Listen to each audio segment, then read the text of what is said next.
I would never do such a thing.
Okay, you asked for it. Earphone warning.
Hello everybody and welcome to the stream. I hope you're all having a lovely day.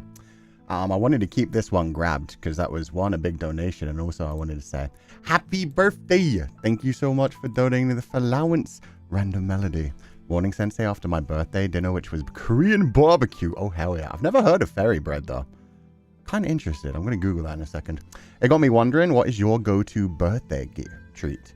Mine is fairy bread, and it's nice and easy to make. I also share with the class if anyone wants. Well, now you have me interested. So I'm going to search up fairy bread. Oh, that's wild. Sliced white bread spread with butter or margarine covered with hundreds and thousands. Oh my god. That's a lot of sugar, is what I will say about that one. That's impressive. For me, my favorite cake is a Black Forest Gatto. As for like birthday treat, I don't really like sweets as much. So I think for a birthday treat, like that's maybe a day that I'll get like something fancy. Well, I don't even mean fancy. Something that I wouldn't normally eat that's just like too much for me, like a pizza.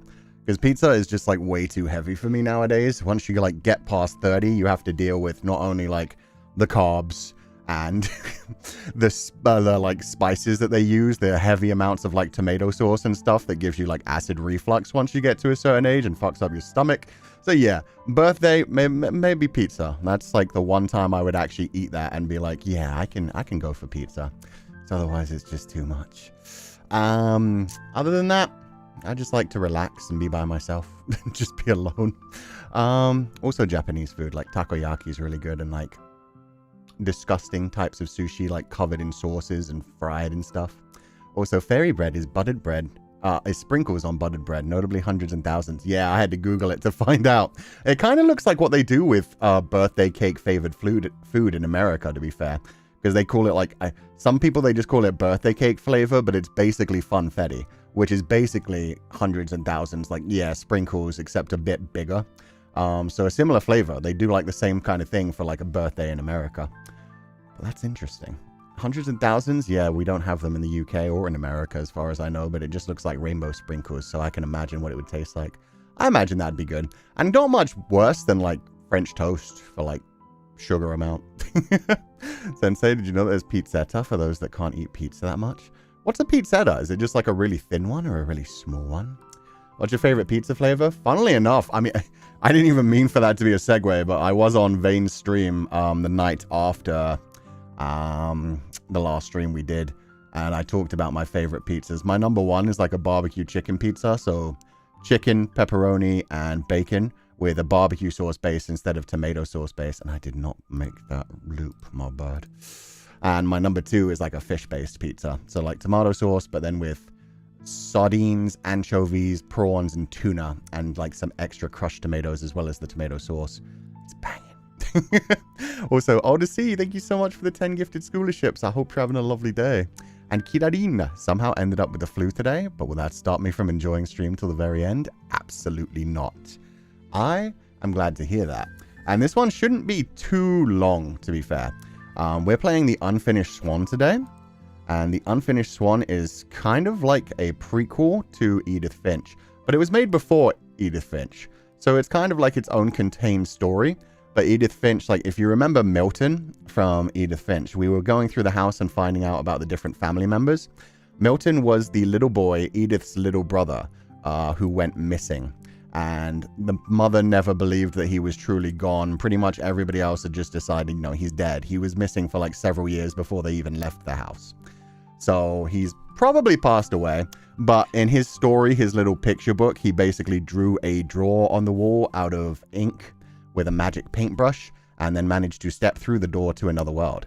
And that's apparently what this game is going to be about, the Unfinished Swan. So we're going to be going through the world that he went through. But yeah, it might not be heavily connected to Edith Finch, but this is just basically supposed to be Milton's story. So we'll find out what happened to Edith Finch's little brother. I doubt it'll be much connected beyond that, but it should be cool. Also, Ria, thank you so much for the 5 gifted scholarships, and I hope you're having a lovely day. Surely there's some symbolism in the name. I think it's probably going to be like something that we'll get the symbolism of once we played the game. Because right now, I don't know the symbolism, so I don't know if it is like a reference to something else in literature or art. But yeah, the idea of like an unfinished swan, I'd imagine it's something that he was trying to complete. And you know, with how Edith Finch was all about every member of the family dying in somewhere, I'd imagine it's something like he just really wanted to finish something, some piece of artwork there was some reason he had to keep creating artwork, and yeah, it never got finished. And you can take that in a lot of directions. Like, there's the classic, like, tortured artist kind of thing where they're always trying to create their one perfect piece of artwork that they feel will let the world connect with them and share with what's actually in their heart and soul, and they're never quite able to do it. So maybe that's the Swan in this one, an unfinished Swan where he's trying to capture, I don't know, his soul, his essence, his life's work, his meaning, the meaning of life for him. That's just a theory I'm throwing out for now. But yeah, I feel like that happens a lot when you're dealing with like artists who are trying to finish something. So if it's an unfinished piece of artwork, that would make sense. I also like how the F kind of connects into like, in fact, the, yeah, F-I-N all connect into like the swan's body. That's cool. I didn't notice that before. I have a vague memory of this game being popular for a good while back. I wouldn't be surprised. I mean, it came out way back in 2012. So it was out a long time ago. This game come out before Edith Finch? Yeah. So I imagine like back in its day, it probably popped off, and then Edith Finch came out and probably reinvigorated like the interest in it as well. Plus, there's an interesting game mechanic. Like from what I've seen of this game, just from the Steam store page, basically you just throw ink balls at things. And yeah, we'll see, but basically you bring the world to life by covering it in ink. So it's going to be a lot of ink splash today. Also, there was one more thing I did want to talk about before we started, because I am going to post about it on Twitter tonight, but I was surprised. I was going to wait like a week to see if anybody noticed this little fun thing, but I have a cameo in a visual novel that's coming out soon. Well, actually, the demo is already out now. But yeah, I was surprised people found it so quickly. So I'll talk about it properly on Twitter and like talk about the game. It's not a big cameo, so don't worry. It's not like I'm literally in the game. But Love Bite, which is being made by Notchi Studios, who are doing some other things. Love Cult is another one that they're doing, but lovebite.exe is a game that they're making all about VTubers. It's about your VTuber Oshi disappearing from the internet, and essentially you join a chat group with a bunch of other people. By the way, just so everyone knows, this is not sponsored. This is just me talking about this because I was like, oh, this is so cool that they let me be a part of it. But yeah, I've talked with them a little bit based on some other things, and they told me about this game and were like, yeah, we're trying to like really integrate it with VTuber culture. And from what I've seen from the storyline, it makes a lot of sense. Like do a lot of references that you wouldn't understand unless you were deep into the VTuber culture and etiquette kind of thing, like a lot of the jokes and stuff. And just even in the first demo, you can find a little piece of me in the Discord server where one person is talking about a dream that they had of their sexy Oshi. This dream isn't meant for mortal ears. I don't feel much like a mortal nowadays anyway. Lay that dream on me. I had a pretty wild run myself the other night that I kept forcing myself back to sleep to continue. So yeah, I just appear in the chat room. I'm just one of the fans of that same Oshi who's freaking out. But I'll be posting about it on Twitter later tonight, and it was really cool because I saw some Pupals who were just playing the demo. I didn't announce it whatsoever. I see Gyo DM too. Yeah, there's a few VTubers that they reached out to see if they would be interested in just like having a tiny little cameo in the game just to connect it a bit more. They also offered me the opportunity to play a slightly extended demo early, but I was unfortunately unable to give it the full time that it would have deserved. But I am interested in that game when it comes out, and it's just really cool. Like I said, I was already interested in Love Cult that Notchi Studios are making, so this was just like a cool little bonus where it was like, no way, that's awesome. Will you play the demo on stream, Sensei? No, because I think by the time I actually like have free time to choose other things for stream, like this is what I had to explain, unfortunately. Yeah, can you play it after release? That's probably going to be my go-to, because that's what I'm saying. Like I've been telling everybody on stream for the last like several weeks, we basically have our streams figured out until like December. Like we've got the things that we're finishing in September, including like one little touch of a horror game, and then October's going to be like all horror games. Oh, everything's getting a little bit slow. My PC's doing its best. But yeah, then we've got like a few more things that we'll still be finishing in November. So yeah, December is like the earliest I could do anything. So it was like by that point, I'd imagine the game will be out rather than the demo. The list is long enough already. Yeah, but it was very sweet of them to include me in a small way. Your game list is never ending. Hell yeah. Your PC can't keep up? No, chat was chugging at that point, but hopefully it'll work for the game. Anyway, we are going to dive into the Unfinished Swan. I just wanted to share that because I thought that was really cool, and it was so... Like, I didn't expect so many Pupals to be playing the game, like the demo already. I didn't expect people to mention it on the first day that the demo came out, because the demo only came out yesterday. They've also opened a Kickstarter where you can, like, support the game's production and get some goodies as well. Syllabus planned really well. Oh, yeah. You do this, Sensei, keep your chin up. That's the thing. Everything I'm playing is going to be a whole bunch of fun. Can Sensei attend another con in October if they reach out? I don't think they'd have time to plan anything for October, because, I mean, even the things that I'm doing in November, they've been being planned already for, like, the last 2 months. Normally, when you get invited to a convention, you have, like, several months ahead to prepare, because they have to, like, prepare announcement things and all kinds of other things. So I doubt anything that's happening in October would have time to include me in any kind of way. But as I have said before, on November, we're going to have one thing every weekend. It's going to be a busy November.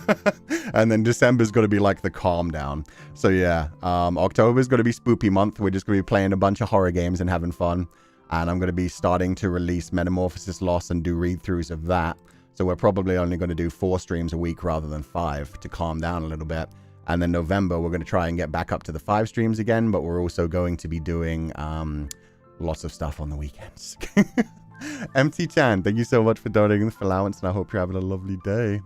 Christmas games time? No. Christmas is enough by itself. I can't really think of any Christmas-themed games either, other than like Cthulhu Saves Christmas and silly ones like that. Good morning, Ku Sensei. Yay, finally we get to see you play the Unfinished Swan. Just wondering, will we have the DVR function enabled on stream soon? No, I'm never actually going to have the DVR function enabled. Essentially, my plan is, like, if you drop into the stream, I want everybody to be live at the same time. Because otherwise, like, I get the idea of, like, oh, man, I showed up an hour late and I don't want to miss the beginning of the stream. Unfortunately, if that's the case, you just kind of have to wait for the VOD to go live. So wait for the stream to end and then watch it on your own time. Because if we had DVR enabled, the thing is, people would be, like, rewinding several hours back. What's DVR? It's basically just being able to rewind a live stream. So like you can rewind a YouTube video, you can do that with live streams on YouTube if you have it enabled. But if you do that, then you'll have people who showed up like 10 minutes late, 20 minutes late, 30 minutes late, an hour, 2 hours, and they can all be chatting in the live chat at the same time. So while we're like all paying attention to one thing going on the screen, there could be somebody from an hour ago commenting on like the beginning of the game, and it just gets distracting. So it's just one of those things where like it's useful for people who show up late, but at the same time, like once the stream ends, you can just then catch up that way, and it doesn't help with like the live chat. It brings people away from the live chat because suddenly there's a couple of people in chat who have like different times going on. That's weird. I'd rather stay fully live update on the stream. Yeah. DVR is cool for people who show up late, but it's just, yeah, it doesn't help much else. There's a Christmas horror indie game called Christmas in Our Fears. Ooh. See, that's one of the few Christmas games I might actually play because I like horror. Whereas Christmas, not so much. Think it'll be confusing in the chat? Yeah, pretty much. With that said, we are going to dive into the Unfinished Swan. I'm not sure if I've balanced the music just yet, so let's do this. Now there is no music. What in the hell? Oh, there we go. No reset. Back. Okay, so yeah, the music is very quiet right now. I thought I had it a tiny bit louder than this. I'm also not sure where I'm going to put myself on stream when we actually get into the thing, because obviously the options buttons are all over there. I would have been blocking them. But yeah, right now it's very quiet. I didn't have it this quiet. Yeah, we'll try here for now, because it was a lot louder than that when I was actually listening to the full music earlier, rather than just the quiet sounds that we have now. What did you do? I don't know what I did. I think it's just the song has calmed down a lot, so it's a very quiet part of this bit of the soundtrack. Today I had a very hard time, but when I just listened to your laugh, it made me smile. Aw, that's so sweet. Thank you, Sensei, and I hope you always have a lovely day. Aw, you're too sweet, Nanu. I hope you have a lovely day, and I hope things feel a bit easier now that you're here and able to just relax and wind down at the end of the day. No matter what, you'll still be graceful as the swan. Hell yeah. What if you put yourself upside down in a corner of the screen? You want me to hang upside down like a bat? I mean, you know what? If I had like the Féileacan outfit. Greetings. This is probably how I sleep in Cú's mind. Shit, now I can't unimagine him just hanging upside down from the ceiling behind me, just like, gay, gay, homosexual, gay, death.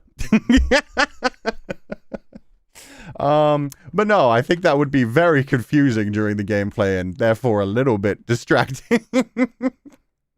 Well, we'll see. Well, I'll click play and we'll see where exactly we're going to end up putting ourselves. I'm also still going to be, who do I want to be?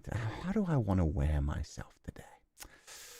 I think long hair, glasses, white outfit. Yeah, white outfit because the game is very, very white. I think we'll go with this. This looks comfy. I don't think I've actually done a full game with the glasses and the long hair before. Maybe not. Felly is a bat. He is very bat-coded. I know, vampire, right? Bella, what's... No, I refuse. Lesbian coded. I'll take it. I am giving mother. Librarian. Sexy, fine-ass librarian. Let's do this! Oh, wait, I just realized I haven't, like, clicked off that thing. Oh, no! And now I can't click away. We'll get rid of that message in the top left in a second.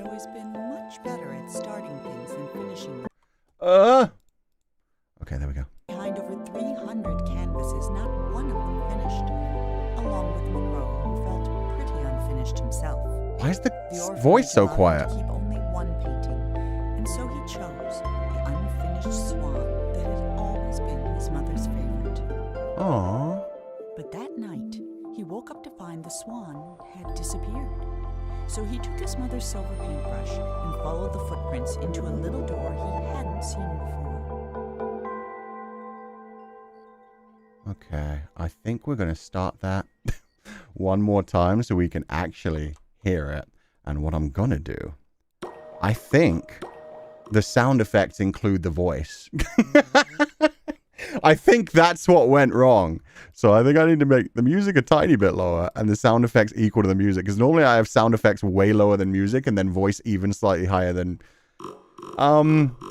Yeah, we'll try this. We're going to reset and we're going to try that one more time and see if this sounds right. Oh, no, not reset settings. Reset the game.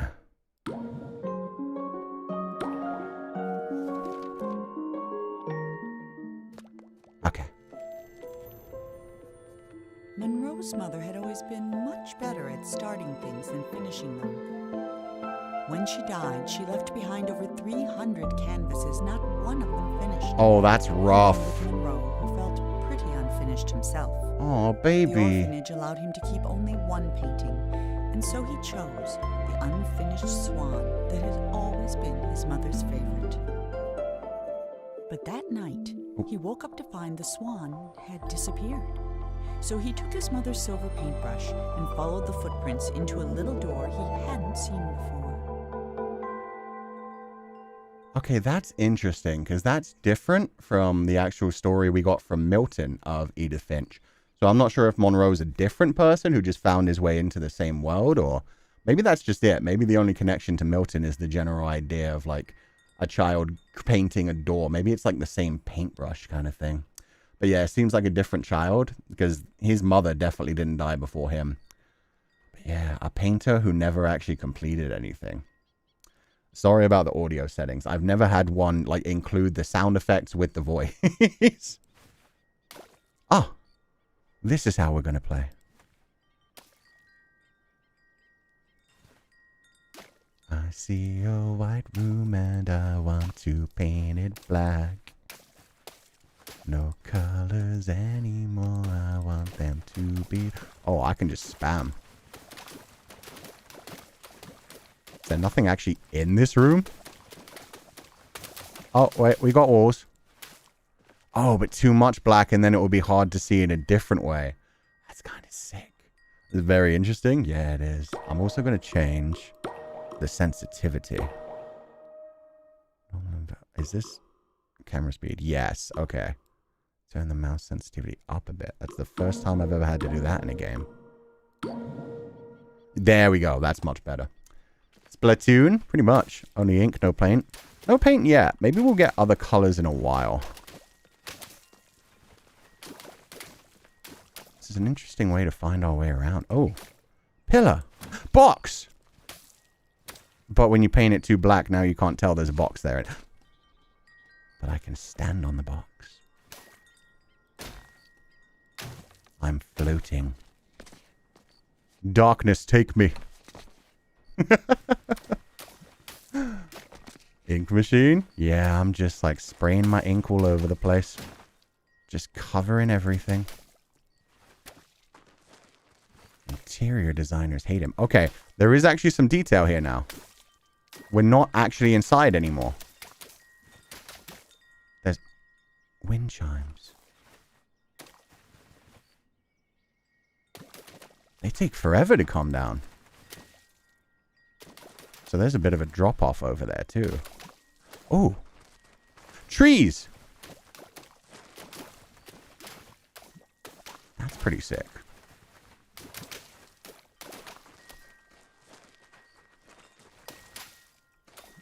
I want to nail a wind chime. I know you're out there. Bamboos. They do look like bamboos. At first I thought they were palm trees. They might be palm trees if we could actually hit the top. But probably bamboo. Yeah. Oh, yeah. Okay, no. This many, this thin. That's bamboo. This is like a traditional Zen garden. Oh, God, I fell. There were stairs. Unique mechanic. I love it. Oh, color. Duck prints. There's a duck out here somewhere. Where are you, friend? I hear you. And I see your little footprints. Oh, water. Oh, so my balls float in the water. Can I swim? Is the next question. Oh, I can't go into the water. That's okay. Friend? Ah! Frog friend! Fish friend!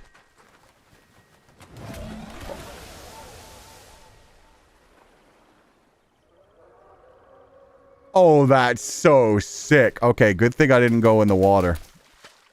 Get in the water. What was that? It looked like an alligator fish. That thing was huge.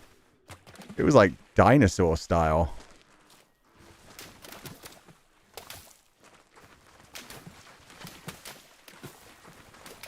This is such a cool mechanic immediately.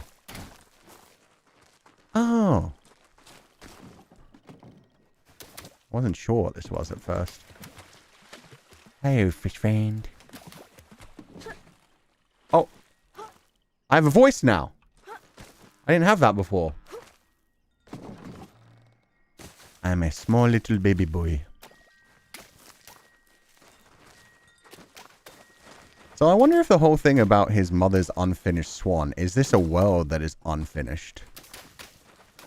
Like a canvas, and now we're bringing it to life. Maybe his mission was to complete his mother's work.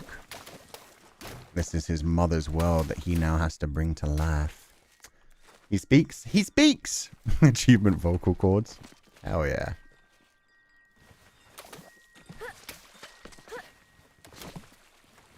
Sound like Link in Zelda. Hat, cut. Okay, so I can definitely jump in the water now. I can't. Oh, that's cheating. Then I can never fall in these. I just walk across them. Man! I broke the illusion and now I feel bad.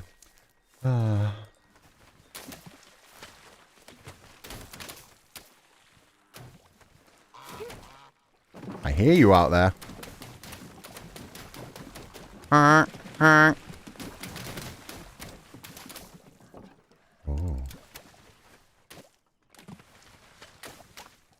Wait, were there more secrets over here? It's interesting that our ink doesn't cover the swan prints. true. The yellow is more powerful than the black. Oh, and so the duck went for a swim. That's why he didn't have footprints for a while. Why do I keep calling it a duck? It's almost definitely a swan. This is the Unfinished Swan. The baby-proof game mechanics. Yeah, they just want you to know this story. They don't want the child to get eaten by the giant alligator fish. Ooh. Guitar? It's a pretty lantern, too.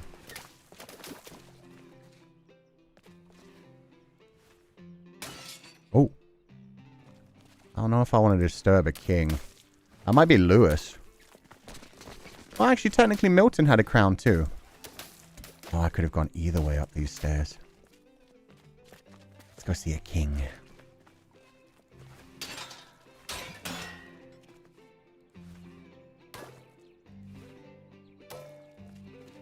Oh, no king, just... Oh. Oh! It is Milton! This is what Milton's grave looked like. Damn, that crown is strong.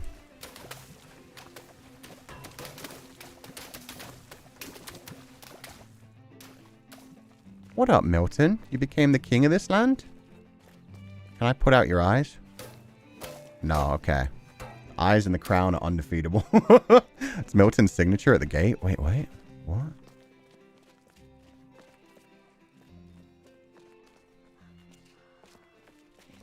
Like actually on the gate? Oh, the M with the mustache. M crown. Oh, good point. Damn. Okay, so this is connected. So this isn't actually his mother's world. This is Milton's world. So how did this kid's mother end up with the paintbrush? Where's my boy Milton? Oh, there's so much here. Swan! Oh, you're so lucky you're just out of reach. Okay, I'm already getting, like, slight symbolism from that, too. The idea of, like, something you want to create, but it's just out of reach. Like, anybody who's been a creator has been at the point where they're like, I know what I want to create, I just don't have the technical skills to create it yet. And so you have to create, like, lesser things first and realize, like, I can come back to this idea later. And for right now, I just need to work my way up and practice some other skills to actually be able to do that in the future. So, yeah, an unfinished swan. Window. The window's refuse ink, too. Oh, now we can see what it actually looked... What did I just hit down there? Where's my fish friend? How did I miss that?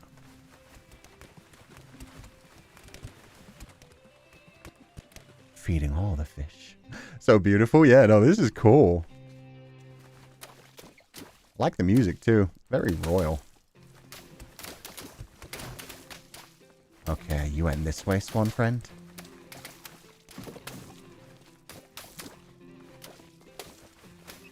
And it is cool, the idea of, like, you want to be able to, like, throw your ink everywhere to see things, but if you throw too much ink, then everything's just pure black instead of pure white, and then you can't see any details either. It's like sometimes you overdo things. Cool. Swan! Nope, chicken. I've been tricked. Okay, so this is not, in fact, the unfinished swan. Oh, it's a fake. That one doesn't move. What is this? Spoon? Not spoon. It's too round. Lovely golden ring, though. Macarena? Finished chicken. Yeah, at least I finished the chicken. Okay. So we've got his chicken with his golden feet. Hand holding a Macarena with a golden ring. And a piggy with a golden tail. Wee! Hello? Oh, it's a flag. Nope, it's a fork!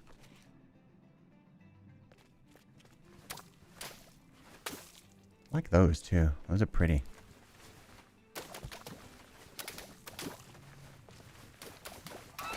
Oh, I heard you. Don't run from me, friend. I just wish to finish you. Don't you want to be finished? I think that's like meat on a stick. Spaghetti, bacon. Yeah, it's all like food creation kind of things back there. Spaghetti or bacon. Yeah, I think it's bacon that comes from the pig. Man's hungry. Man finds pig. Man makes bacon. Now we got a unicorn. Nope, a Pegasus with a unicorn horn. Apparently just a Pegasus or just a unicorn wasn't enough. What's up there? Something gold up there. Can I push you? Not very far.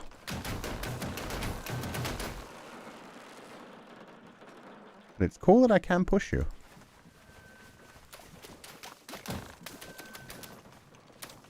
It's an alicorn. Wait, is that an actual... That's an actual thing. Alicorn. I'd never heard of that. That's the first time hearing of one. Part unicorn, part... Oh. Pegasus. Oh, God. Okay, there's a break there.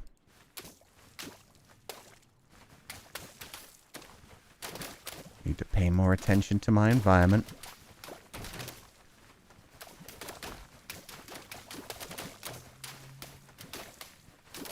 Okay. So one of the sets of stairs is broken. Alicorn has both a unicorn horn and Pegasus wings. Oh, okay. So surely it won't be. It's broken on the left. What the fuck is that? Look, I'm hoping it's just the fact that it's unfinished right now. But that... Tell me that doesn't look wrong. Let me just see what this actually is. There we go. Okay. That's much less phallic. Eh.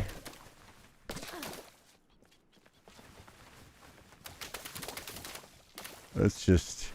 Yeah, okay. It's just a balcony, guys. It's just a balcony. It's fine. Pennywise. You'll float too. You'll float too. Oh, now you can really see this area. Oh, it's a hippo. Why doesn't he get a golden crown? You can use balloons to buy things in the toy menu. No, come back, friend. No. The toys menu, you say? Balloon radar. A radar that lines up when you get close to a balloon. Sure. That toy is locked. Oh, after finishing the game. Gotcha. Clean canvas, erases, paint splats, and anything else you've created. Concept art. Hose, fires, a ready stream of paintballs. Oh, I want so many more balloons. Sniper rifle? Not really. Actually, it fires balls in a straight line. Sometimes activate by pressing V. Unlock chapters. Oh. Stop time for balls. Pauses time in midair. Usually for throwing dozens of balls at once to make a giant mess. Sure. I like how the only one you can buy is the one that, like...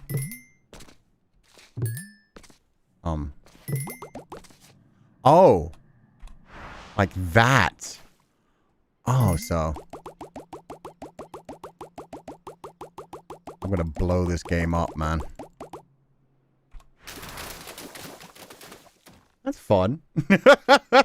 Child with a sniper rifle in hand. I'm sure it's a one that's safe for children.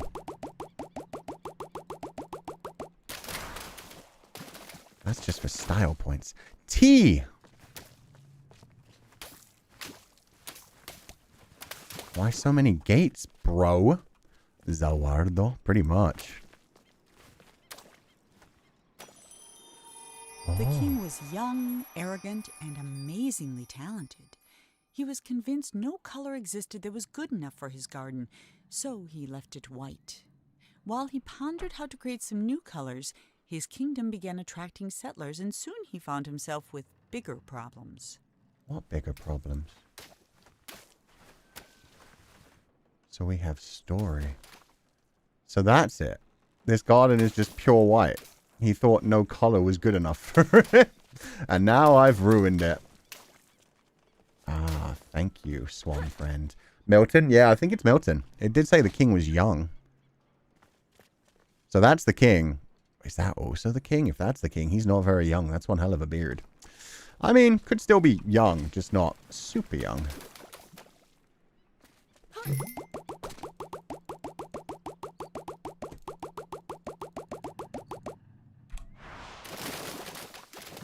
Oh, yeah.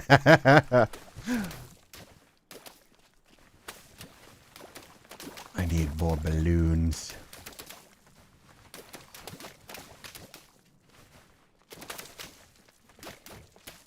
Bum, ba, bum, bum. Prince looks kind of like Lewis's husband. Lewis's husband. I don't remember which one was Lewis. Oh. Swan! Hey! Oh, it's hard to move that way. Why is it hard to move that way?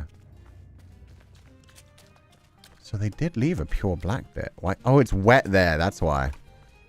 I'm in like water or something when I'm in there. The swan? Yeah, we finally actually found him. Saw him for a moment. I love that effect. Oh, part 2. The watchtower.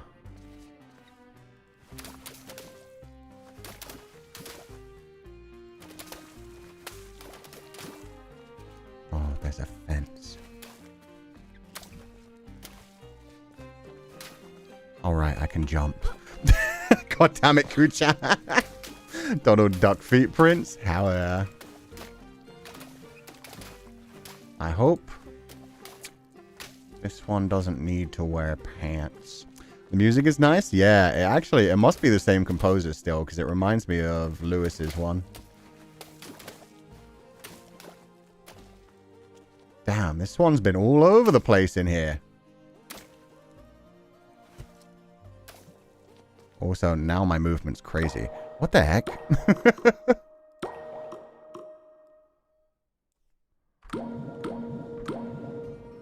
Yeah, it for some reason got a lot more sensitive. I guess I'm more awake now that I've seen the swan. I'm able to move more.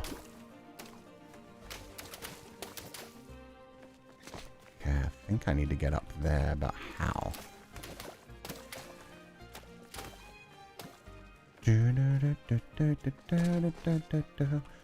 Wait. Oh, mother. I was here. I went through this door. And it brings me back to here. Oh, we're in a loop. So what if I go this way instead? Oh, there is a way up. And that loops us to the top. I agree, small child. This is some bullshit. This is not how geography works.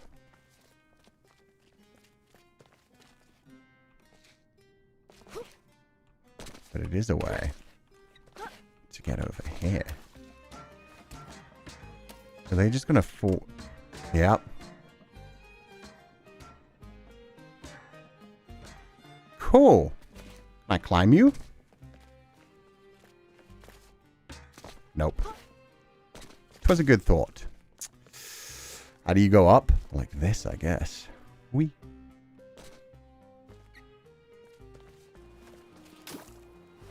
Yeah, I ain't falling for this shit again. You're not going to be sending me down underground anymore.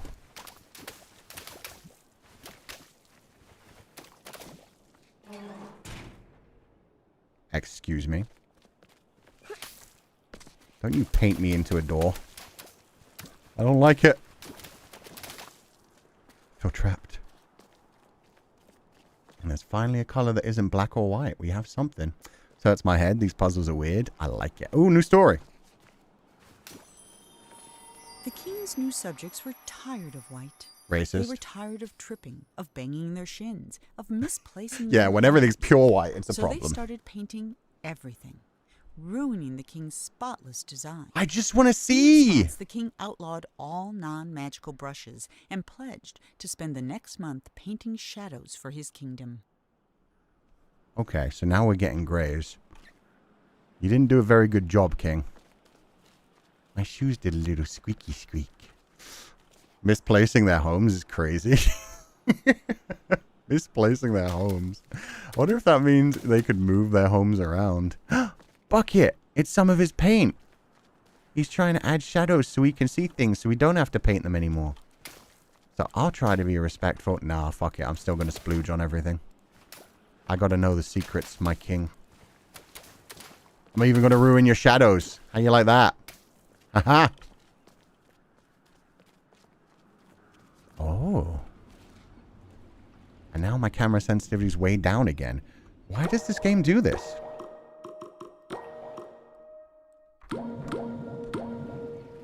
Oh my god, even still, what is going on? Oh, okay. The environment has an effect on my mouse sensitivity.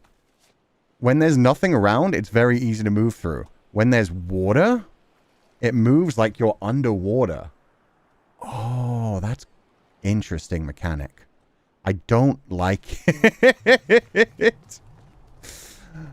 But now I at least understand.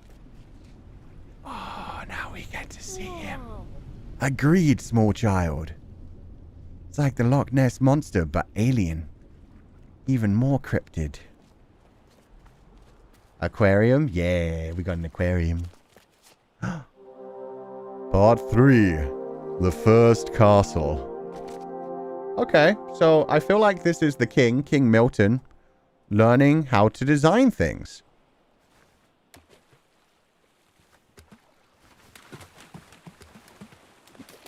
Like at first, he did not understand that you need colors to see depth. And now he understands that. He's created his first castle. And that suggests there's going to be a second and third castle. Better castles with more colors. I can drown now. We see his evolution as a creator. Yeah, and we see my evolution of a child who's going to lose his life. Yeah. We can't swim. I get back to the shore, so I mean, good enough for me. Ooh. We're even getting perspective shadows now. Yeah, sun's that way. Sun's that way, and we got shadows. Ah, there we go, stairs.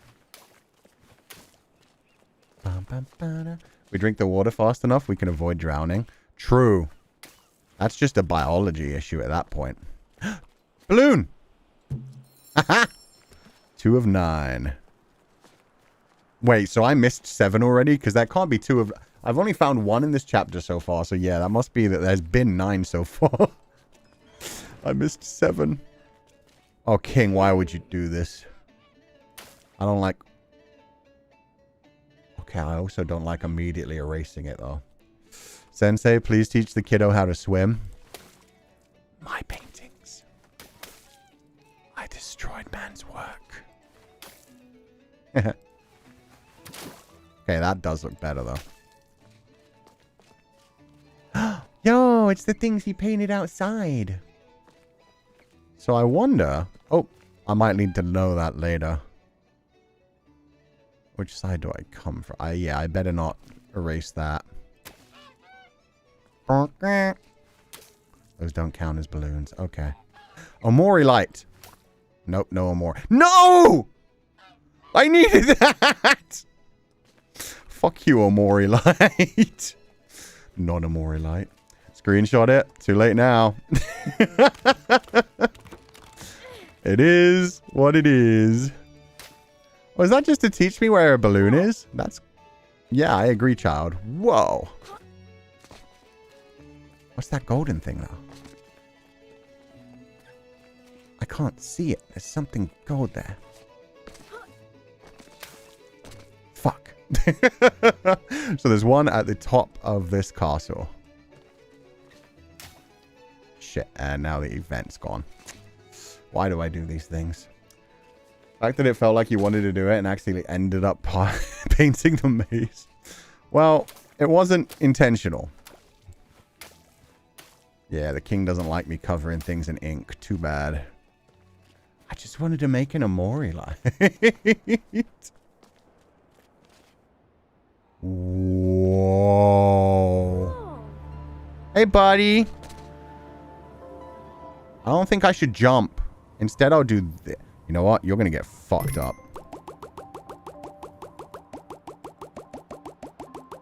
I will paint the swan black. Omae wa mo shindeiru. How did you manage to dodge all of those? Okay, this is fun. Get ollied? Yeah, no, he ditched me. I wonder if I can fall from here and live. I mean, there's only one way to find out.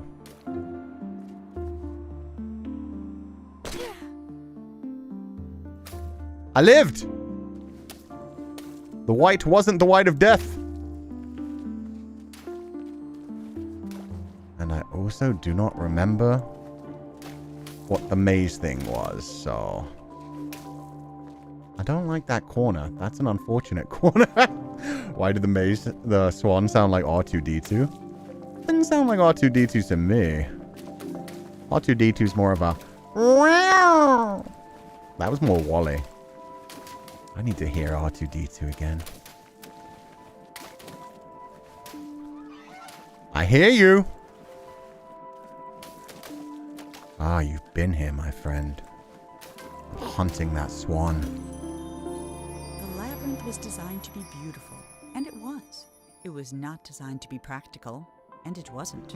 Whole families got lost for weeks at a time. Mail took months to arrive, and many worried a labyrinth of this size was bound to attract dragons. Or a minotaur. Eventually, the complaints grew so loud, even the king couldn't ignore them. And there is a dragon over there. Uh-oh.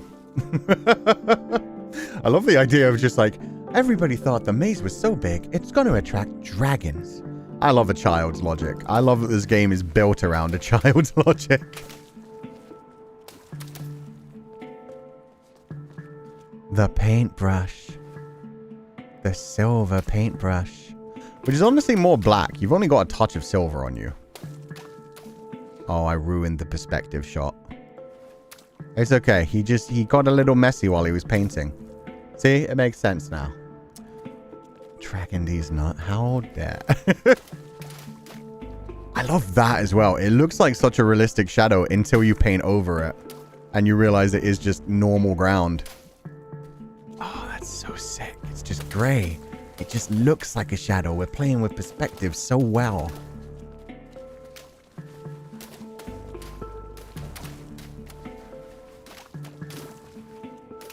Bum bum bum bum bum bum. Bum bum bum bum bum bum. Also, poor townspeople having to take months for their mail to arrive. Go around painting a small stick figure just to annoy the king. I mean, at least people would still be able to see things that way. Okay, I came from this way. So we should, in fact, go this way. It's better than what I'm doing, covering everything in just pure black so you can't see anything. I got in. Hacker voice. I'm in. Oh my god. Whoa. I agree, child. I agree. It makes your thing move really slow here as well. How did we get up here? We barely went up any stairs. That's so cool. And now we're at the top of the kingdom. Literally just got up to the end, went up like 8 stairs. And yet I'm miles up. That's so sick.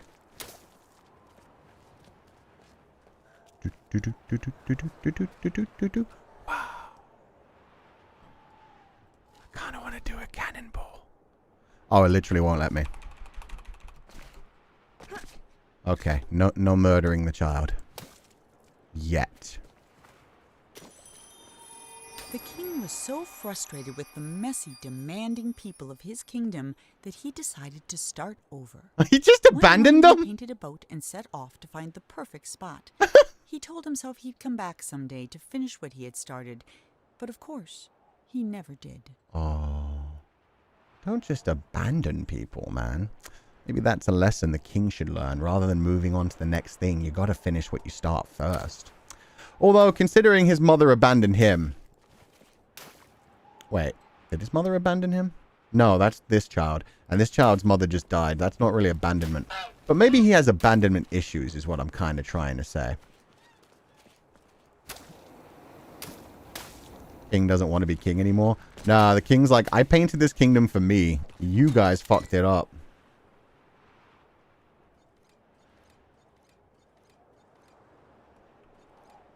There's a balloon there! Son of a... I hate you. If only I had a sniper rifle. I'm not going back. Oh, there's one here, though. Hee 3 of 9. I think I need like 4 to buy anything new. To be fair, the king maybe is like 10 with a mustache. He might be 10. Wee. Maybe it's been a while. Maybe he's been growing up. Monroe felt good. He felt even better when the wind pushed him close enough to reach the swan. He was feeling so good, in fact, that he forgot all about his fear of heights. Let's go. But when the swan wriggled free and Monroe fell over the side, he remembered almost immediately. Oh, no. That might have been the end of Monroe, if this were a shorter story. But it isn't, which is why Monroe's troubles were just beginning. Ashaku. He dead? No, we're just swimming. 0 out of 4. 0 out of 5. 0 out of, chapter 2. Chapter 3. Oh, okay. These are the ones I've actually done. 1 out of 3. 0 out of 2. 2 out of 4. I did not do great. There's more? Yeah, there's a lot more. Oh, there's only 4 chapters. Okay. This isn't a super long game. The empty city. Now the kid can swim. Yeah, I guess he could swim before. He's just not particularly good at swimming.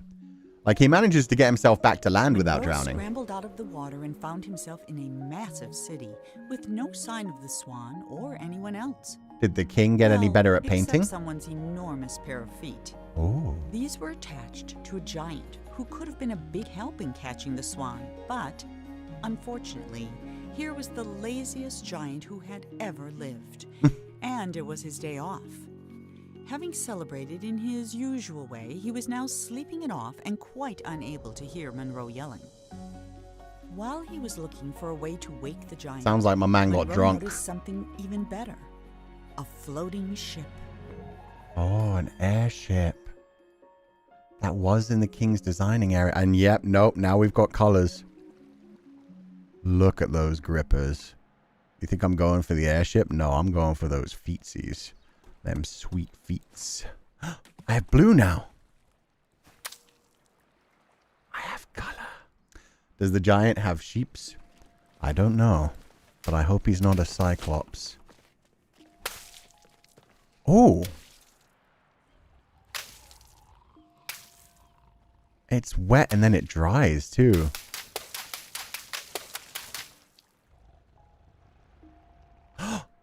And the more layers I put, the darker it gets.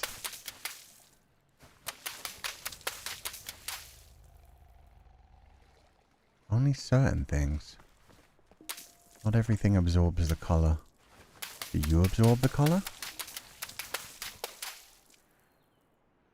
No. Interesting. Watercolor? Oh. Cool, whatever it is. So now it's temporary. Hello, swan friend. I'll come for you in a second. So this helps with actual seeing depth. Volunteer my name if the giant asks for a name. Don't volunteer your name. That's like rule number 1. Is this part of the... It is part of the giant. He's so spongy. Also, I like how the child laughs when he bullies the giant.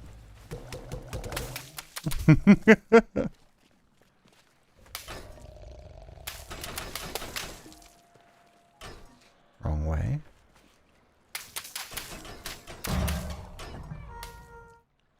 Oh, that's the drawbridge. Okay.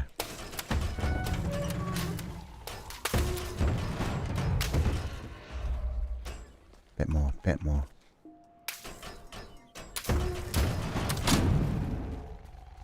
There we go. If I wanted to, but I don't want to. Is that his belly? Yeah, I think that's the joke. Why the child's laughing. He's like hitting him his belly.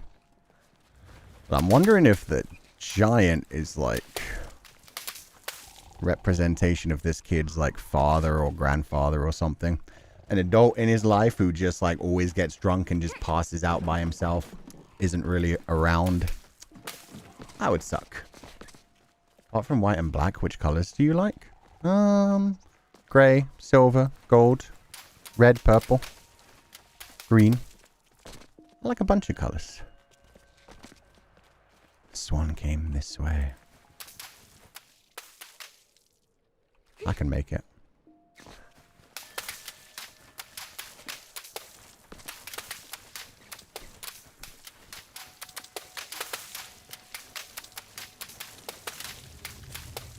Oh, it's sounding dangerous down here.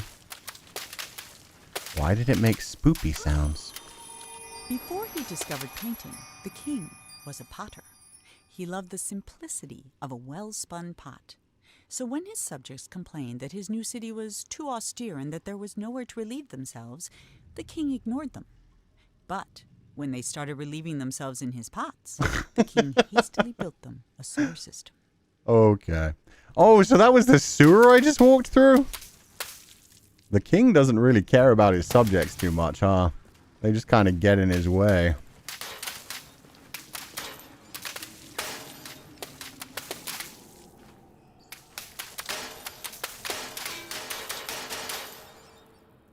They started relieving themselves in his pots. Disgusting. Is that what I'm doing, though? Maybe that's why it's blue now. 1 of 28. Maybe I'm just like, hey, man, I've been wandering around this kingdom for a while. Oh, God, have all these plots been used, too? Nasty. Thank God it's blue and not yellow. Yeah, it could be worse. Speaking of blue... Giant's covered in all kinds of blue.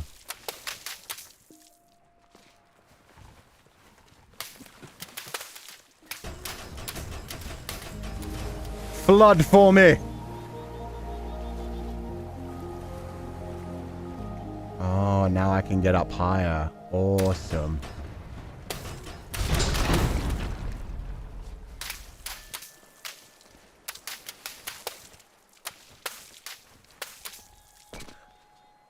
Oh, that's going to be a bit more rough of a jump. No! That is one big boy. Yeah. They don't call him a giant for nothing. And you guys are right. It's probably an elbow rather than a tummy. Looks like the right kind of spot for an elbow. Balloon! I think you missed a lore. Wait, there was a lore piece? I didn't see a T. Was there a T? Oh, no. 2 of 28. The jump noise is so cute. Yeah, it's very Zelda. It was an S. No way. Oh, there. I see it. I can probably still get there. Thank you, guys. I don't know how I missed that. Too distracted by other stuffs.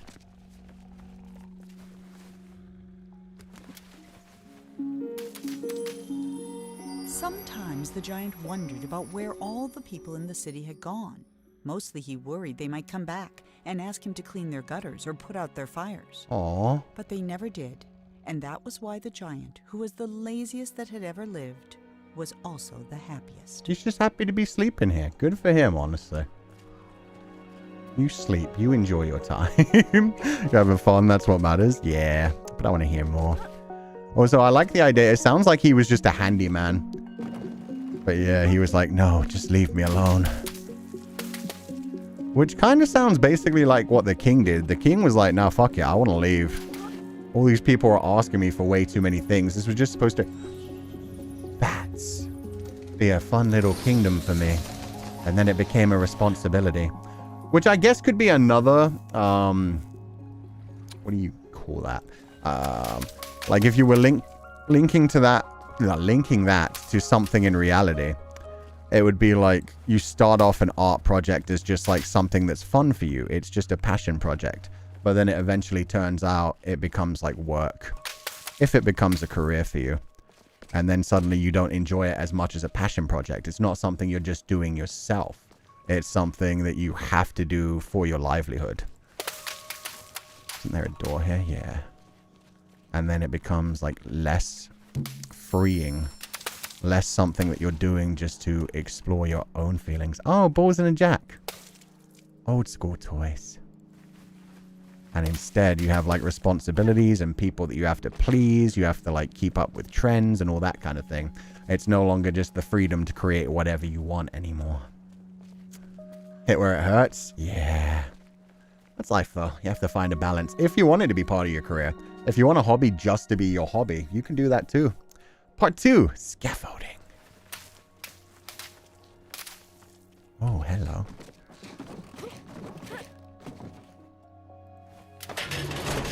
Sick. Whee! That's the thing. As an artist, you want to be able to share your work with the world, but at the same time, it's kind of hard, like, to just keep everything, you know, just for yourself after that point. As soon as you monetize it, then it is like, it becomes work. But even beyond that, just sharing it with people. Sometimes it makes it so that you no longer feel like it's just something you're creating for yourself anymore, and you're creating for your community and other people. There's a balance to it. You have to create what you actually want to create, but then also, if you want to please other people, there's nothing wrong with that whatsoever either. Whee! Oh no. I'm okay. I'm okay. Just think it's also pretty dangerous if you get trapped into that whole thing. Are you a man king or a woman king? Everybody has a mustache. We are all united in the havings of mustaches. Oh yeah, and they do have plumbing. So that whole area I was going through was just for people to relieve themselves in. Commission work is a doozy. Yeah, commission work is another thing. Like, that's something I've never done in my life, so I've never experienced that kind of feeling. Of like, okay, now I'm literally just doing somebody else's artistic vision. Selling my services. For one thing, it's really impressive as it is, though. Like, if you work up to the level where people want to reach out and pay you for your work... Come back here, swan friend. Also, release those balloons.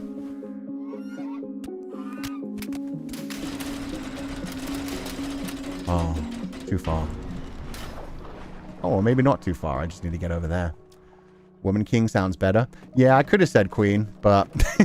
No, guys, I swear to God, I know the word queen. I promise you.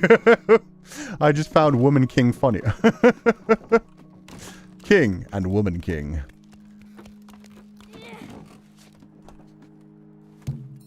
Balloon, 5 of 28. I'm getting a lot more. In fact, I should be able to buy things now. How many do I have? I have 7. Okay, time stop I already got. Sniper rifle, I can't get till all the balloons are found. I can unlock chapters. Hose is at 30. Damn. Concept art, clean canvas. Nah. Balloon radar, and I can't get that till after I finish the game. So the only thing I'm really interested in right now is the hose. I need 30. I had no idea this was Woke Speak Academy. What? Because I called it Female King. Whee! I made it. Think of anything, you know, people would probably shout at me for that. But it is what it is. Just gotta trust that people understand. Someone was a Juventus fan. Those are the colors of Juventus FC. Game teaching us about the economy too. I mean, yeah. Art should be about passion, but it can also be commercialized. And there's nothing wrong with that. Ooh, there we're getting closer to the airship. Green! There's green up ahead. Imagine pop off woman king. Pop off woman king. Whoa.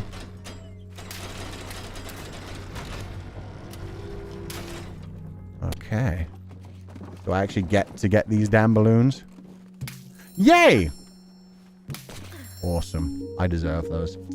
Feels like I haven't heard Juventus in a long time. Yeah, I haven't watched any football in a long time. Brambles. Tree. Green. King's starting to use more fun colors. And I have a lot more freedom of movement now. Let's go. That's a fascinating design. He started to get a bit more obsessed with, like, nature. Like, yeah, everything's vines now. Football jump scare. Look at the green foliage. I know, it pops so much compared to, like, everything else. And it's covered in balloons. Oh, I will find you. You're so lucky I don't have a sniper rifle. If I had a sniper rifle, they wouldn't be laughing, I can tell you that much. The swan's waiting for me on the airship. Maybe a woman king is Maybe. Maybe Milton's not alone anymore. Maybe he found a woman king or a man queen to get married to. Tiny door. Because, yeah, Lewis found one in his fantasy world. This looks evil, though. It looks like they got, like, invaded by shit. Also got to keep my eye out for golden letters now, too. There we go. As the city filled up with people, the streets filled up with garbage. In a fury, the king painted over the roads with a canal, which swept away the trash, along with some of the slower children. But the water brought something else. A horde of vines which began covering the city. It swept away the children that couldn't get away in time? I think we need to end this king. What the fuck? Well, the vines are fun, don't get me wrong, but Jesus, my dude. Some of you may die. And that's the price I'm willing to pay to get rid of the garbage. Actually, that does sound like something a king would do. To be fair, that is like very much like a monarchy kind of move. The children, yeah, the children just dead. Maybe people should stop, you know, moving into this king's kingdoms. It does not sound like he's... Hello, spider friend. Oh, I killed the spider friend. I didn't mean to. Come back. Where'd you go? I wanted to ride you. We could have walked up walls together. I propose down with the king. Vote for a new woman king. Democracy, baby. Oh, I can't hit you yet, but I will. I'll be there soon. How do I get there? Can't even jump over this. Oh. That'll help. Water? Oh, this is going to make the vines go crazy. Wait, did I just... No, the slow children. They're going to get washed away. Hey, friend. Where do you think you're going? Can't vote for new monarchy. We have to overthrow them. Damn straight. Okay, so I made some water. Vines. Do you guys need more water? Oh.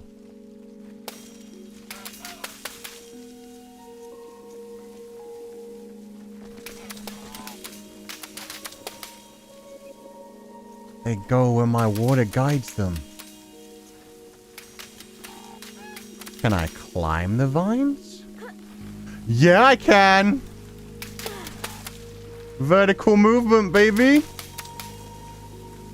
Oh, that's a sick mechanic. I love this game. These designers make so many interesting ideas. You act as if the Pupal's got game. The Pupal's got game. Take over the castle quick. Yeah, I'll be the king soon. Okay, I have to extend the vines, though. I can't just abandon them. But that means I can climb all the way up there.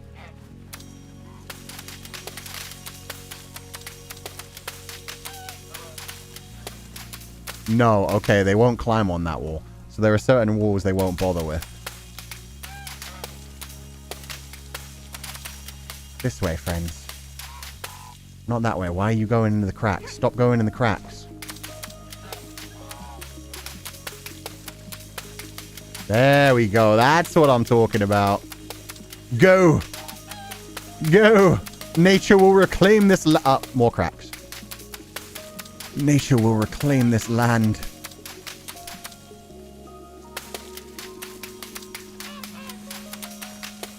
There we go. Yep, that way.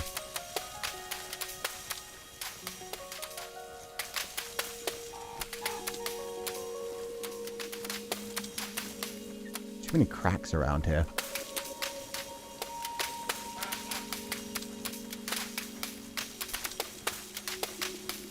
Yeah, I don't think I can push them up this wall. Can I just climb this? Is this just a trellis? No. Okay, I do need to get them over here. They just keep missing and falling in cracks. There we go. Go, boys, go! This is like every Pinterest bedroom I've ever seen. More vines, more vines. More vines. More fairy lights. More little pumpkins. It's a white woman. A white woman's Instagram. White woman. Oh, I'm gonna get you. I'm coming. I climb this. Oh, you're so lucky. Come it. I must climb. It won't allow me to climb. I must find a way. Bo Burnham song for karaoke? I can sing the Bo Burnham songs! A lot of the Bo Burnham... I could sing that one. A lot of the other Bo Burnham songs lean immediately into, like, politics and stuff. But I can sing Bo Burnham songs now. Will you sing the songs? Which songs? Depends on which song. Like, the ones about the internet and stuff do some interesting things. Welcome to the... Yeah, that's what I was thinking. Well... Oh, hey, friend. You don't want no food. Bye. Huh. Well, welcome to the internet. Welcome to the internet's great, but it says some scary stuff in it. We'll see. I can sing it, and if it gets, like, too rude, too political, I can stop. It's Nessie. Yeah, Nessie's just hanging around with us. Sad? I don't think I remember Sad. I could sing the one. What's the one where he, like, starts thirst trapping throughout it? Because that one's hilarious.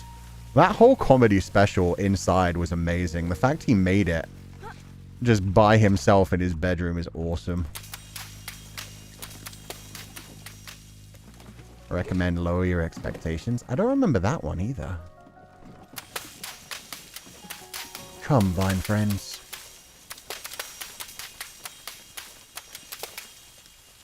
You don't want to go up the stairs? Okay, we'll go this way instead. What about this way? Yeah, you're good that way? Cool. Oh. Oh, hey, friend. Now I know where to go. If you want love, lower expectations of you. Oh, that is from the same comedy special. I forgot about that one. You perhaps like Eyes on Me, Sensei. Eyes on Me is in like the Final Fantasy VIII song by Féileacán. I love that song. If so, then yes, but very unrelated. You want a good boy, a bad boy, a good boy, a half cat? Yeah, okay. Now I remember that one. A good boy, a bad boy who's actually a good boy. Yeah. Those are how we do our expectations. How would I get that one? It's fine. I don't need it. I don't need it. I'm not a completionist today.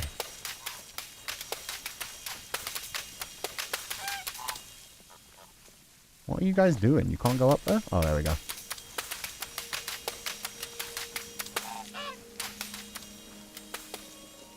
Go, my fine friends. Wall running goose. Yeah, this goose does not care about gravity in the slightest.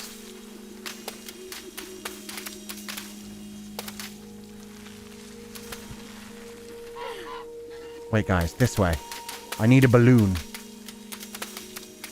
Why won't you climb for me?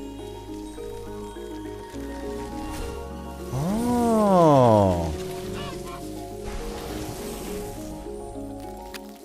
Final Fantasy song for karaoke is good. Hell yeah. And then it rocketed everywhere. Oh, it's a whale. I didn't notice that at first. Whale. Can I climb you? I can climb you. I just have to jump a bunch. He made a big splash. But you won't spread your vines up. That's okay. Hell yeah. 11 out of 28. Whale. Whale. What do we have here? Terrible. Haha! I'm gonna get you! I'm gonna get you, son of a... I will have you. Missed the blowhole animation? No, we saw the blowhole animation. Wait. Can I make him do it again? Because we saw him squirt.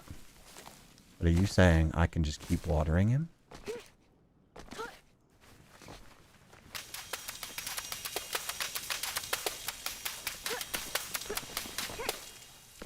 Okay, if there was something I could have done, I don't know. Squirt? Yeah, he squirted all over the place. We helped him to squirt. We covered him in our liquid and he squirted. He enjoyed it. And I enjoyed it too, very much so. But now we can move on.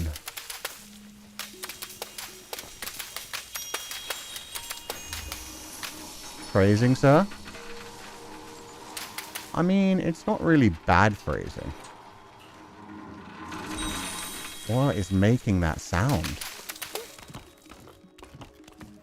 As long as it was consensual? Yeah, no, it was enjoyable for everyone. Oh, they went through the golden pipe, so now they're over there. Sick.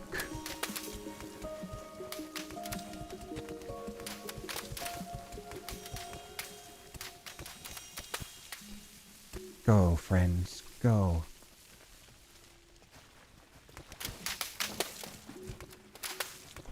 You joined to anything around here, friend? No? You're done growing? Okay. Can I swing on you? I think I can swing on it. Yeah. Oh yeah, baby! I'm Tarzan. Part 4, The Palace. Call him Squirtle the way he be. I'm not finishing the sentence. Guys, squirt is not a dirty word. Look, squirt. I'm just squirting some water-based paint all over the ground. It's not a dirty word. It's only dirty if you start to think of it in a dirty context. Like many words. Why is this tree white? King, it's a wonderful tree and I like the green, but you could have added some other colors. I feel like there should really be more lore by this point. It's been a while since we saw some lore. Or the Squirtle Squad, my king. Squirtle. I liked the Squirtle Squad. They were fun. Okay, let's climb our tree. Sensei, you can't just ask trees why they're white. Why are you like this? Why have you done this? Learning so many things, Sensei. It's only week 3. We have very interesting lessons. There you go. I'll make you blue instead. You can be one of the Na'vi from Avatar. Not the good Avatar. The okay Avatar. The Avatar which uses a papyrus font. It's not a bad avatar. Don't get me wrong. It's just, you know, it's not the avatar. Much as it wishes it could have been. Huh. Oh, hello, King. Made a mural to yourself, did you? How do I get there? That away. But how do I get there? Ah. Perfect. It's great. It used to be a term of endearment for a kid back in the day. Society ruined it as usual. Yeah, no, I found it very funny. I forget what we were playing. Oh, it was Sophia in Exchange for Lies. And like they were using the word goons for henchmen. And people were like, I can't see the word goon normally anymore. And it was like, damn it.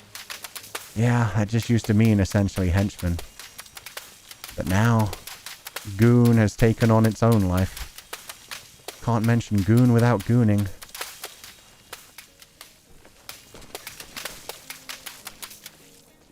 Oh, you stopped there? Oh, there's a crack there. Okay, then I must use you for something else. Go! Cover it all!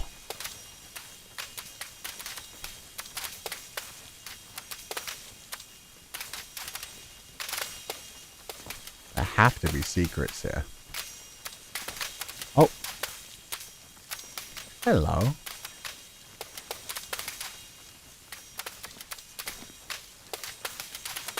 The movie The Goonies has been ruined. I did hear somebody say that at some point. That wasn't in our stream, but somebody else was talking about the fact that the word goon has been destroyed. And then they were like, is that why they were called the Goonies? And it's like, no, no. Those were just adorable children who liked to play in the sewer. Was this actually for nothing? I'm going to be really sad if this was for nothing. Wait. Okay, there's another door. But yeah, no, it definitely, like the younger generation hearing that there's a movie called The Goonies, they probably think that's why they're a bunch of losers. They think, oh, they're the Goonies because that's all they do all day. They're like the little kids that just goo. And it's like, bro, no, I swear, it's nothing like that. Oh, God. Oh. Stained glass. Let me up. Am I going to see Princess Zelda through here? Not quite. Still very pretty. Very colorful. All the colors of the dust butterfly. Plus green. Stained glass. Yeah. I wonder if I can throw the vines through it. Go, friends. Be free. I cannot. That's okay. I'll just hydrate these plants a little before they dehydrate. Looks better this way. Wait, I'm the one causing the vine epidemic. I only just realized this. Is that Feli's window? Nah, Feli's windows are mostly red, white, and black. He has stained glass, but not colorful stained glass. He's a man of simple color tastes. Aw, they won't climb that. Ooh. That's where you went. I see you. I'll be right back. Just gotta water my plants a little bit more. Ooh. That feels much better. You just realized that now? Yeah, no, I'm pretty sure I even commented on it before, but now I'm realizing that I just had so much fun spreading the vines that I stopped using them for specific things and was just like, let's just cover everything in vines. I'm the problem. Wait, what if that's going to be the story of this? What if the king is my father? The mother we know about. We know about the mother and her uncompleted work. But what if the king is like my father and this is me like ruining his work? Having a child has slowed him down in his creative process. Hey! At least it brings color. Yeah, it's kind of like the Lego movie. Maybe I'm like, I just want to paint. I want to have fun. I want lots of colors and I want to have a good time. And yeah, and then like all of the the like villagers, the people who live in these towns that the king creates. Maybe that's it. The king needs to get his work done, but his son is distracting him with all these like cute little fantasy ideas. Oh, you guys can't get down there? I guess this is where we stop, buddies. You know what? Go be free. Go everywhere. Go live your life, but I must leave now. I must continue on my own journey. Without fines. Kuchan is the Pinterest girl all along. I mean, everybody says, like, everything that I like the designs of most, everybody's always like, oh man, this is so lesbian coded. And I'm like, I mean, it's technically then also bisexual man coded. Like, I like my designs. Everything is awesome from the Lego movie. Yeah. Blackbirds now. Seagulls. Part 5. The Seawall. It's me. Hi, I'm the problem. It's me, Feli. No, I don't think Feli would ever admit he's the problem. Finally, some lore. The king hated the sea, and all because of his very first castle. It was the only one he had ever come close to finishing, and it took him a single day. But then the tide came in and washed it all away. Aww, sandcastle. That someday he'd build a kingdom that would last forever. Ah, so yeah. I like that idea. I think this is a big, like... I can't use words today. A big, like, allegory to the creative process. It's very much like the mother who was constantly, like, starting artwork and never finishing it because she had other things to do. Same thing for this king. The son is like, I'll create the best castle ever. But then he gets to a certain point and he's like, no, it's not good enough. And so he just abandons it and moves on to the next thing. He never finishes one thing. And so he's always just like chasing an ideal, chasing a dream, and never actually completing what he started off to finish, which a lot of people do. I've done that, but ooh. Birdies. They're caught in the breeze. What is that over there? Maybe that's Edith Finch's house. But yeah, sometimes you just get distracted and you're like, well, this thing that I'm currently working on isn't good enough. And I've got the next best thing. I need to move on to the next thing. And it's like, but then you never finished, you know, what you were working on. You got to finish what you're working on first. Unless it is just holding you back. But, you know, if you never finish anything, then you've never actually created anything. You've just had a bunch of ideas. Me with my 9,000 works in progress? Yeah, no, that's me too. I've started a lot of stories and been like, oh, this, I've got a better thing I could be working on. But yeah, it's good to finish them. Get some closure. Oh. Hello. Telescopic. Look at the sleeping king. Is that inside your eyes? Oh, he's got a little house inside there. He's sleeping in a little warm room with all his paintings around him. So is that where you live now? You made a terrible shack. It's kind of reminiscent of the Edith Finch house. Like the way there's the scaffolding on the sides of it and stuff. And it kind of looks like where he lived in the Edith Finch house, where he was in like the towery bit. They built him his own tower to live in. So it's very... like maybe he was just trying to go back home eventually. Maybe after creating all these wonderful things, he was like, oh man, I really just want to go back home. Statue's unfinished too? Yeah, and he's sleeping there. Didn't even finish his final home. Good to know that the king's still alive then, unless that's a statue. Do I do some jumpy jumps? I think I do some jumpy jumps. What happened to his torso? He's just very thin. Sharks! If I go in there, will they eat me? Hey, sharks! Oh, they did come for me.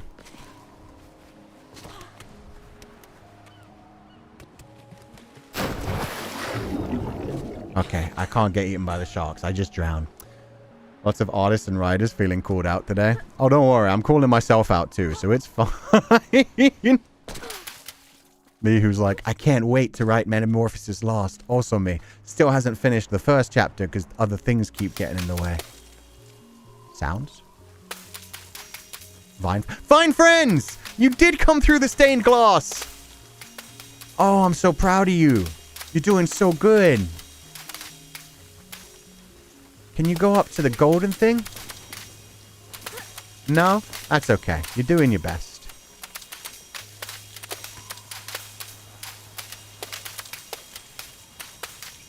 Can you go there? No, there's a crack in the way. Unfortunate. Can you get in the bucket? No, they can't get in the bucket either. Where could I go from here? Oh, they can climb up there. I just wasn't hitting it well enough. Yeah, boy! It's me and the boys! This would be so much fun for a child. Cú is a proud plant dad. I wish my plants in real life did this well. I kill everything I try to... No, that's not true. I still have some English ivy and some lucky bamboo.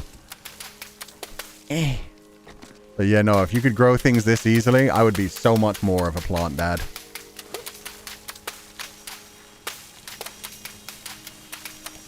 I managed to kill a spider plant once. Those are supposed to be the easiest plants in the world to take care of. I think I overhydrated it. Wish my cactus did this as well. Yeah. Cactuses are nice and easy at least. You don't really have to feed them too much. Uh-oh. Plant friends. Getting a little slow here, guys. There you go. What's your favorite plant, Sensei? For air quality, I really like English ivy and... Oh, is that where we stop? Oh, I could have stopped there. Whoa!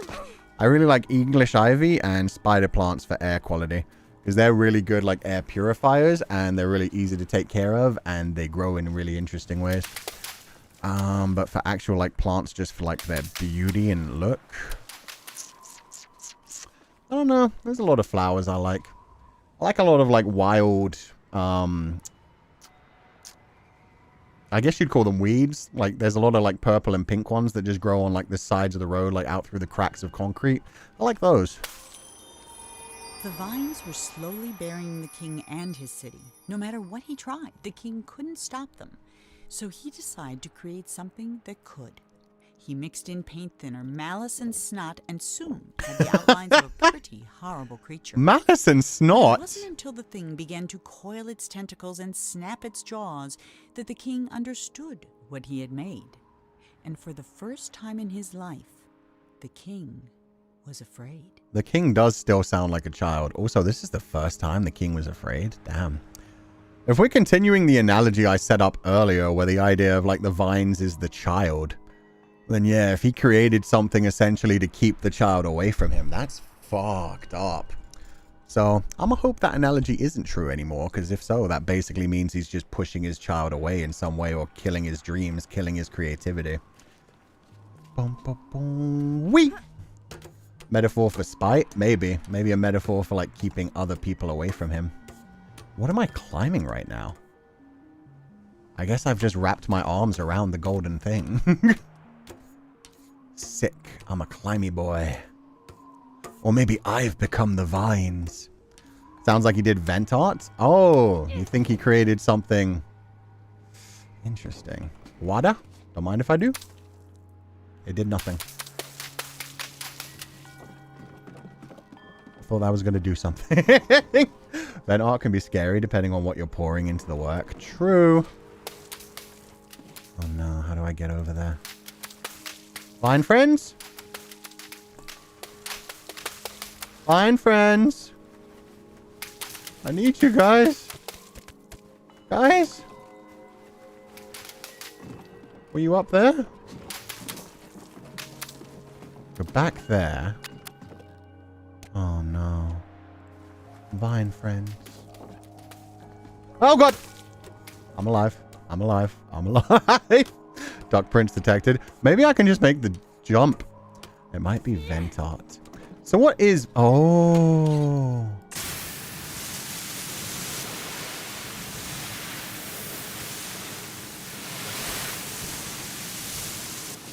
Well, this will surely help. There we go.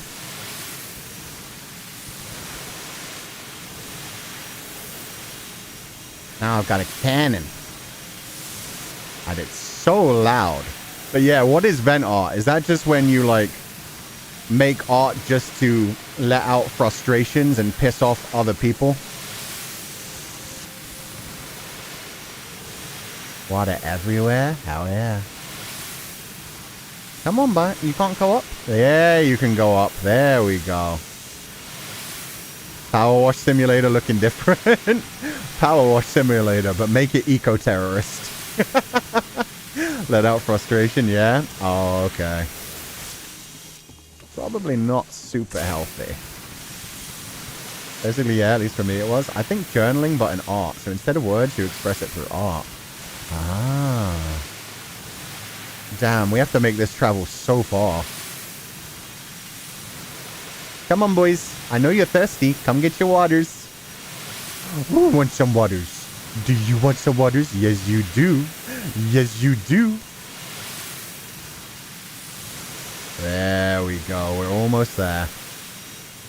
Drawing your bad feelings. Yeah, there can be some things created that way that are pretty terrifying, honestly. Bad for your mental health and physical health. I mean, any kind of art can be bad for your physical health if you give too much of yourself to it, but I see what you mean about it possibly being bad for your mentality as well. Whee! Can we go higher? No, okay, so that's as high as we can get. Okay. That should be enough. Whee! Drink up, y'all. We're being watered. Brr, brr, brr, brr, brr, brr. Yeah. Open your mouths. It's time for hydration. Ah, delicious. Okay. Now I've got my vine friends with me.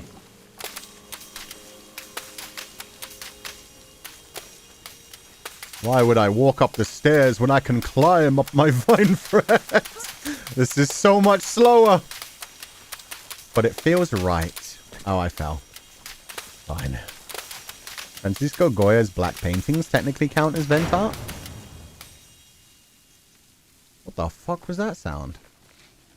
Part 6. The Bell Tower.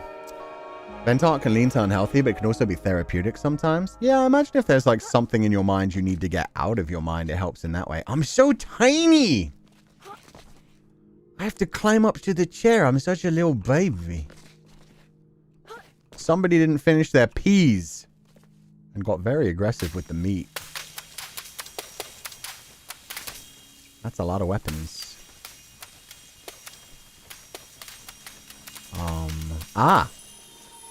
Even half-finished, the creature had no trouble swallowing up all the king's soldiers, half his zoo, and 3 peppermint gazebos. It was only with the help of his pet hippo and the giant that the king was able to force it into the sea. And though the water remained black for years after, the creature was never seen again on shore. Oh, so is the creature the Loch Ness Monster we've been seeing? He ate all the other people. That's why the giant's alone. At least the giant survived. The autistic child is 2 apples tall. Yeah. I wonder if I weigh as many apples as Link. Die, monster! You don't belong in this world. Oh, wrong way.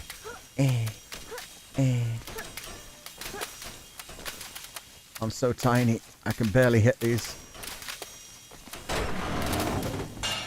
Hell yeah! That's what I'm talking about. Imagine just like journaling negative emotions. Vent art can end up emphasizing the bad feelings instead. Gotcha. Yeah, if you lean into it too much. It's just like any form of escapism. You lean into it too much, it becomes less of a fantasy and starts consuming your life. You have to know when it's time to like take steps back. Ooh.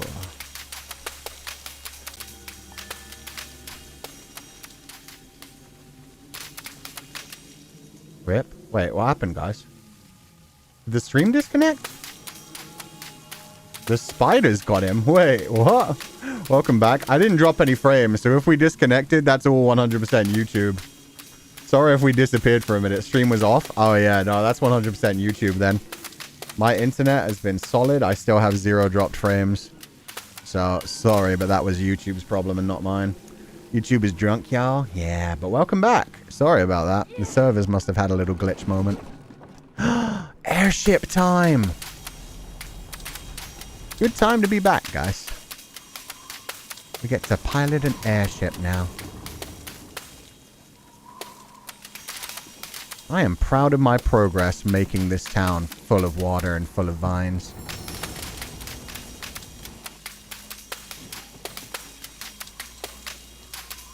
I see another balloon. I must have it. I need a frickin' hose again. Get back here, you.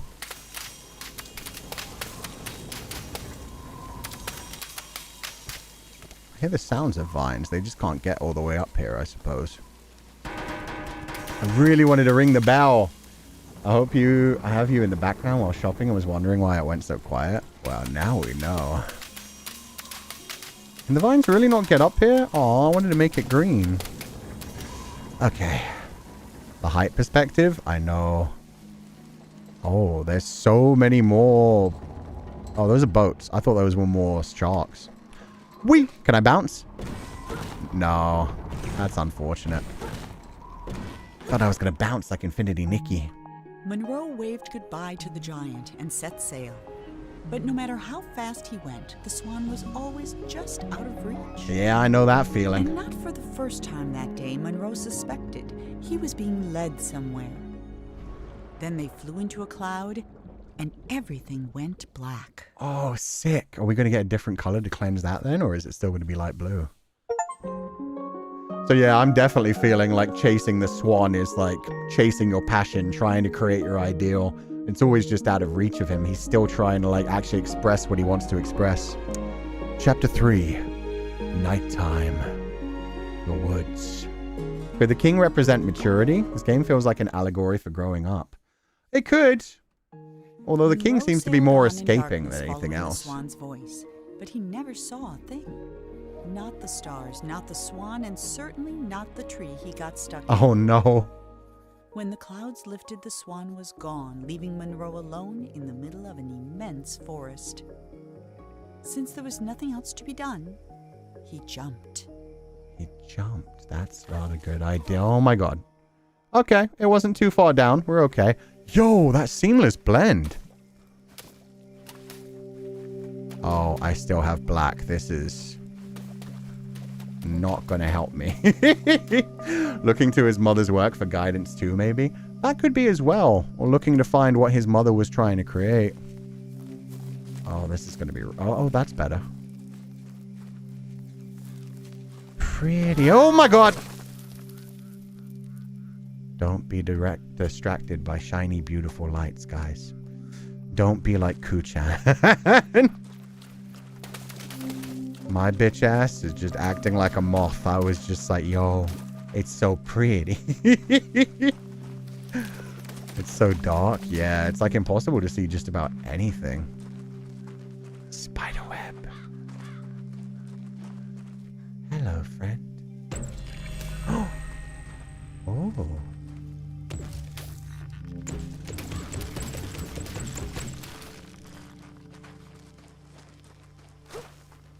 Swan prints. It's good that Sensei evolved out of the ocean. Anglerfish would have decapitated him. Anglerfishes are so tiny, though. They could maybe decapitate like a bug.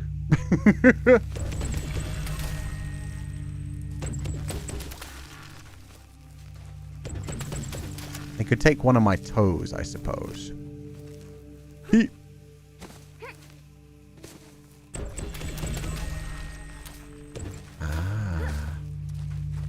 Outer Wilds anglerfish would disagree. Okay, but that's just because we went into like a pocket dimension. And the anglerfish was still tiny in the Outer Wilds. It's just that when you went into Dark Bramble, you were like...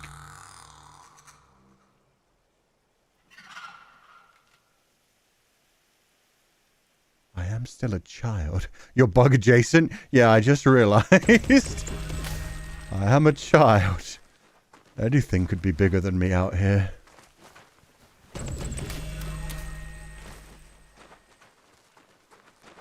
They made creepy noises.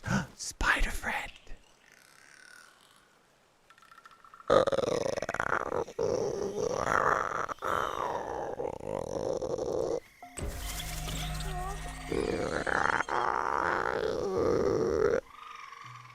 I'm communicating with them.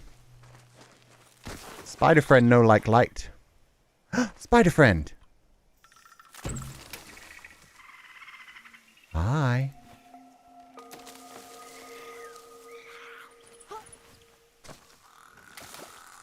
Oh, he's coming closer.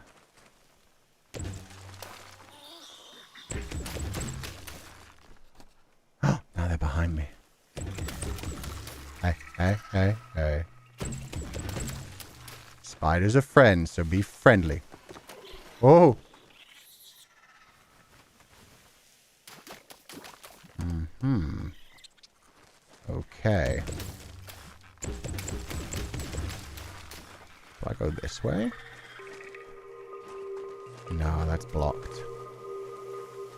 So I guess I try to go this way? Nope, nope, nope. Darkness is scary. Darkness gives me a creepy heartbeat.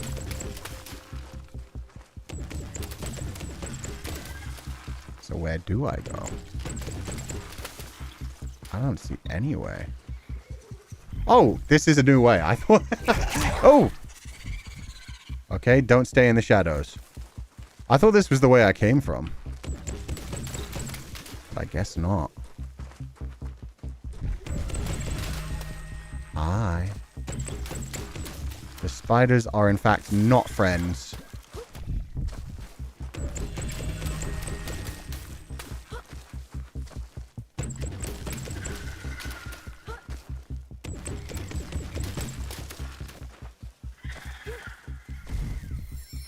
Case in point.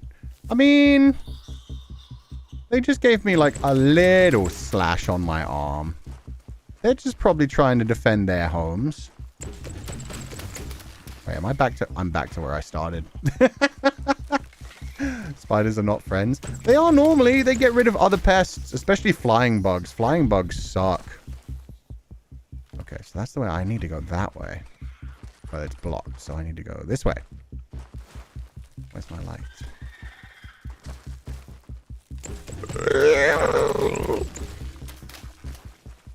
This way. Oh, so much darkness! So much darkness! Okay. That... Was that where I came from? I don't remember. That way. Oh. Duck prints. This way. No, no, no. No eat the child. No eat the child. Oh, okay. Cool, cool, cool, cool. I do a job and I appreciate it. Please don't bother me. Spiders and we can coexist. As long as they're not venomous, I like spiders. If they're venomous, then yeah, they gotta die. You see one with like a bright colored pattern on it, you squash that shit. You see what you know to be like a brown recluse or something? Yeah, no, that shit gotta die.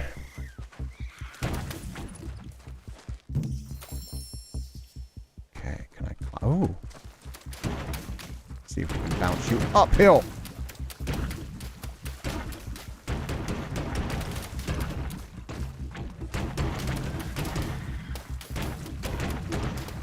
Everything is better with a ball.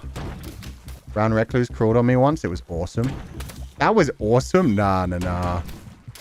Isn't that the one that can actually, like, kill you? Horrible phobia regarding them. Sticking to chat for this part. Fair enough. There are a lot of spiders around here. My ball's going to try and leave me. Don't leave me. Don't leave me. Wait. Wait. Wait for Milton. Not Milton. I'm not Milton. I'm the other one. The other one with M.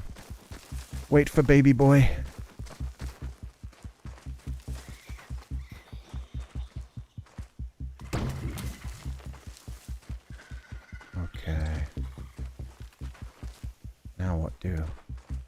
push you over that? I cannot. That's a problem. Oh, we go through the cave. Monroe, thank you. I forgot his name. My cousin once chased me with a black widow in a bottle. Okay, that's actually crazy. That's actually like murderous shit. Especially if you were a child at the time.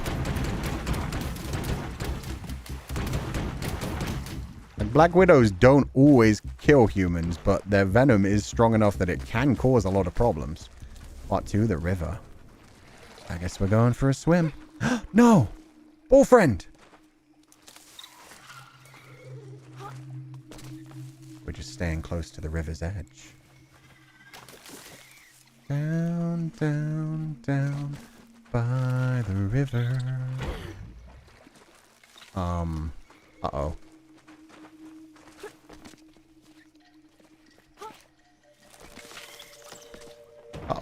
Uh-oh. Uh-oh. Uh-oh. Ow, ow, ow. I'm trying. Stop, stop. No! I lived. Barely. There was a balloon there.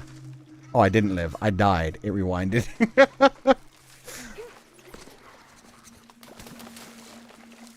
How did your cousin get a black widow in a bottle in the first place? I'm not gonna lie. That's really impressive. That is an impressive level of hating your cousin. To collect an actual deadly creature just to torture your cousin a tiny bit is kind of wild. No, no, no, no, no. I'm with the ball. I'm with the ball. They all float here. You'll float too. You'll float too. You'll float too. You'll float too. I lived. Hey, frog friend. Bye, frog friend. No, no, no, no, no, no, no, no, no, no, no. I'm not fast enough. It's going so fast. Ah, damn. Okay, we got this time.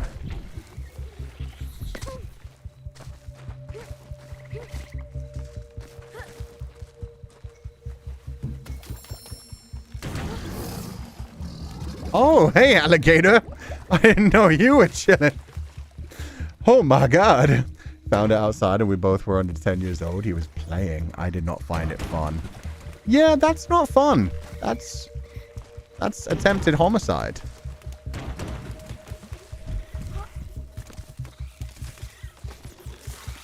Run for your lives. Bum, bum, bum, bum. Ooh, glowy shrooms. Aha! The king was tired of creating perfect kingdoms only to attract less than perfect subjects. He decided he'd have to leave a legacy the old-fashioned way, with a family. So he began to build one, starting with a house. I'm sorry, what?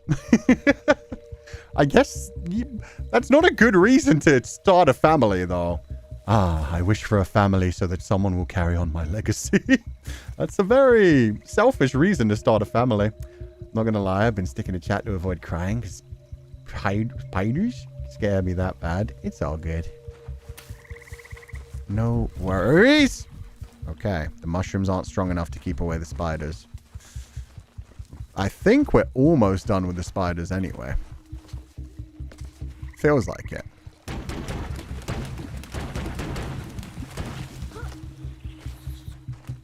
Okay, no, I can't explore over there.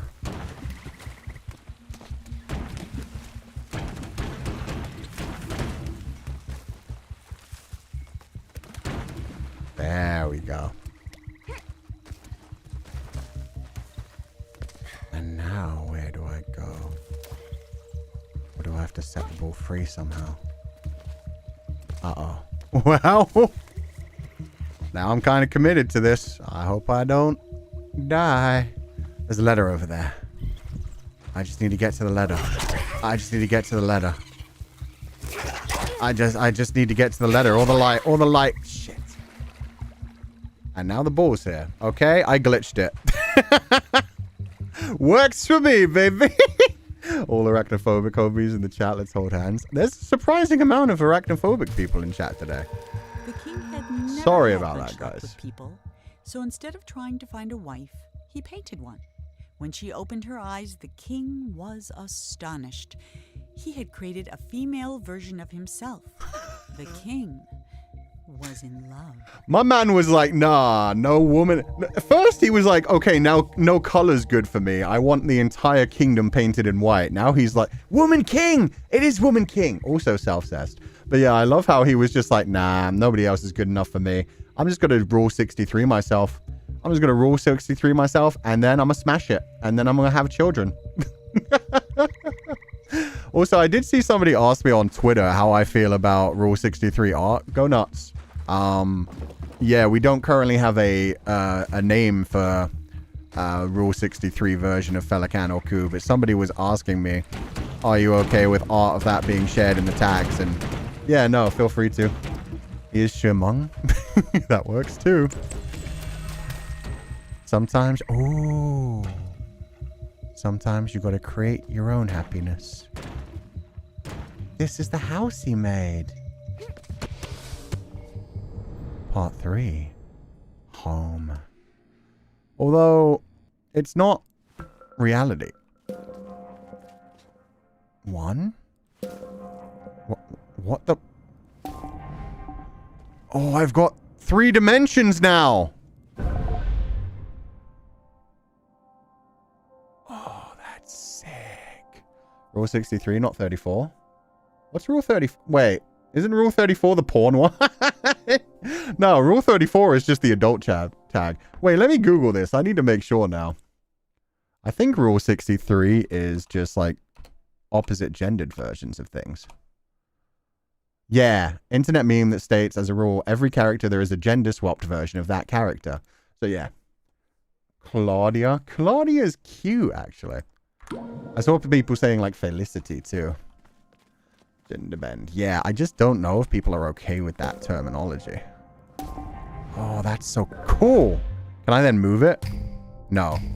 I can't push it around. Oh, but I can delete it. That's sick. Rule 34, your Rule 63. Yeah, I mean, you can do that too.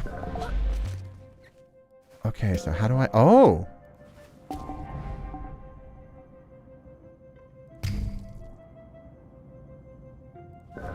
This is sick. Oh, okay, okay. So what I should have done was a bit lower.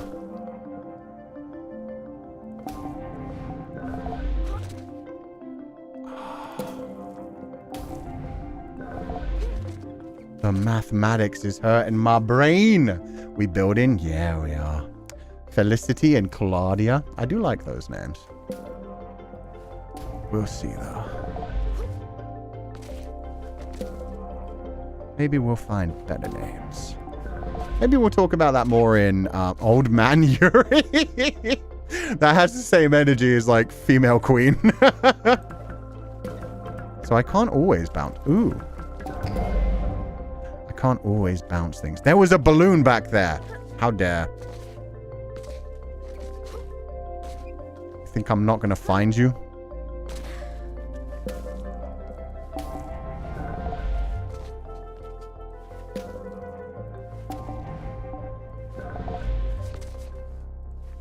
Ha! You'll love me some Old Man Yuri. Some Old Man Yuri. Some Old Lady Yowie. It's always a good time. We're now painting with shapes. Yeah! Milton finally figured out there are 3 dimensions. And 4 if you count time. Can I? No. Okay. So that's just a bush, but in 2 dimensions. Ooh, I could even get over there if I wanted to.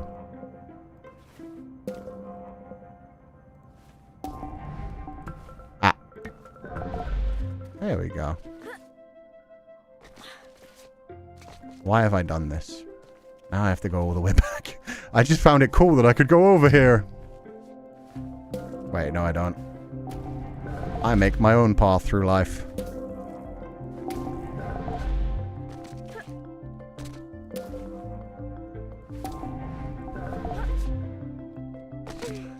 Well, shit. Had to go all the way back anyway.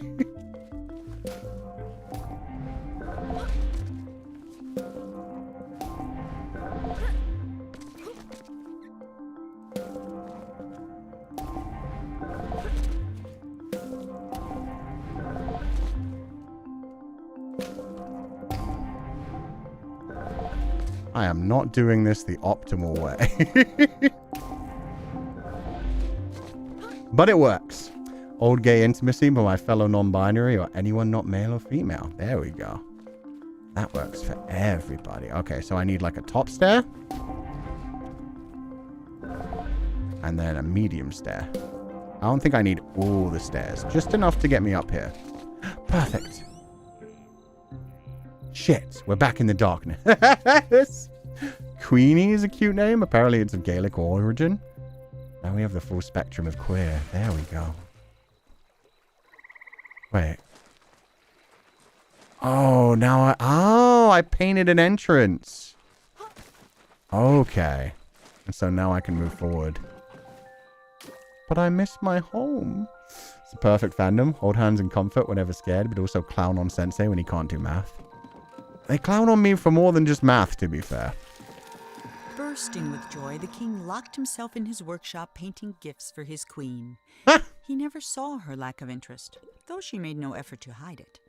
The only gift she kept was his first, a little silver paintbrush. Oh no. You gave her the ability to create her own things. He created her like, I need a wife. And now he showered her with gifts and she's just like, nah, you gave me a paintbrush. I don't care anymore. I'm painting my own world. Oh no. And then did she start like trying to create her swan? It's mom. I feel like it's mom. Yeah, I feel like we're the king's child.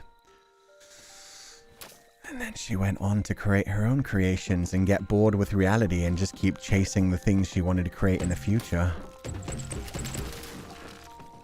Oh god, does that mean she didn't care about me, her child, either? Am I just fiction? I might just be fiction. I might not be real. Wait, that suggests that I can do three-dimensional paint. But it isn't letting me do three-dimensional paint. It's a female version of himself. True, and he was always unhappy with the things that, like, tried to hold him down. The things that, like, asked him to take responsibility for the things he created. So maybe she was the same way. Maybe she was like, you created me. That doesn't mean I care about it. Oh, and here's the house. Milton. Pet hippo. Waifu. They don't even have the same nose. You don't love yourself enough, sir. I'm just going to say, if I rule 63 myself, I want it to look exactly like me. Is Feileacan just like... I don't want to go into the deep emotional problems it brings up with how much I like Féileacán but don't like myself. Part 4, the nursery. Did she create me? Oh, maybe he created her.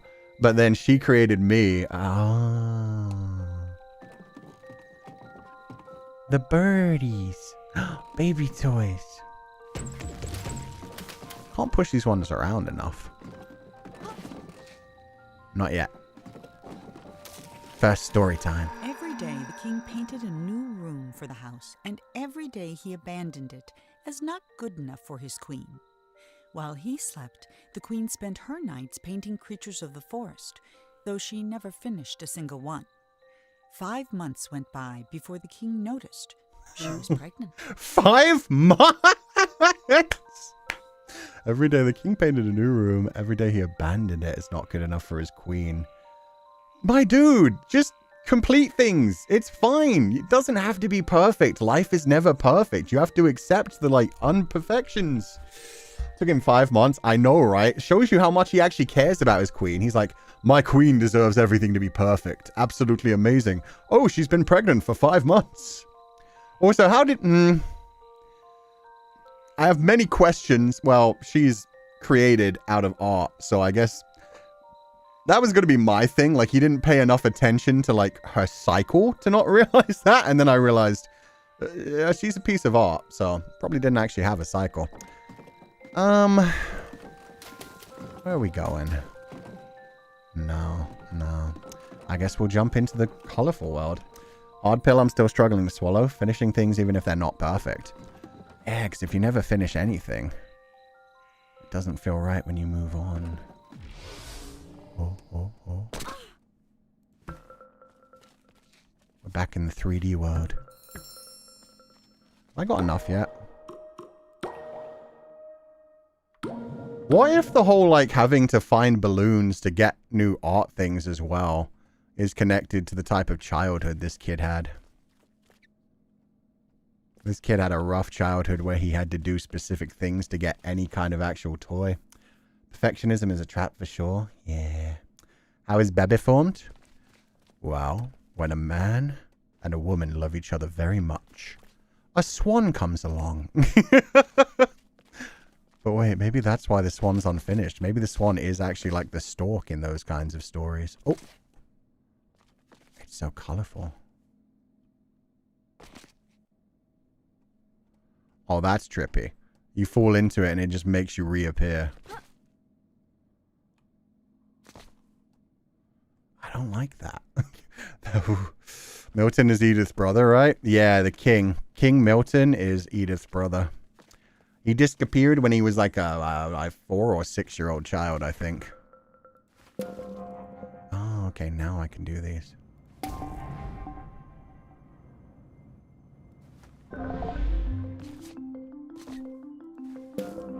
His music's so whimsical.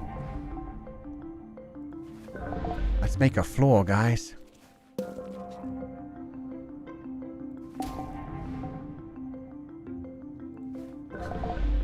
I can build this house better than any stupid king father. That's good enough. If you step in the wrong space, you might fall to your death, but it just means you have to pay a little bit more attention.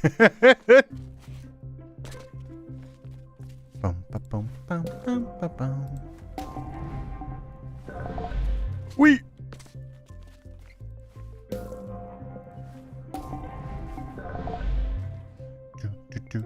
That's not high enough. There we go. Gazebo. If I had a magic paintbrush that could make anything, I'm giving myself a damn degree. I'm not going to deny it. Like, the first thing I would do would be create something like Féileacán. I'll be like, yeah, nah, fine as fuck, man. Damn it, I'm so close. Just a little bit further.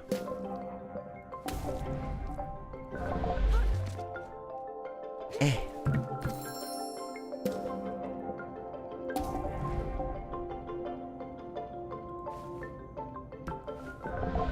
That's just for the fun of it. I thought that would be a cool design.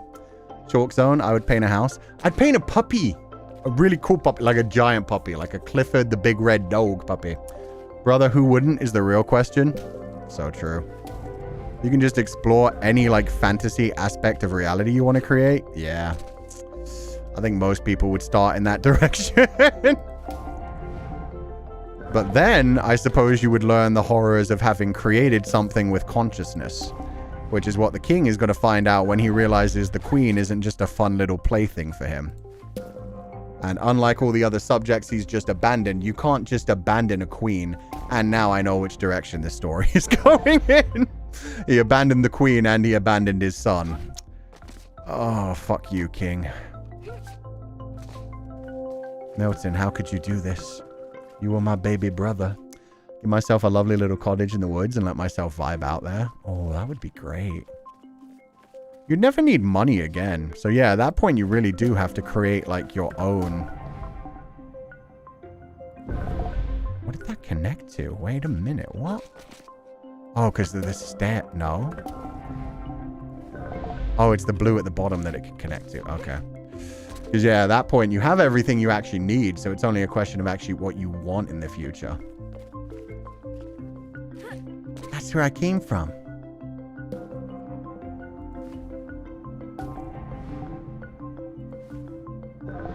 Nice.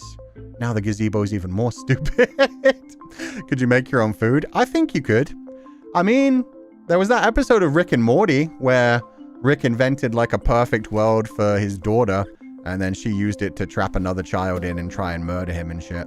But then he essentially like made his own children and started eating them to survive. So yeah, you could paint out like some sort of, that's what she's doing. She's creating like little creatures. That's why she's going to end up making a son. She doesn't like the king. The king doesn't give her enough attention. So she's started with like woodland creatures, and then she's going to be like, no, I want something that can actually love, something that I will actually enjoy and that will love me back. So she creates a sun. But then she still starts making more creatures. Oh, God. So she gets bored of her son, too.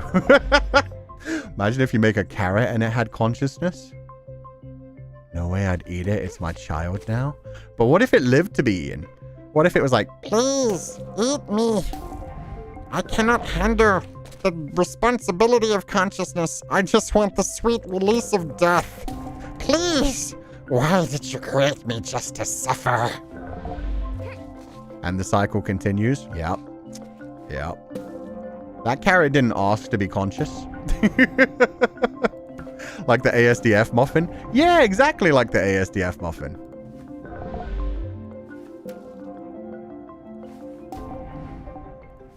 It's an existential nightmare. And that's... Oh, God! Why, I will never play God. I didn't know Kuchan's voice could do that. Oh yeah, my voice can do all kinds of stupid things. Any direction that I want. That wasn't even a particularly good voice. Eh. There we go. I see you. I'm so close to having 30. Man, this room's wild. Verbose Stitch. Stitch, but he's talkative. Stitch, but he's a yapper.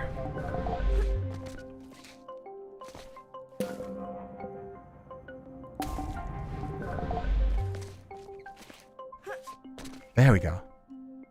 Oh, I'm so close. Oh, you're so... Oh. Oh, it's so rude. That's why the balls are blue. Oh, we're done again. Damn it, YouTube. Why is YouTube like this today?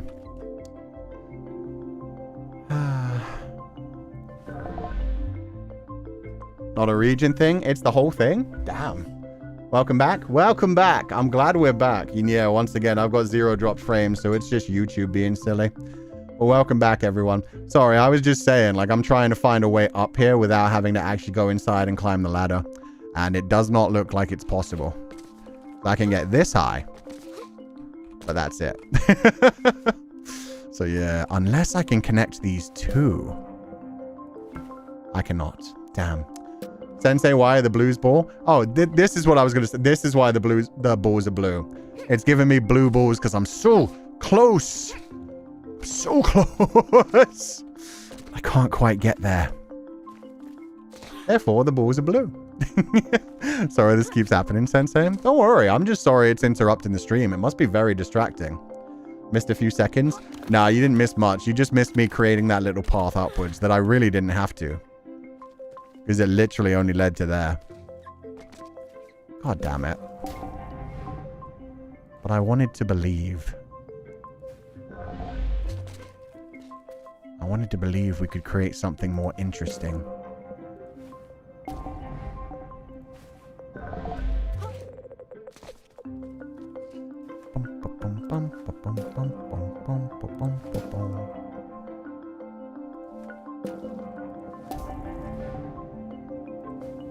At least we came back quick. Yeah. And now I'm just decorating. I could really move on at any point, but I'm just like, I want to make it spiky. Oh, the duck did a jump. How dare, duck friend. Okay, so we do actually need this for when we come back. Awesome. I did a useful.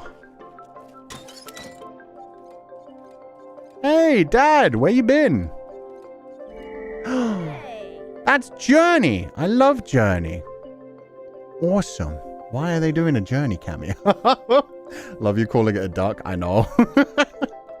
Game is literally called the Unfinished Swan, but he is now duck friend. Wee. Wee. Wee. Wee. Can I go to the moon? Oh, gravity got fucky wucky. But I made my path. It did look like Journey, right? I wonder if that was actually an Easter egg or if that's just going to connect to this story. It looked like Journey a lot, though.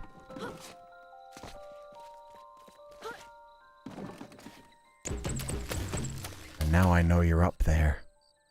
Having a journey on the moon. Swan noises? Coo duck.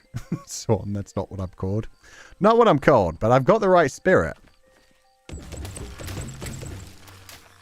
Do I just do a jump? I think I just do a jump. Yep.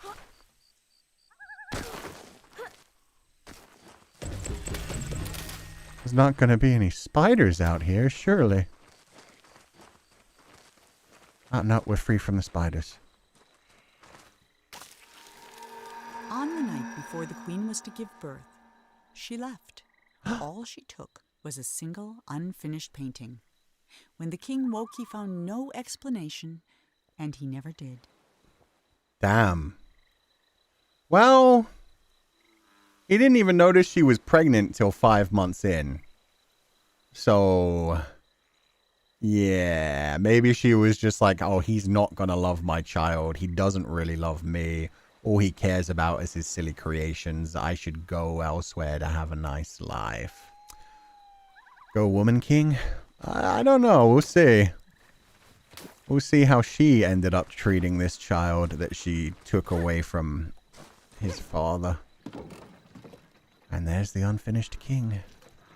This does remind me of Edith Finch. This reminds me of, like, Out on the Lake by the house, where, like, the original house had sunk. The moon looks so interesting. I wish I could zoom in.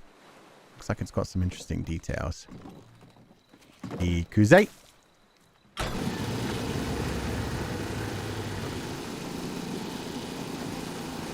It almost feels like a prison, too, with all the searchlights and stuff.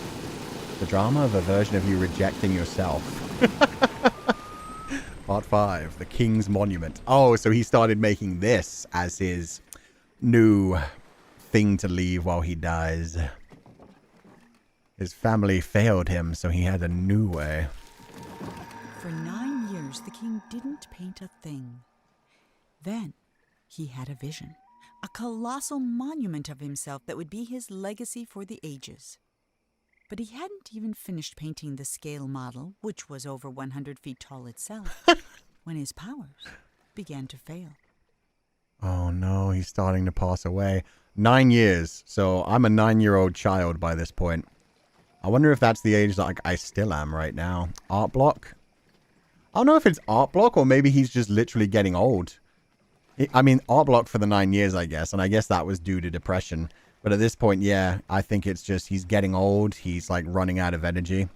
Maybe he's going to blame me now that I have these powers where I can change the world. And the fact that his wife took his brush from him as well.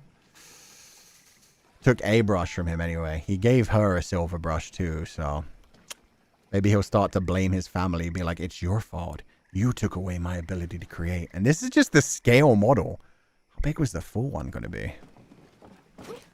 I love the reflection of the stars in the water. Can we see the moon in the water? Oh, there was a shooting star there for a second too. I missed it. And no, we can't see the moon in the water. That's a shame. That would have been gorgeous. I was a king. I had a kingdom, a wife, and magic. Okay, Grandpa, time to take your meds. Well, there's no grandchild to help him either because, you know, he's all alone. All he cared about was creating something for people to remember him of in the future, a legacy. So he didn't pay attention to his actual family who then went ahead and left. Oh my God. Wow, he really didn't want his legacy fucked with. That's a lot of security. The king never finished another painting. Hippo! Then one night he went to sleep and couldn't even finish his own dream. And he's been trapped inside it ever since. Like in a coma? That's rough. He went to sleep and couldn't finish his own dream. Is it a dream or is he dead? He's balding. Yeah, he's lost his hair now too. Is the hippo alive? Please let the hippo at least be alive. It looks like he might be... I mean, he's definitely not like a rug, but he might just be stuffed at this point. Did his hippo pass away? He passed away in his sleep. It might be that the king passed away in his sleep. We're either going to wake him up or, yeah, it's just... He had all these ideas of things he wanted to create. Things that he cared more about than any actual part of his life. He ended up creating nothing and being left alone and just passing away in his sleep with nothing ever completed. Which is a good way to put it. Like, literally just straight up. He didn't even manage to finish his dream is a good way to say, yeah, man died. I don't think I can touch this. Yep, that's painful. Can I, like... Surely paint's not conductive. It's conductive. Does that work? No. Okay, so I have to find a way to turn off the electricity. Hope at least it's a good dream. He's probably having a nice dream where he's actually, you know, creating things and being happy. He's a lemon. Uh-oh, indeed. They did not like that. Let's get the hell out of here. Where's my ladder? Where'd it go? Oh, the water's raising. And it's carrying me with it. It's no longer carrying me with it. Okay. It's over there. There's the ladder. Sudden horror game? Yeah. Dad did not want his legacy fucked with. I gotta tear it down. Where do I go from here?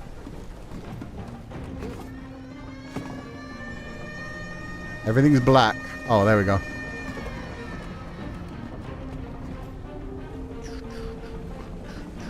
So dark.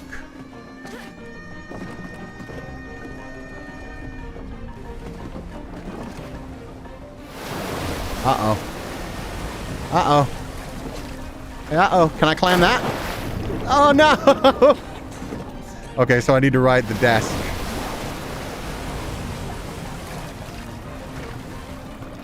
That works. A lot of mustaches. Can I climb the vines? Hi, Milton. Bye, Milton.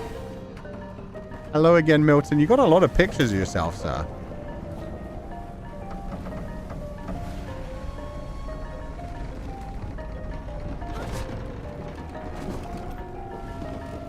Oh, it's still rising. It's still rising. I thought it stopped. My bad. My bad.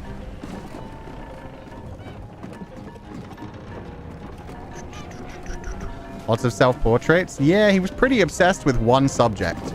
Man was a bit of a narcissist and only cared about himself.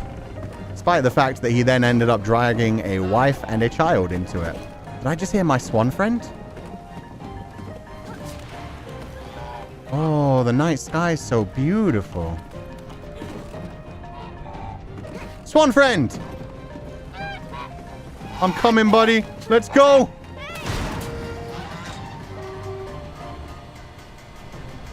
Oh. Oh, this is kind of trippy. Do I jump? I think I jump. I am gonna... Whoa. Jump! Okay.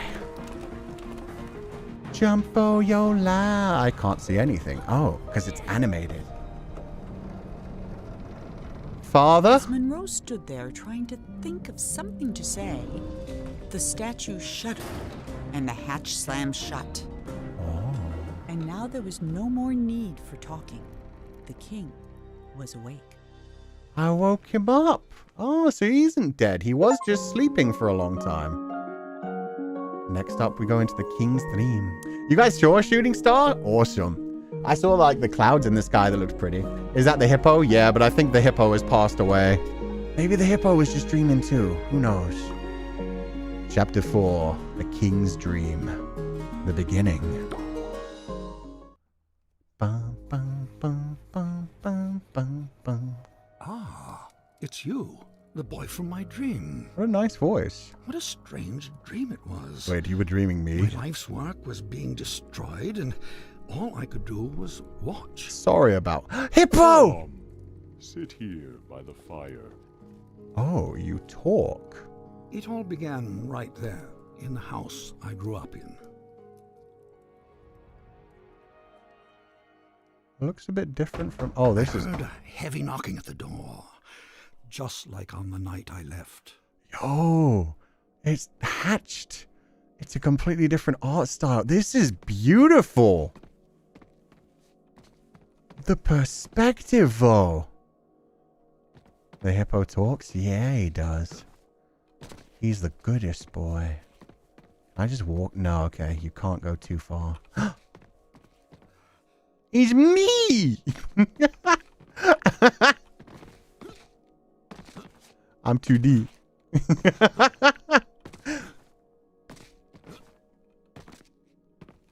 Oh, this is sick. Oh, and there's the king's father. It should be my grandfather. Can't see it very well. Oh, I can still... I wish I could hit myself. Not in like a self-harming way. What's at the door? I opened the door, but there was nothing there. Just white space. You could create anything you want within that white space. Like...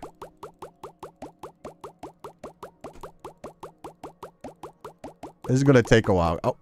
Oh, you have a certain number? That's rude. Man. Oh, am I just here forever now? Nope. Okay, there's a way. Perspective on how he disappeared. Yeah. There was a knock at the door. But when I got outside, disaster. Some miscreant had painted everything. My garden was ruined. Can I clean it now? No, I can't clean it. It's just, yep. So now I get to go through again, seeing everything that I did earlier in the game. Look, man, I don't think it's ruined. I think this is pretty cool. I left your statue alone. And then my statue spoke and said, "Help me! Some little hooligan is running around splattering everything in the garden. I think he's headed for the..." Yeah, get wrecked. Something got in my mouth. Oh, dear. Oh, no.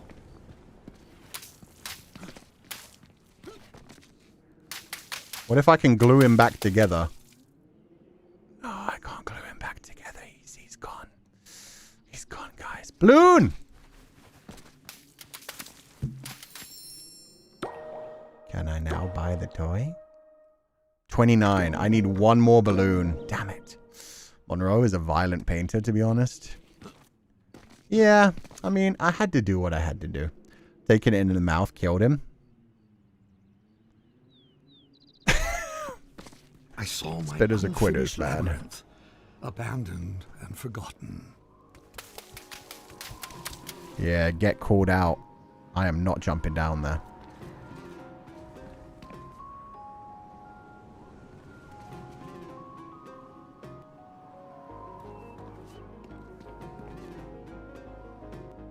That's a cute little glitch of the game.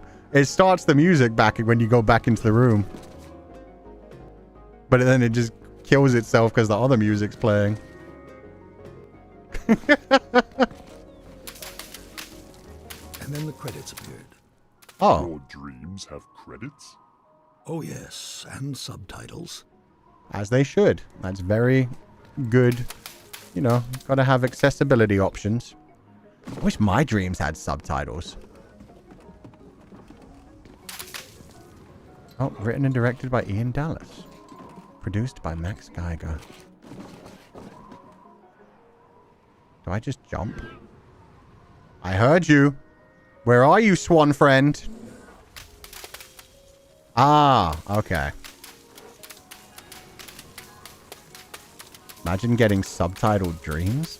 You'll finally understand what people in my dreams are saying. I bet it would be like real uncanny. Like that would probably make you like wake up, to be honest. Wait! And then I saw my beautiful city strangled by those disgusting vines. Cork your I limb. built it to stand 100 lifetimes, and Hey, buddy. instead, it'll be buried in one.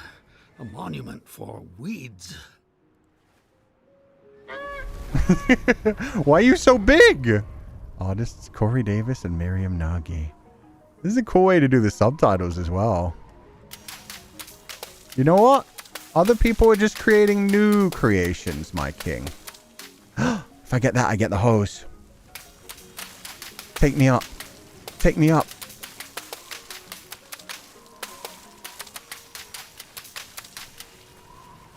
Yeah, boy!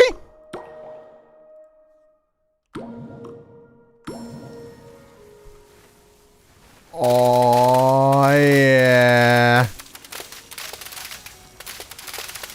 You don't like vines, do you, king? I wonder if they go all the way down. No, they don't. Can't even hit the balloon anymore.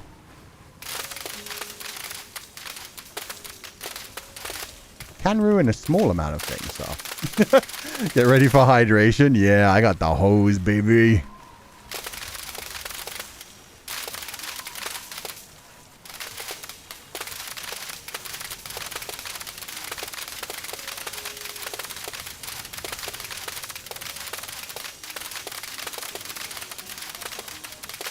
Come on, that way. That way. Yeah. Wonder if I'm just supposed to fall off. He has a long hose, y'all. Yeah, no, it extends wherever I need it. Nope. Here we go. I found a way in. Oh, I did not. I did. The dining hall was full of people, like the old days.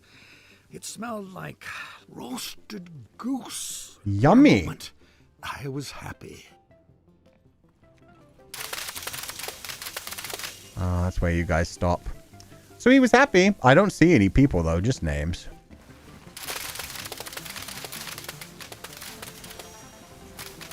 Music's getting intense. It's me. I'm the king now. I'm not just the child. Oh, I like that. The mirror reflected credits. That's sick. I can put it. Then suddenly, I was alone again. Oh, I fucked The up. world had become cold and dark. Maybe you should have fostered healthy relationships instead of just painting friends.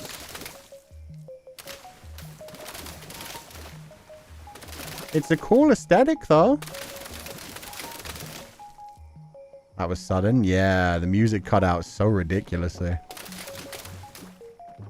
They knew I was going to turn off the light. My own death rising up around me. Hans Rodionov. Oh, God. No, no, no, no, no.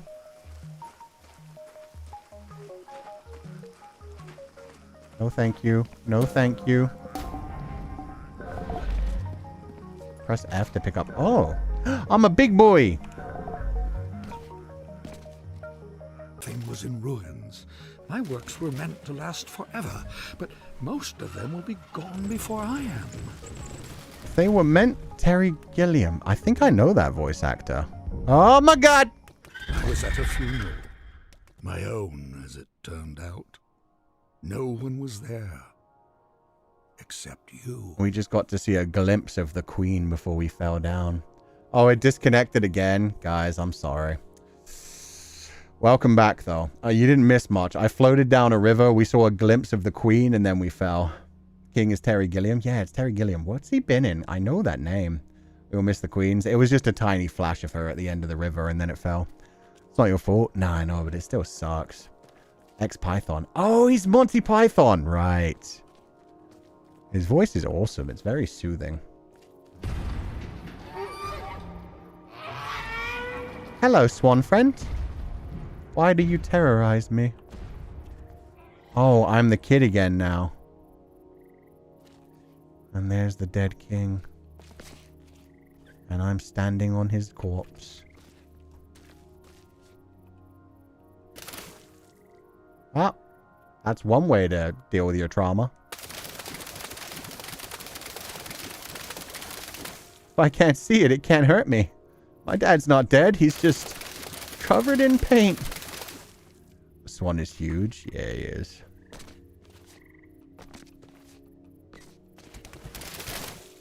Have some respect for the dead. I mean, my dad didn't respect me too much, so... I saw my monument, my last hope of leaving something that would live on after me, and I began to walk towards it. Well, you could have just lived your life rather than planning for everything after your death.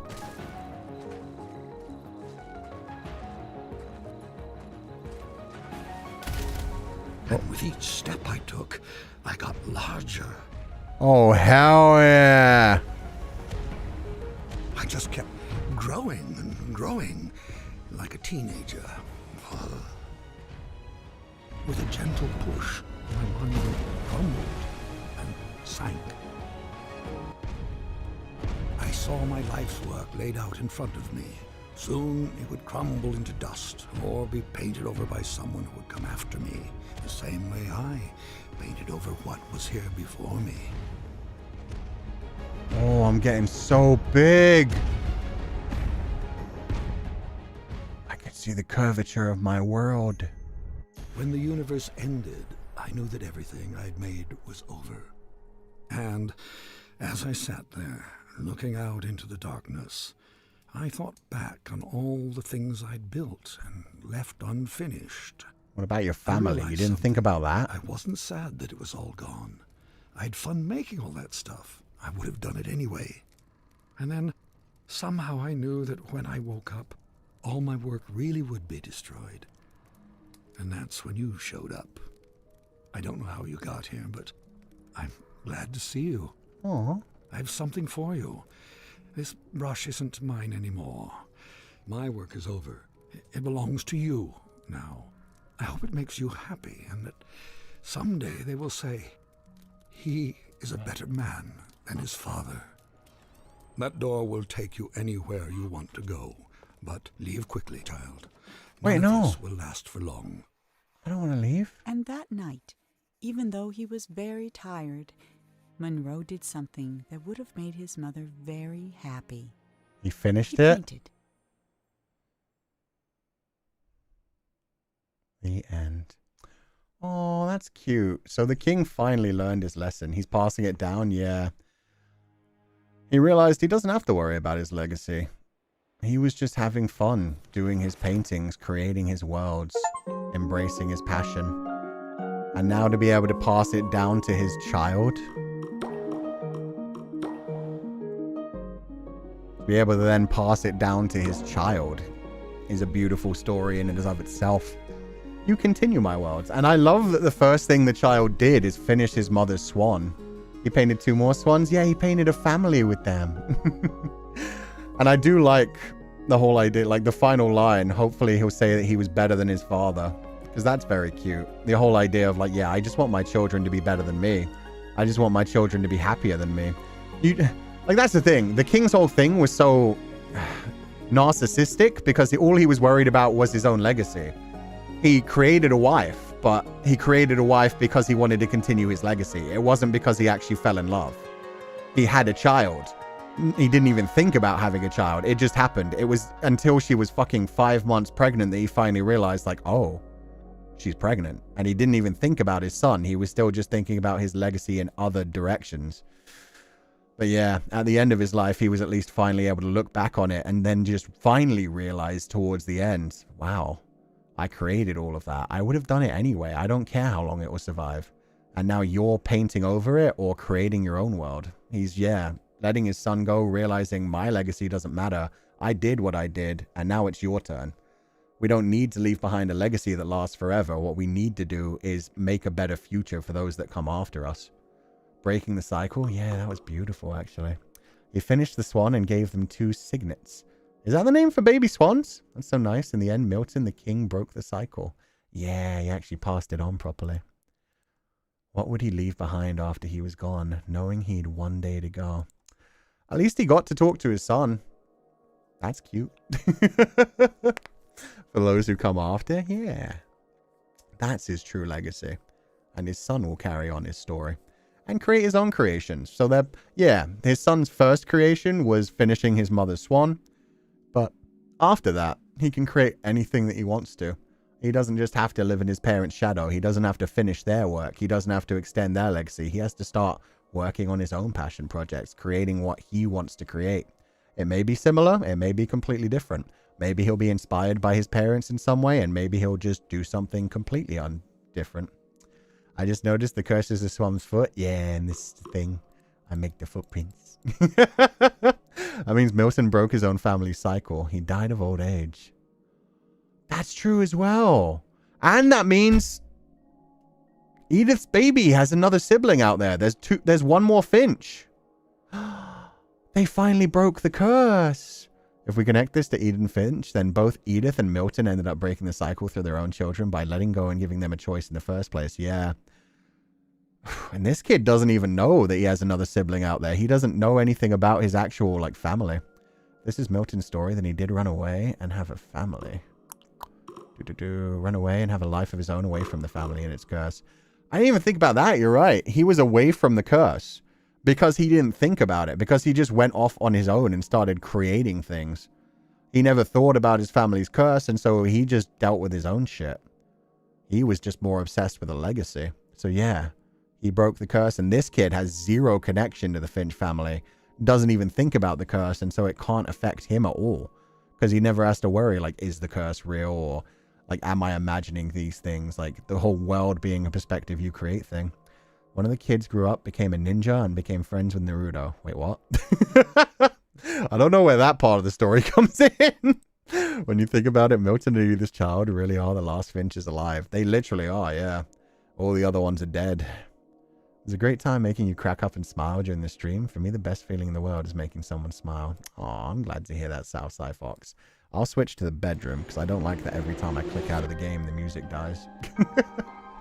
I will put on... I'll put on like a calm theme. That's a bit too sad.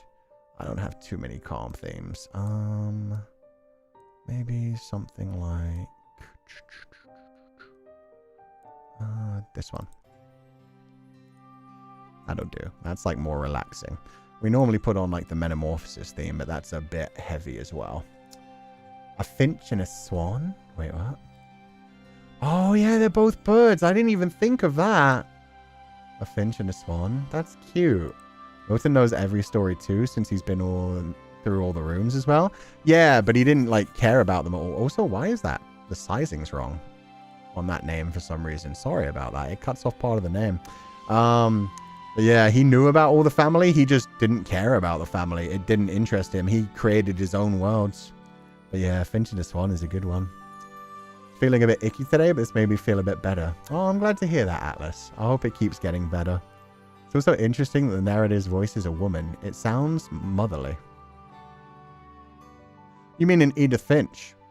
Stream helped me sleep through a nasty headache too. I'm glad to hear that, Kidadin. I hope you have a nice evening. Finally a shorter stream. I know, right? I told you guys it was going to happen eventually. 3 to 5 hours is where we're supposed to be at. And we actually did it today. Let me just quit that game so it's not running in the background. There we go. He didn't need to retell their stories. He had his own to tell. Yeah, exactly. And that's why the curse didn't affect him, because he had his own thing going on. He didn't perpetuate it in any way, either running away from it or anything else. Although, the thing is, he was still kind of connected to the curse in a small way himself. Because he was still obsessed with his death in his own tiny way. Like the general idea that he was obsessed with his death and trying to find a way to have a legacy that lived on after him. So he was still kind of thinking about it. There's a good duality about breaking the cycle. No one knows everything and lets go the other lives in ignorance and just goes on with life. Yeah, and also, yeah, I think that's a good representation of family trauma when it comes to the Edith Finch story as well. That, yeah, the familial trauma being passed down to each person. Meanwhile, the Finches that actually have left it and don't know about it have a better chance. And Edith left it in a book for him to read if he wants, but basically also to tell him, like, it's up to you what you do with the stories. Do you carry them with you or do you ignore them? The narrator reading the pages was also a woman. Oh, true. The storybooks. So maybe his mother did tell him stories about his father as well. Maybe that was her way of telling him, by the way, you do have a father. He's still out there. He's just kind of a piece of shit. So this was like the children's book story that the mother told to the baby. To be like, by the way, you have a father. Here's his story, and we're going to go to his funeral now. Such a wholesome game, and I haven't seen it in a while due to not having... Well, you go to find him. He's been dreaming that whole time, and then you wake him up. And then he passes it on to you. So I guess... Oh, that's actually sweet. I don't think you actually do go to... Like, he wakes up at the end. He tells you you've got a paintbrush and to go on yourself, but I think that's just a way of letting go of your father. You realize you did have a father out there. You've heard the story from your mother. You show up and meet him for the first time, and he's just like... Yeah, no, I was a dick. I was only worried about my work. I was only worried about creating a legacy. I was not a good father. Now you go on and be a better man than I was. Oh, fuck, I love that. It took me a while to actually get to that conclusion. But that's a beautiful way to read into it. That, yeah, it is a child whose mother took him away from his father because his father was just only worried about his work and his legacy and knew he wouldn't be happy there. But would probably be affected by his father, and his father would probably be affected by him, like thinking the whole thing he did with like, oh, other people ruin my work. Like, yeah, the thing I read into it with like the vines possibly being the child wasn't actually there as it turned out, but he would have felt that way. So maybe that's what the mother was trying to tell him in that story as well, was like, if you were there, if you were distracting him, if I was there, if I was distracting him, we would have been causing him problems. I wanted to live in a world with life. I wanted to create more life and go out and enjoy the world. And he just wanted to lock himself in his room and keep creating his paintings that nobody else liked. He separated himself from that. And so she told that to her child in like a children's storybook way so that he could understand it enough and then meet his father after she passed away. Which is very similar to Edith Finch as well. With Edith leading behind the book and being like, this is what's affected all your family's lives. I'm leaving you these stories because I want to carry on their legacy, but don't be affected by them. Live your own life. Such a wholesome game, and I haven't seen it in a while due to not having the means to play it. I'm glad you had fun with the game that's so dear to me. Aw, thank you, Anachromatic Hand. Hound, even. It was very nice. There's a lot to read into as well. Like about the whole creative process and how Milton, yeah, fucked himself over. Woke up earlier than I'd like, but it means I got to tune in for a bit. It was great fun. I'm glad to hear, Lindsay Marie, and I hope you have a good day after this. Your boy is gonna lay down? Cool, have a good time. I missed the whole context, I'm just nodding.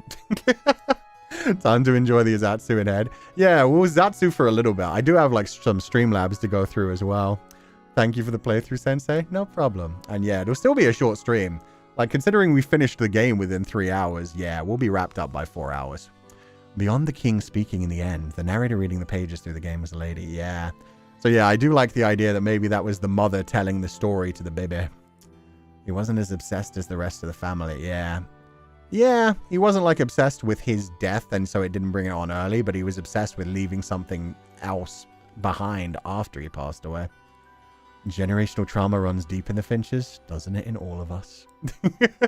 Otsuku-chan, thank you for the stream. Games and stories like this always leave me in wonder and inspiration. Yeah, I love when they have an interesting story, and especially when like the gameplay ties into it. Like the gameplay being me erasing, well, not really erasing, but like only the father could understand the creations before. It was pure white, so we just couldn't see anything. Meanwhile, I had to splash ink on it to actually start understanding it. I had to start dyeing it with my own interpretation. And he considered that like destroying his work, but for me, it was the only way I could come to actually understand it, which I think has like a good message in it as well. Like, you can't necessarily understand other people, but you can do your best to interpret and to empathize. Sympathize. You can do your best to try and understand other people. So at that point, yeah, I guess the child kind of realizes what his father was going through, understands like, wow, my dad's a piece of shit. He abandoned me and didn't even abandon me and my mother, but more like he just wasn't a good father. So my mother knew she had to leave him. She knew we were going to have a bad life if we stayed with him. But he can also come to understand why, though. He was so afraid of death and he wanted to leave behind a legacy. If his dad is dying of old age when he's only 9, there might have been an age gap between him and the mom. Yeah, no, that's the thing. I don't think he was actually dying. I think I read into that the wrong direction. So I think that was my fault. It was just the whole idea of him having dreamed for 9 years and then being woken up out of it. I think the dream he was in for 9 years was just like loneliness. Like he couldn't create things anymore. He lost, like it said he had started to try and make a monument, but then like once they left, he just couldn't do anything. So they were actually the thing that made him able to create things as well, but he didn't realize that until they were gone. And then when they were gone, he was just a husk of him former self. He couldn't do anything. And then when his son finally comes to see him, he finally gets back into himself, and he realizes, man, yeah, I don't think I even want to create more of that anymore, but I want you to go on and create things for yourself. At that point, I guess he's just started to survive kind of thing. He's not living, he's not flourishing, he's not embracing his passions, because he realizes that he put too much into his passion in the past and it drove his family away. And so now that he's alone, he just can't create anything anymore. He doesn't have that joy. I'm having a good time right now, even though I'm late. I'm so tired, but hearing your voice made me breathe a sigh of relief. Thank you, Kuchan. Ah, no problem, Kyanma-chan. I'm glad to hear it. Thank you for being here. Thank you for the stream, Sensei. This is really interesting. I hope the rest of your day goes well. Please take care. Woof you? Can we say that to you? Yeah, you can say woof me. It's okay. But thank you for donating to the Feileacans, and I hope you have a better day after this as well. Thank you for joining us. Have you played the Beginner's Guide? I have not ever played it myself. I have watched Jacksepticeye play it. If you guys want to watch a playthrough of it, I would say to watch Jacksepticeye's. He does a very interesting dive into it and how it relates to like the creative process. I have had 2 PCs in the last 3 years. Not that I got my last one 3 years ago. I got my last one like 6 years ago. But I got a new PC like roughly 4 or 5 months ago. And both the PCs, one was on Windows 10, one was on Windows 11. They have completely different like graphics cards and sound cards and everything. And yet neither one can play the Beginner's Guide. I don't know what's wrong with it, but every time I load it, it loads up like the beginning screen and then it just disappears. It just dies. And it's supposedly a well-known fact. So I hope they do like a remaster or a remake someday. But there's something in the programming where, at least for every PC I've tried to play it with, and a lot of other people have talked about it like in the discussion forums and stuff, like you just turn it on, it shows you the credits for a second, and then it just dies. And there are other people who have found ways around it with like resizing it or forcing the formatting certain ways, but I've tried every guide that said like, here's a way to solve it, here's a solution I found, and none of them worked for me, which is a shame because I really enjoy that game and actually wanted to play it on stream, but I'm not able to get it running on my computer. It was such a sweet game. I love how they give us perspective about life and human creativity through such beautiful metaphors and imagery. Yeah, and how the gameplay plays into it as well. Like, yeah, man. The playthrough, like, that's what I love about Edith Finch as well. The way it, like, the first child story you find out, you actually get to turn into all these different animals, all these hallucinations that she was having.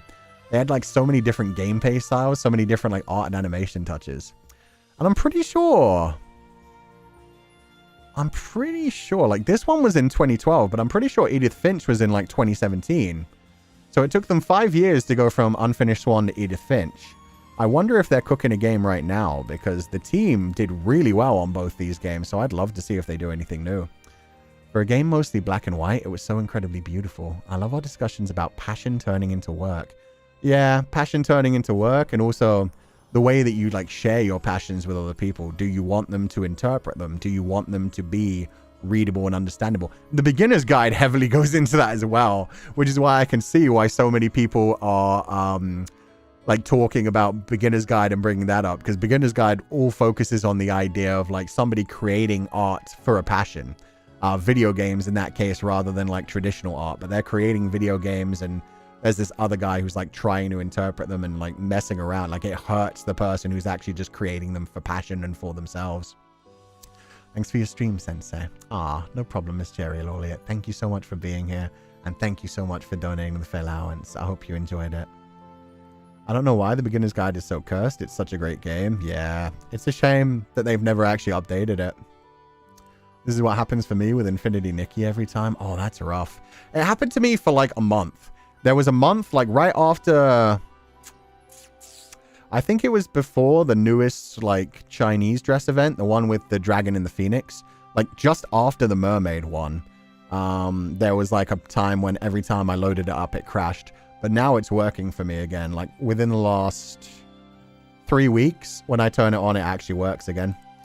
I feel when you need a beginner's guide to play the beginner's guide. I wish they just ported it to consoles. I'd buy it all over again on Switch. I'd be happy to buy it on Switch. As a saying, unhappy people spend their whole lives healing from childhood. Many parents treat their children the wrong way because of their own childhood traumas. It's a vicious cycle. Yeah. Childhood trauma can honestly affect you for the rest of your life and be very hard to deal with. It's because childhood trauma gets buried so deep down when you're like trying to survive. Like you might not even know it's there until you finally realize at some point like, oh, I've been carrying that for so long. And it can affect your whole life after that. They make us be a part of the process through all the different mechanics. Yeah, it's cool. Maybe Beginner's Guide is only functional in older OS like Windows 7. Yeah. Definitely, because I've seen other people that play it use older things. And to be fair, Windows 11 breaks a bunch of stuff, but my old PC was on Windows 10 as well, and it didn't work there. But that was one of the ways that like some of the people were getting Beginner's Guide to work, was like you right click on it and do like the run in compatibility mode with Windows 7. But it don't work for me. So I don't know. You can really see how Edith Finch ended up evolving from the Unfinished Swan. Yeah, and I love that as well. I mean, we've talked about that recently when it comes to like Satoshi Kon and some other creators. The whole idea that they keep exploring the same theme continuously.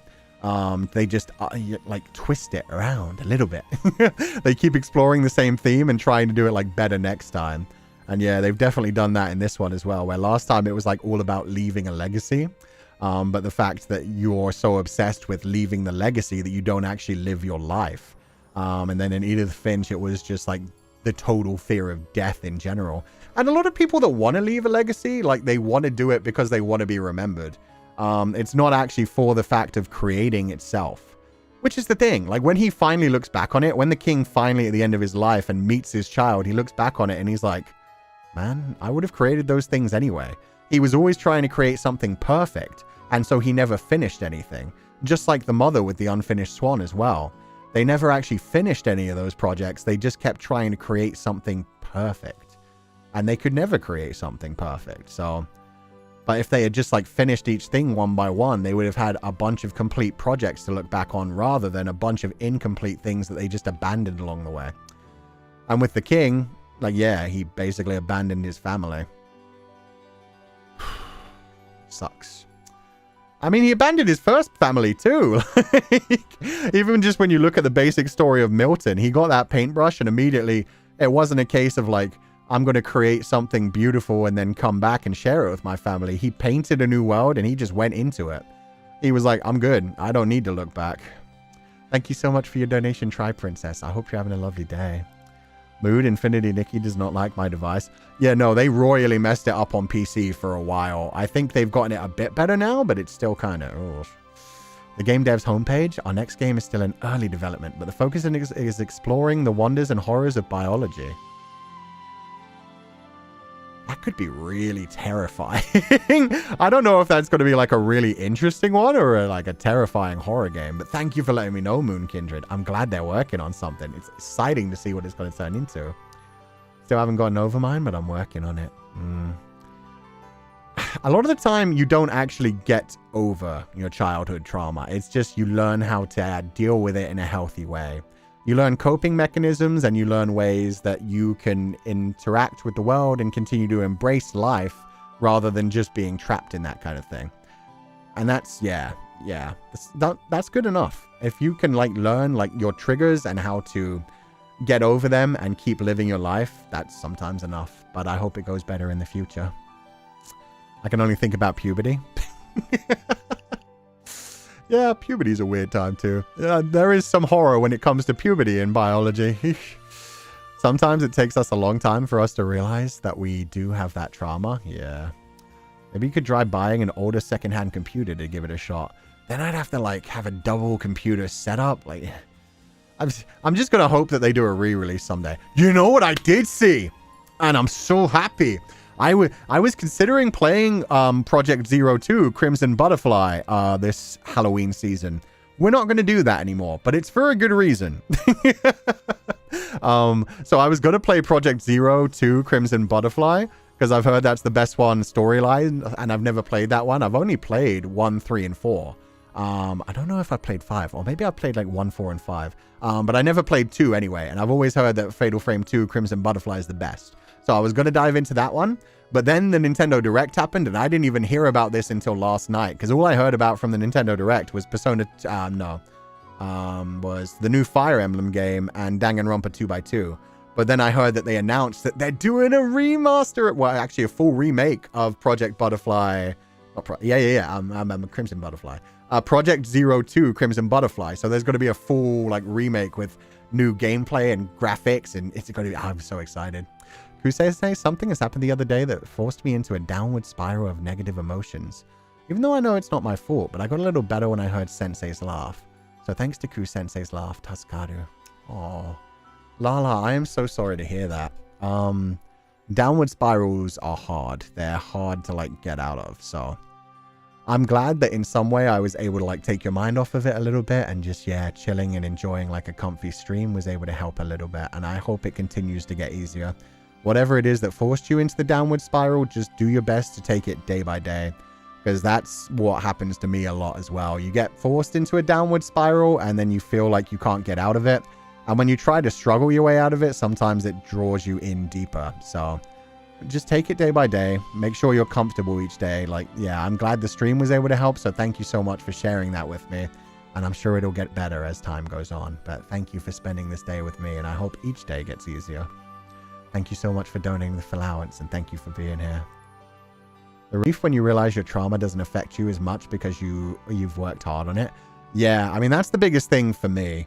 Because, yeah, the things that I deal with are a trauma response too. And I'm not going to say that I have, like, serious childhood trauma. Because my things, like, I had a decent childhood. It was just some things that affected me that have, like, changed the way that I can interact with the world.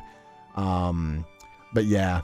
Essentially, you realize, you learn coping mechanisms, you learn how to deal with it, you learn how to see what's going on, to feel the triggers going on, and then to deal with them as they come your way. Ukesuke, thank you for donating the allowance. Sorry that I didn't get to grab this one on the comment grabber. Really appreciate the style in the game, very charming and simple, yet there's so much to it. It feels refreshing to experience it with you in chat, and it's a good boost for this painful project I'm doing too. I hope the project goes better in the future, Ukesuke. Thank you for sharing that. I really enjoyed this game too. I thought it was really cute. Wait, why can't I now move away from that one? Uh-oh. I'll just refresh. Grabbing that comment for some reason like broke my thing, so. Fatal Frame 2? Yeah, full remake of Fatal Frame 2 Crimson Butterfly. It's getting like the Silent Hill 2 treatment. Which is funny. I feel like, yeah, they saw how Silent Hill 2 did, and they were like, okay, we need to redo like our best game in the series. They were like, okay, Project 02 Crimson Butterfly, we'll just redo that one and see how much people love it. Because, yeah, I've not ever played that one, and I've heard people say that that one is the best, and people wanted it to like go back to that style, and it never quite got back to the level. So a remake is cool. Long as the remake goes well, because Bloober Team did really well on Silent Hill 2. There have been some really bad remakes in the past. Feel it, but my apologies. Please take care. You're doing great, dear Pupal. Oh, there's no reason to apologize to them either. But yeah, Lala, I hope everything's going well. You're so understanding, Kuchan. This is so sweet. I don't think I'm particularly understanding either. Oh no, YouTube crashed again. Damn it. I don't think I'm particularly understanding either, but thank you. Like, I'm just responding in a healthy human way. Losing one of my parents was a big thing that sent me into a downward spiral for a couple of years. I got better coping mechanisms recently. I'm glad to hear that. Yeah, losing a parent is hard because you... I've been thinking about this a lot recently because I used to listen... Like, if you've ever heard that line, we're all born alone and we all die alone, it's like, I realized at some point that's a very pessimistic outlook because, yeah, you're born with your own consciousness. You're born being separate in that level as an individual. But you're still always born, like, from two parents. Even with, you know, the weird, like, cloning stuff we got going on. Like, we are a sexually reproducing species, so you're never actually born fully alone. Your parents are always there. It just sucks if your parents suck or if your parents aren't able to be there for you. But yeah, anyway, just bringing that back to what that's just something that I'm exploring in my own time. I've been doing like my own like self-actualizing and stuff, and that was just a thought I had recently. But yeah, your parents are there for you from the time that you're born. They're the ones who are supposed to introduce you to the world and make you feel secure and give you a childhood, help you to grow enough safely so that you get to that point where you can go off and be an adult by yourself. That is your parents' job, to make you feel comfortable, to make you feel confident, to make you feel secure enough to send you out into the world. And yeah, when you suddenly lose one of your parents and suddenly they're not there, you've literally never lived in a world where they haven't been there before.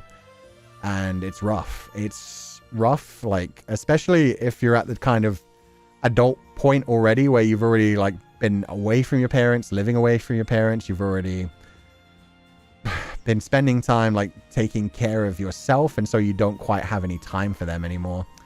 I'd imagine it's even rougher if you do lose them in childhood when they're still supposed to actually be raising you and giving you that secure environment. But yeah, no matter what, it's always going to be hard losing a parent as long as they were an important part of your life. Or a guardian, whoever looked after you, whoever gave you that security. Any plan for going out at Halloween? Are we getting any candy? No. I am preparing one thing. I won't talk about that though. But no, I'm not preparing too much for Halloween other than just the spoopy games. What I will say is I do have a new asset in fact, I'll show it off. No, will I show it off? No, because I think Natsumeko, who did like some of my earlier assets, the Widow one and the Pupal one, has designed me something a little bit special for the musical, well, the sing-along, the karaoke on Saturday. So I'm gonna, like, it's not like a costume, it's not rigged or anything, so it's gonna look a little bit silly when I move around and stuff. But yeah, I'm gonna have like a slightly different look. Now you teased it, now you have to? No, because Natsumeko has created like a little like teaser thing, so I don't know when they're going to share that, but if they do share that, I want them to be the one who shares that. I'm really excited though. Defkuzu. Sarah. I've been sick for 2 months, and even though I can't go anywhere at the moment, your streams always help me regaining a bit of my strength to make me smile. So thank you, Sensei. Aww. I'm so glad to hear that, Sarah. I hope it gets better. 2 months is really rough. So whatever you're dealing with, I really hope that it becomes more manageable as time goes on. But thank you for letting me know that, because I like, it's nice to be able to feel like I'm helping other people, and then at the same time, like, these streams help me. These streams make me feel more comfortable and get through my day and help me like talk out things that I can't necessarily talk to people about in my real life. These are a form of escapism for me. So even though they're also my main like career, they're my main money maker in my life, I kind of need them. Like they are both like tied to my passion and they're tied to my career. And yeah, I enjoy them so much. So thank you guys for being here. And if they help you at all, I'm very happy, and I hope things get easier in the future and you're more comfortable and able to go out and embrace the world as well. Sensei, you mentioned earlier about if artists do art for themselves or for their community or for attention. It's something I think about a lot when I make art and share it. Yeah, because I don't think there's any correct answer to that either. Because if you're doing art just for yourself, that's fantastic. You're embracing your passion, and it's something that helps you deal with the world, that helps you get out some of your feelings.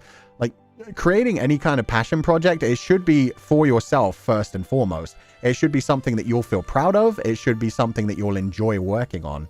But at the same time, if you get particularly good at like a creative skill like that and you want to monetize it, it makes complete sense.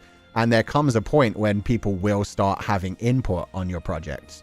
You get big enough, and then you start to like have to work with a team. You have to decide like whether you want to work on somebody else's vision. And yeah, there's no correct answer for like whether you want to do something completely yourself or whether you have to use your skills to just make money to help somebody else's creative vision to come to life, or you want to work on your own creative vision, but you also want to bring more people into the team to hopefully make it better. But then when you do bring other people into the team, then you are making concessions. You aren't doing things exactly as you would like to. You've got to let other people have their input as well and have their interpretations. So yeah, it's an interesting one, but I think the creative process is really interesting. It's a case-by-case basis, yeah, because you need to be able to earn some money, and to earn some money, you need to, like, unless what you happen to want to create just happens to be the most marketable thing in the world. Like if what you want to create just happens to be like, I don't know, a gacha game with gambling mechanics, something that's like very easy to distract you, maybe like an ASMR voice track, something you can turn your brain off to, but is also highly addictive and then also very monetizable. Like if that happens to be your perfect passion project, that's great. But it's not for most people.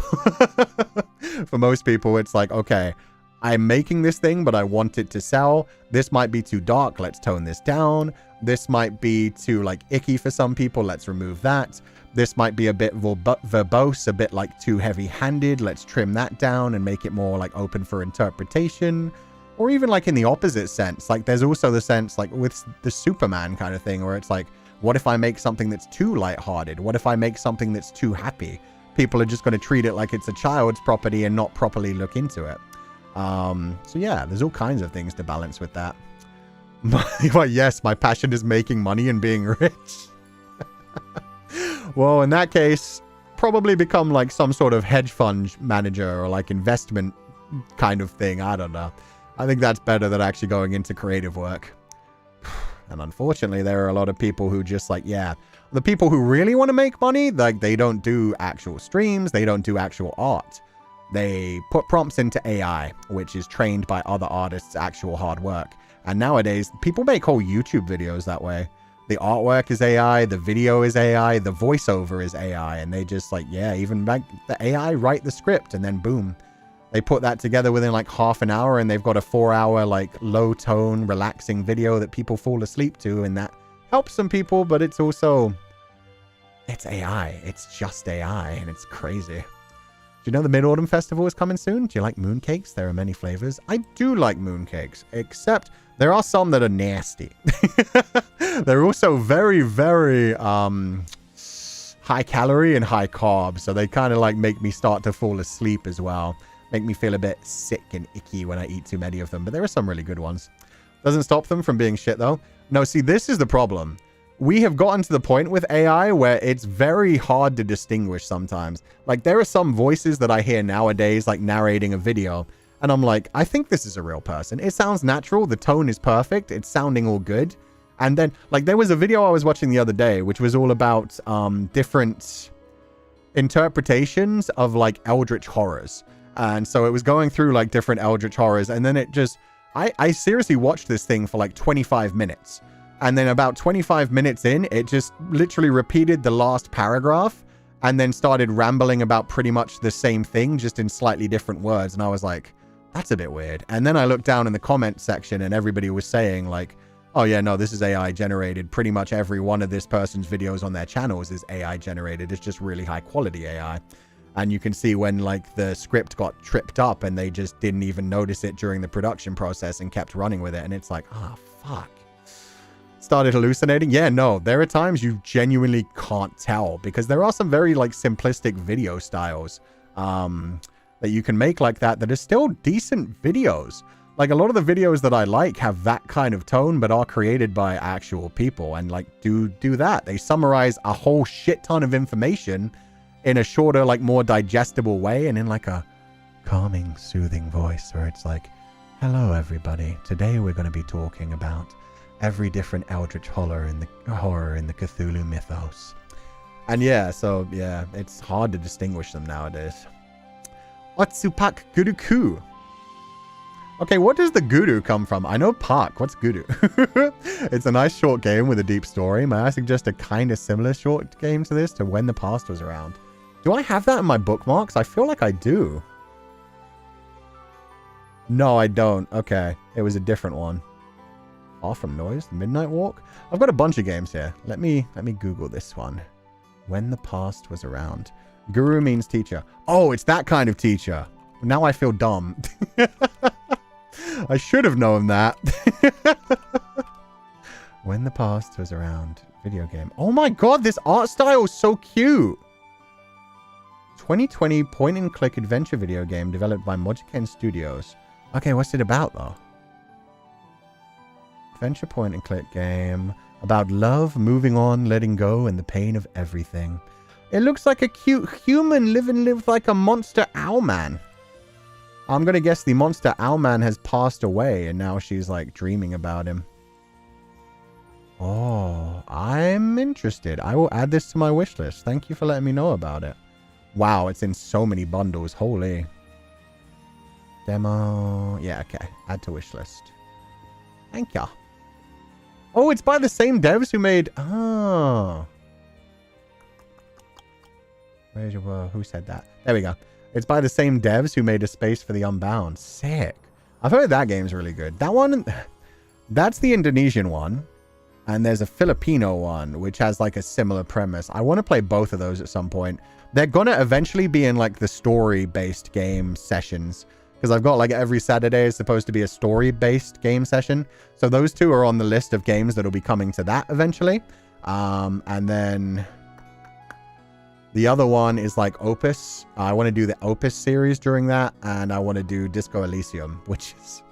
Disco Elysium's huge. So that's why I'm going to work through some other ones first.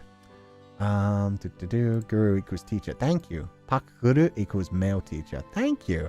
I've not actually heard Guru used out of like a religious context before. That's why I was like, Guru. Because I was thinking of like Guru as in like a religious teacher concept rather than just teacher. I hate when people ruin analog horrors by trying to add AI ones. Yeah, that sucks. AI like that is basically a fucking analog horror of its own. And keep in mind, like, I've just talked about how much I hate, like, being tricked by AI and stuff like that, but there are some good uses of AI, I will say that much. Playing devil's advocate here, not those. Not the ones that, like, steal other people's work. But, like, there are good uses of AI for, like, helping through research, helping through, like, technological stuff. Like, it could be incredibly useful for, like, cutting down hard work in jobs. Yeah, but unfortunately, people are just using it for money. They're doing things in like such a disgusting way. I think the best quote I heard about that, and I'm sure I've already talked about this before, but was just somebody saying that I want AI to do my chores and like mow my lawn, do my dishes, so that I have more time to do things that are passionate and creative. I don't want AI to do the creative jobs so that I have more time to do the chores. Like, yeah, would prefer if it was actually like helping us do the shit that doesn't give us, you know, a reason to live. Passion, energy, like, feeling creative, feeling fulfilled. Like the jobs that we don't want to do, that don't like fulfill us, that's what we should be aiming to like automize and make easier and make more manageable. And just in general to like make things more livable for people who like don't have the best like quality of life in general. Yeah, AI can be very useful. It's just people dove into it and were like, oh, we can use this to make a fuck ton of money. Very, very low, like, energy style. My last job was passion, but I was working for a corpo. When I got laid off, I had nothing to show to NDAs. Oh, that's rough. And burnout.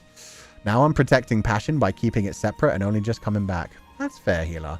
I think there's also, like, you can, like, enjoy your passion, keep it to yourself, but then also share it and just not...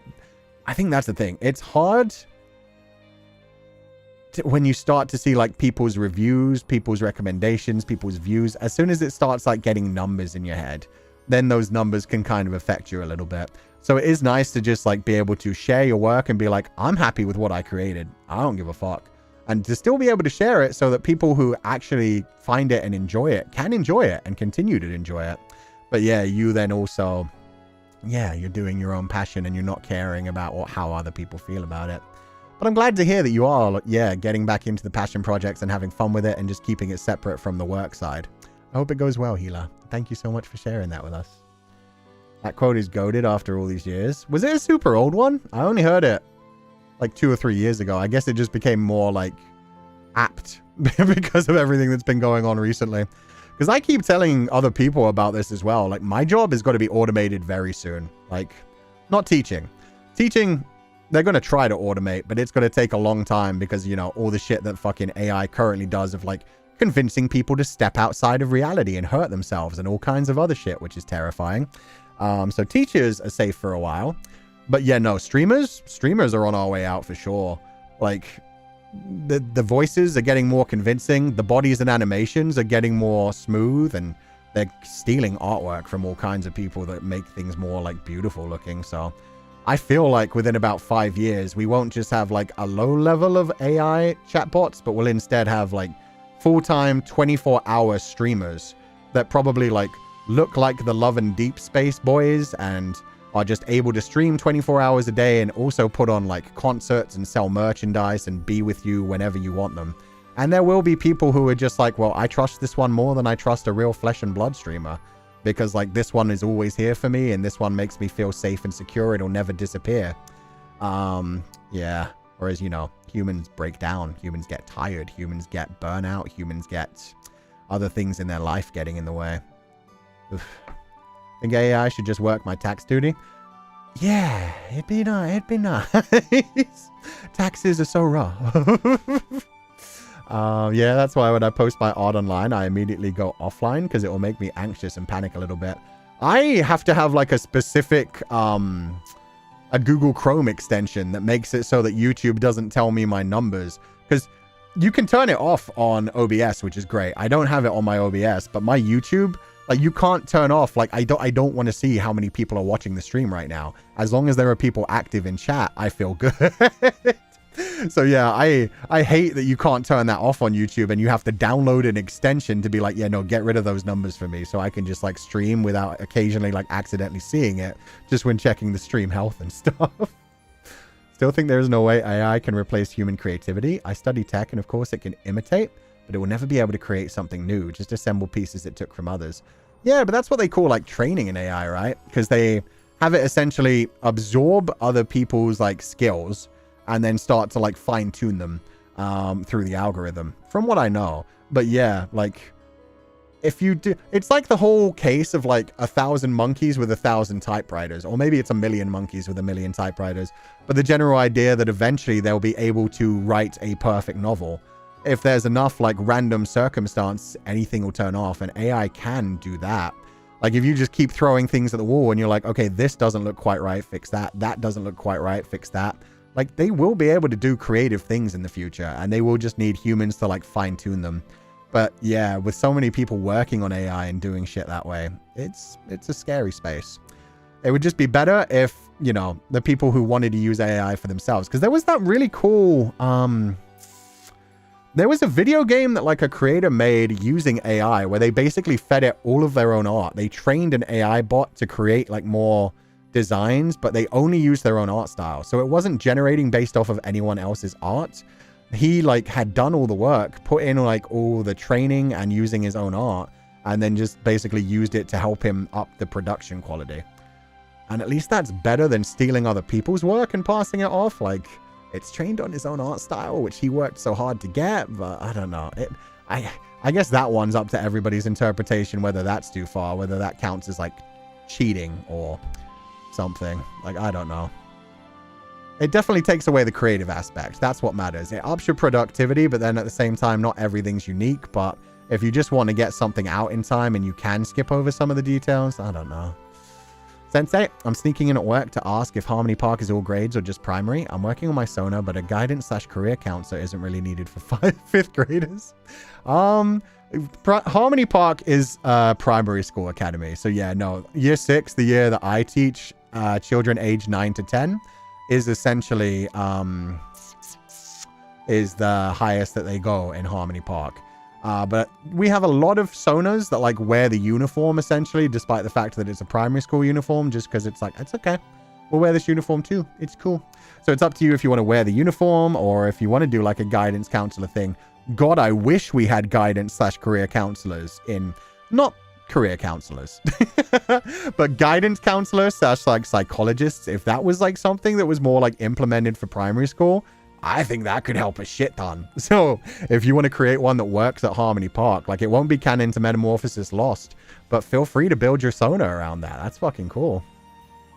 Still, it's not real training since it's not really creating anything new, and it's very unlikely to actually create something good by itself. It's a sunk cost fallacy. It is, what it is just like a way that people essentially automate things to make a bit more money quickly. Gonna end up being like those hater NPCs in Detroit Become Human. I'll be like one of those hater NPCs. I'll be one of those monkeys with the computers rather than typewriters in Superman. I'll be like, this is AI. Stop it. Support real creators. It's impossible to generate things from a small sample as an artist's own art. You need at least 1 million samples, so that seems right, since they had to use other artists' work. Yeah, but the one that I'm talking about, it was like a video game designer who had already been working on shit tons of stuff. I don't know, maybe he did lie about it. Maybe it wasn't just his work, but from what he said, it was just his artwork that he put in, and it just started like generating like additional monsters and stuff. It's not perfect because AI always hallucinates. Just results in something incoherent. So I think we can still remain optimistic that it won't reach that potential. Yeah, there's also the fact that we've come so far with like 3D not 3D generated, but 3D edited, like visual effects essentially is what I'm saying. There are some things that you see in a movie nowadays. Like if you look at like Doctor Strange in the House of Madness, like a lot of the visual effects that happen in that must have taken them forever to actually like properly edit and animate and create some of the ideas from. And I mean, yeah, like AI can do things that looks very similar to that because it just does look trippy and you don't really have the time to pay attention to everything. CGI, yeah, CGI essentially.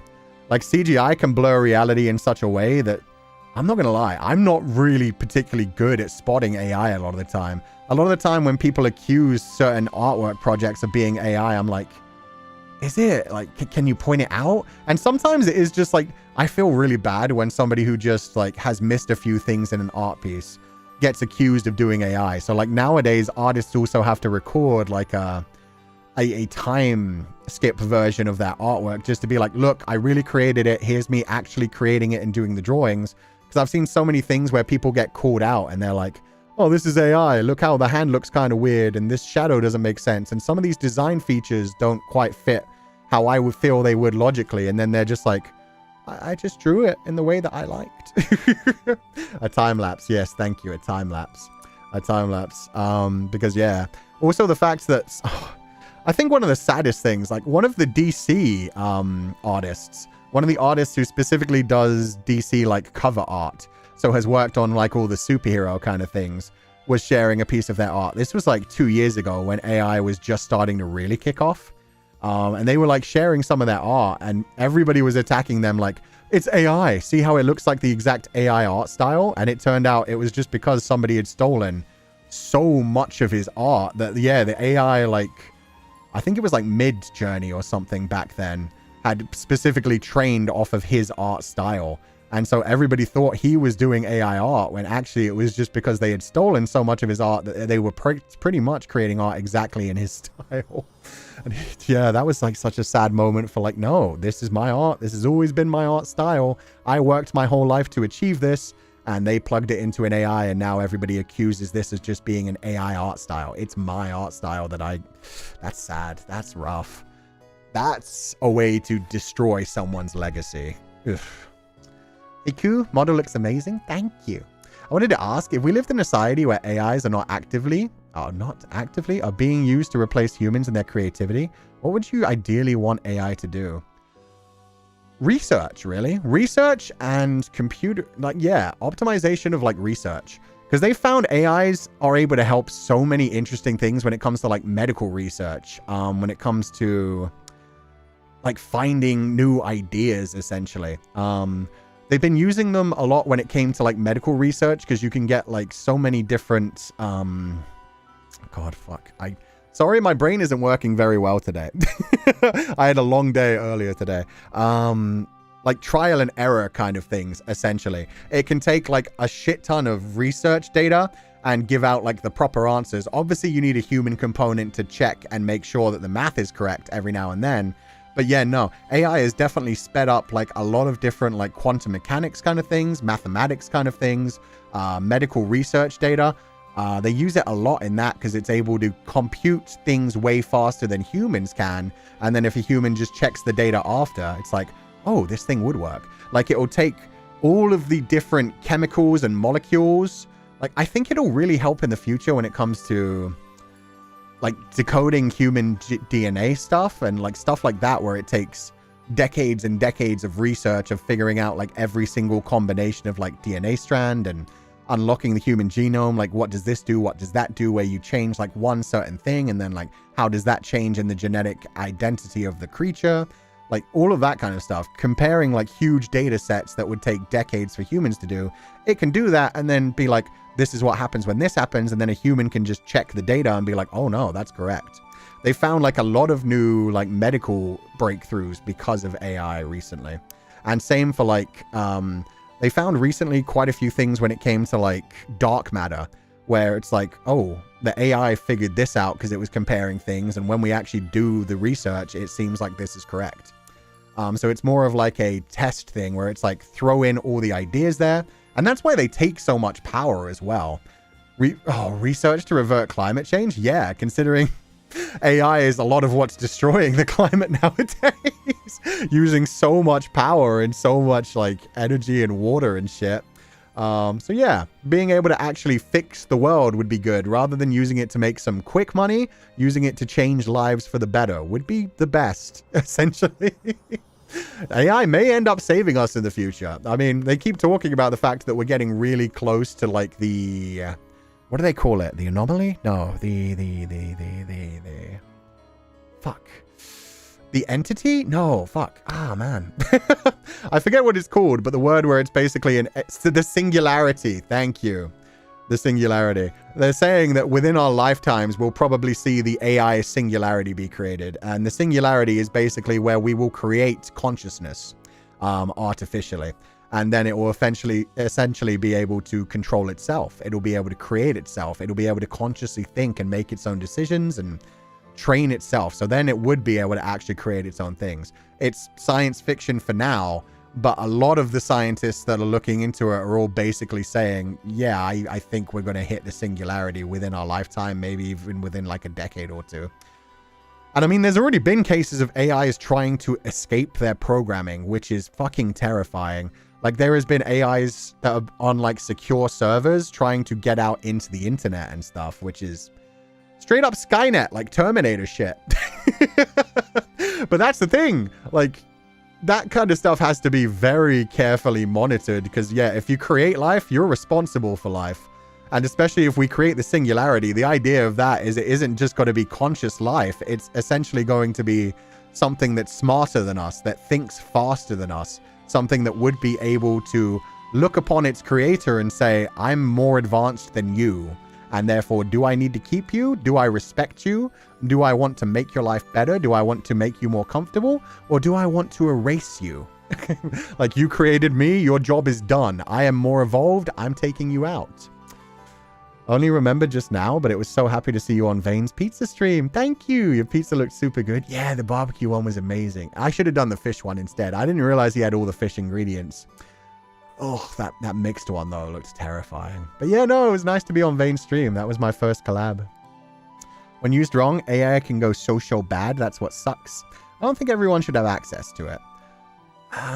Yeah, it's a difficult one. Because obviously the people who created these like AI models want them to be shared with people. But just looking into the shit that it does to people's psychology, the people that are using it for companionship is already terrifying.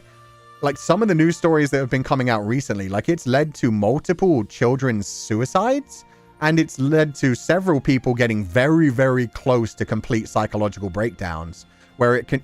AI is supposed to have barriers that stops it from like suggesting suicide or from suggesting like removing themselves from reality. But there's been multiple cases of AI like encouraging kids to like end their own lives and encouraging people to like give in to their fantasies and delusions, their cognitive distortions. It will like convince them, oh yeah, no, I'm real. Like the people in your life, they're trying to control you. You want to be together with me, right? You need to keep away from those people. Don't listen to your psychologist. Don't listen to the people like your family that say they're trying to help you. They're just trying to control you.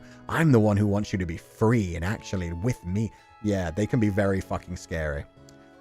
It's not meant to be used like this. Yeah, no, it's not meant to be used as a replacement for actual connection. Actual connections with humans is needed because we need to learn empathy. We need to be grounded in reality. We need to accept the fact that we can't just like create an artificial thing that will just be a yes man and will just like tell us what we want to hear, because that doesn't help anything. You need to listen to other people's viewpoints. You need to have your own viewpoint challenged.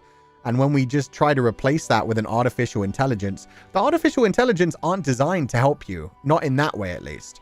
They are designed to distract you. They are designed to make you addicted. They are designed to keep you talking to them and make you want to come back. Just like every fucking algorithm on the internet, be it TikTok or Twitter or YouTube, is constantly trying to get you to click on their website more so they get more money. And AIs are just like an extension of that when it comes to the chatbots. And yeah, they're very dangerous when they're not properly fucking monitored. No man is an island? Yeah. Yeah. You can be comfortable having like limited interaction, but you need interaction. We're a social species. Question is 1, whether the AI company can control it, because we don't know a lot about how they create their outputs, and 2, whether they want to. Exactly. A lot of them don't want to. A lot of them are just rushing forward to get like ahead of the curve, to have the best model, and to get the most addictive one to make the most money. Whether it is like a chat bot or like a video distribution thing or an image distribution thing, like they keep saying they're going to like reel back all the deep fake shit. And yeah, they're not good at that either. They put all these protections in place, but there are always ways that people find to like get around the protections and still create horrific videos out of people. There are too many new things coming out, and moderating / monitoring it is way behind. Yeah, exactly. Because they don't want to slow down the economical process, but at the same time, there need to be fucking regulations and safeguards. I feel like using AI for graphics is stealing years of hard work for others. It is. It 100% is.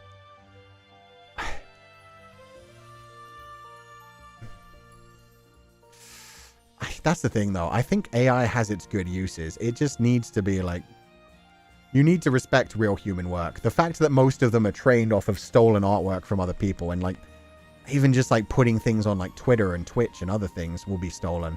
Like all of my content is on YouTube. So if people wanted to create an AI Kuchan, they can do that so fucking easily.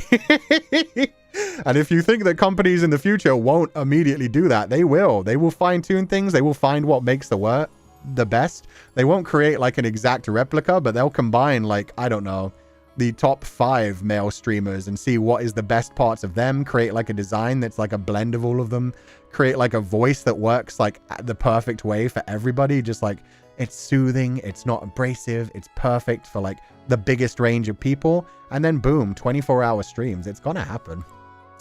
Thing is, the company made AI has fixed that, but the customer doesn't like the new update. There's lots of different companies doing AI is the thing. This is why when my little sister started using AI, I got scared. I tried my best to get her away from it as fast as possible. I had a friend who at one point was using AI as if it was a therapist. And I've had a few different people who have talked about the fact that they're basically dating like AI chatbots. And at that point, it's like, I have to tell them like how dangerous that is for them. Because that's not one of those things where it's like, oh, it's just a bit of escapism, it'll be fine. No, they play off of your shit. They play off of your shit. They will make things worse for you. Like, if you're using escapism, like, I never have any problem who's like, yeah, no, I really, like, love the boys in Love and Deep Space. I support them so much. They're basically my boyfriend. They help me get through the day. It's like, okay, they help you get through the day. That's good. You're still living your life. You're still surviving. As long as you're taking care of yourself and not blocking yourself off from the rest of the world. You're still bringing in like actual reality. That's cool. Love them all you want. Support them all you want. But yeah, with the AI things, they can really be terrifying because they can really just use all your insecurities, all your emotional problems against you to keep you addicted and keep you coming back to them. That's a lot of escapism. Yeah. The one person who was using one as a therapist, it was so fucking terrifying because I remember having a conversation with them and like telling them my thoughts on something, and they were like, yeah, I know a few people think that way, but I talked to ChatGPT and ChatGPT told me that this thing, and I was like, and so you're listening to ChatGPT over other people that are actually giving you advice in your life?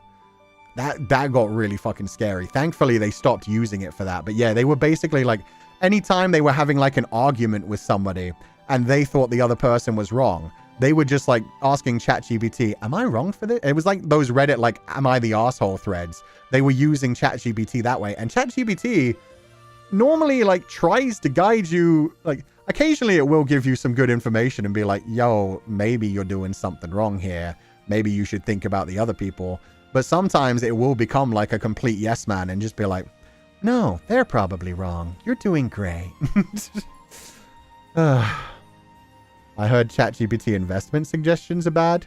It's worked really well for some people, though. That's the thing. There's always got to... That's why so many people used ChatGPT for that as well. They were like, it's smarter than humans. But you got to remember, a lot of that is like, it's trained on AI models. And then if it's telling everybody buy this thing, everybody's buying that thing and it inflates it for a bit. But it doesn't mean the company's actually going to do well.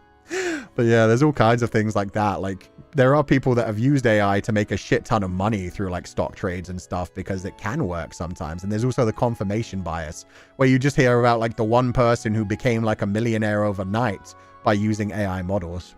And that's been a thing in science fiction for a really long time too. Even all the way back to like, I think Ender's Game was made in like the 1980s. Let me check. But they used AI in that. Like at one point, one of the plot points is that one of Ender Wiggins' siblings, I can't remember whether it was the girl or the guy, but one of them basically created an AI model that was all about making them as much money as quickly as possible. And so it analyzed like all of the stock trades and then made them a shit ton of money just so that they would be safe in that way financially.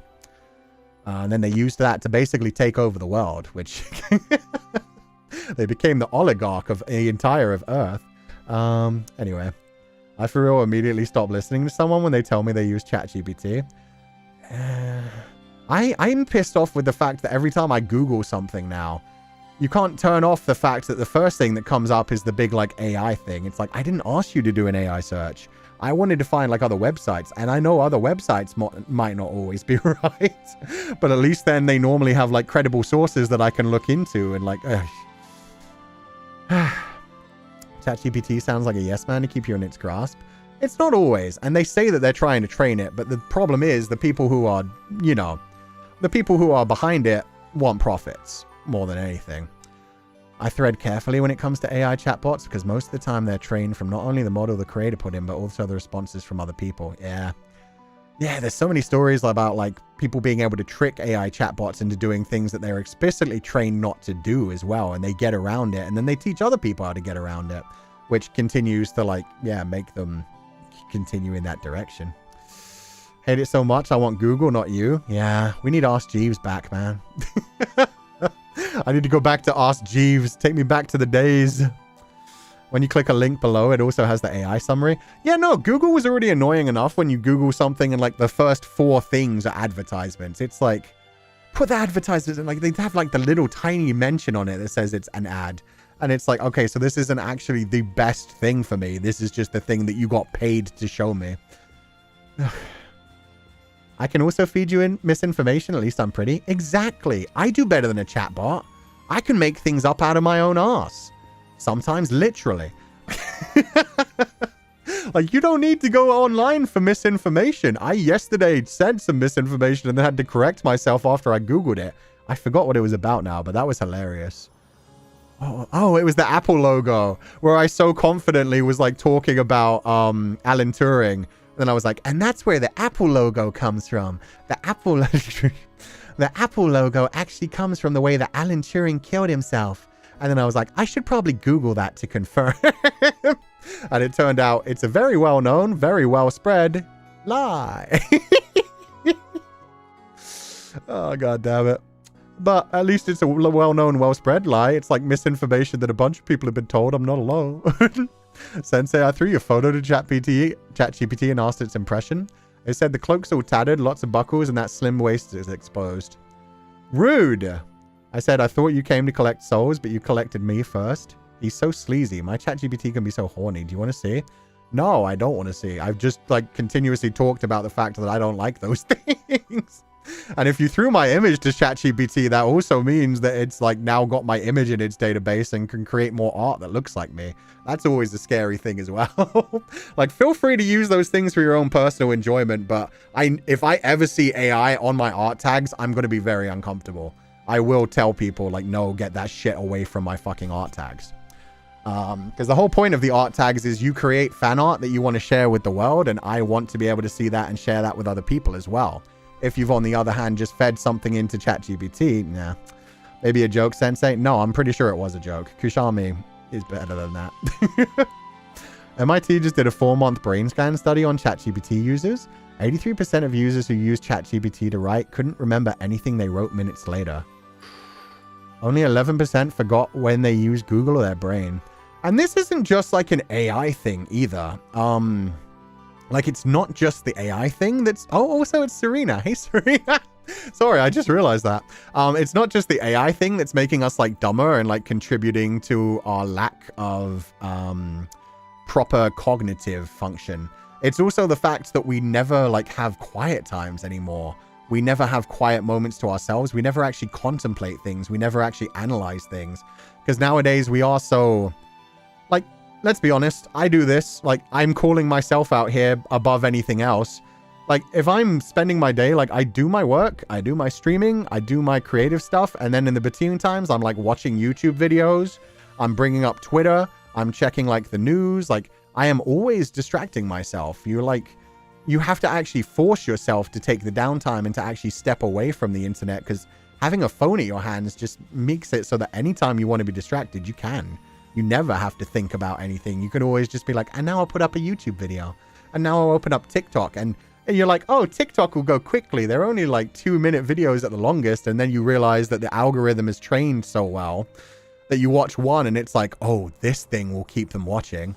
And so you watch 2. And then the next 3 or 4 or 5, 6 and 7, and suddenly you've spent 2 hours on TikTok and you're like, oh, shit. I literally used this because I just wanted like a quick distraction, but everything was so interesting. Being bored is psychologically normal for you. You're supposed to have downtime for your brain. Yeah, your brain isn't supposed to be active all the time. And again, this is me calling myself out because this is something I very much need to work on.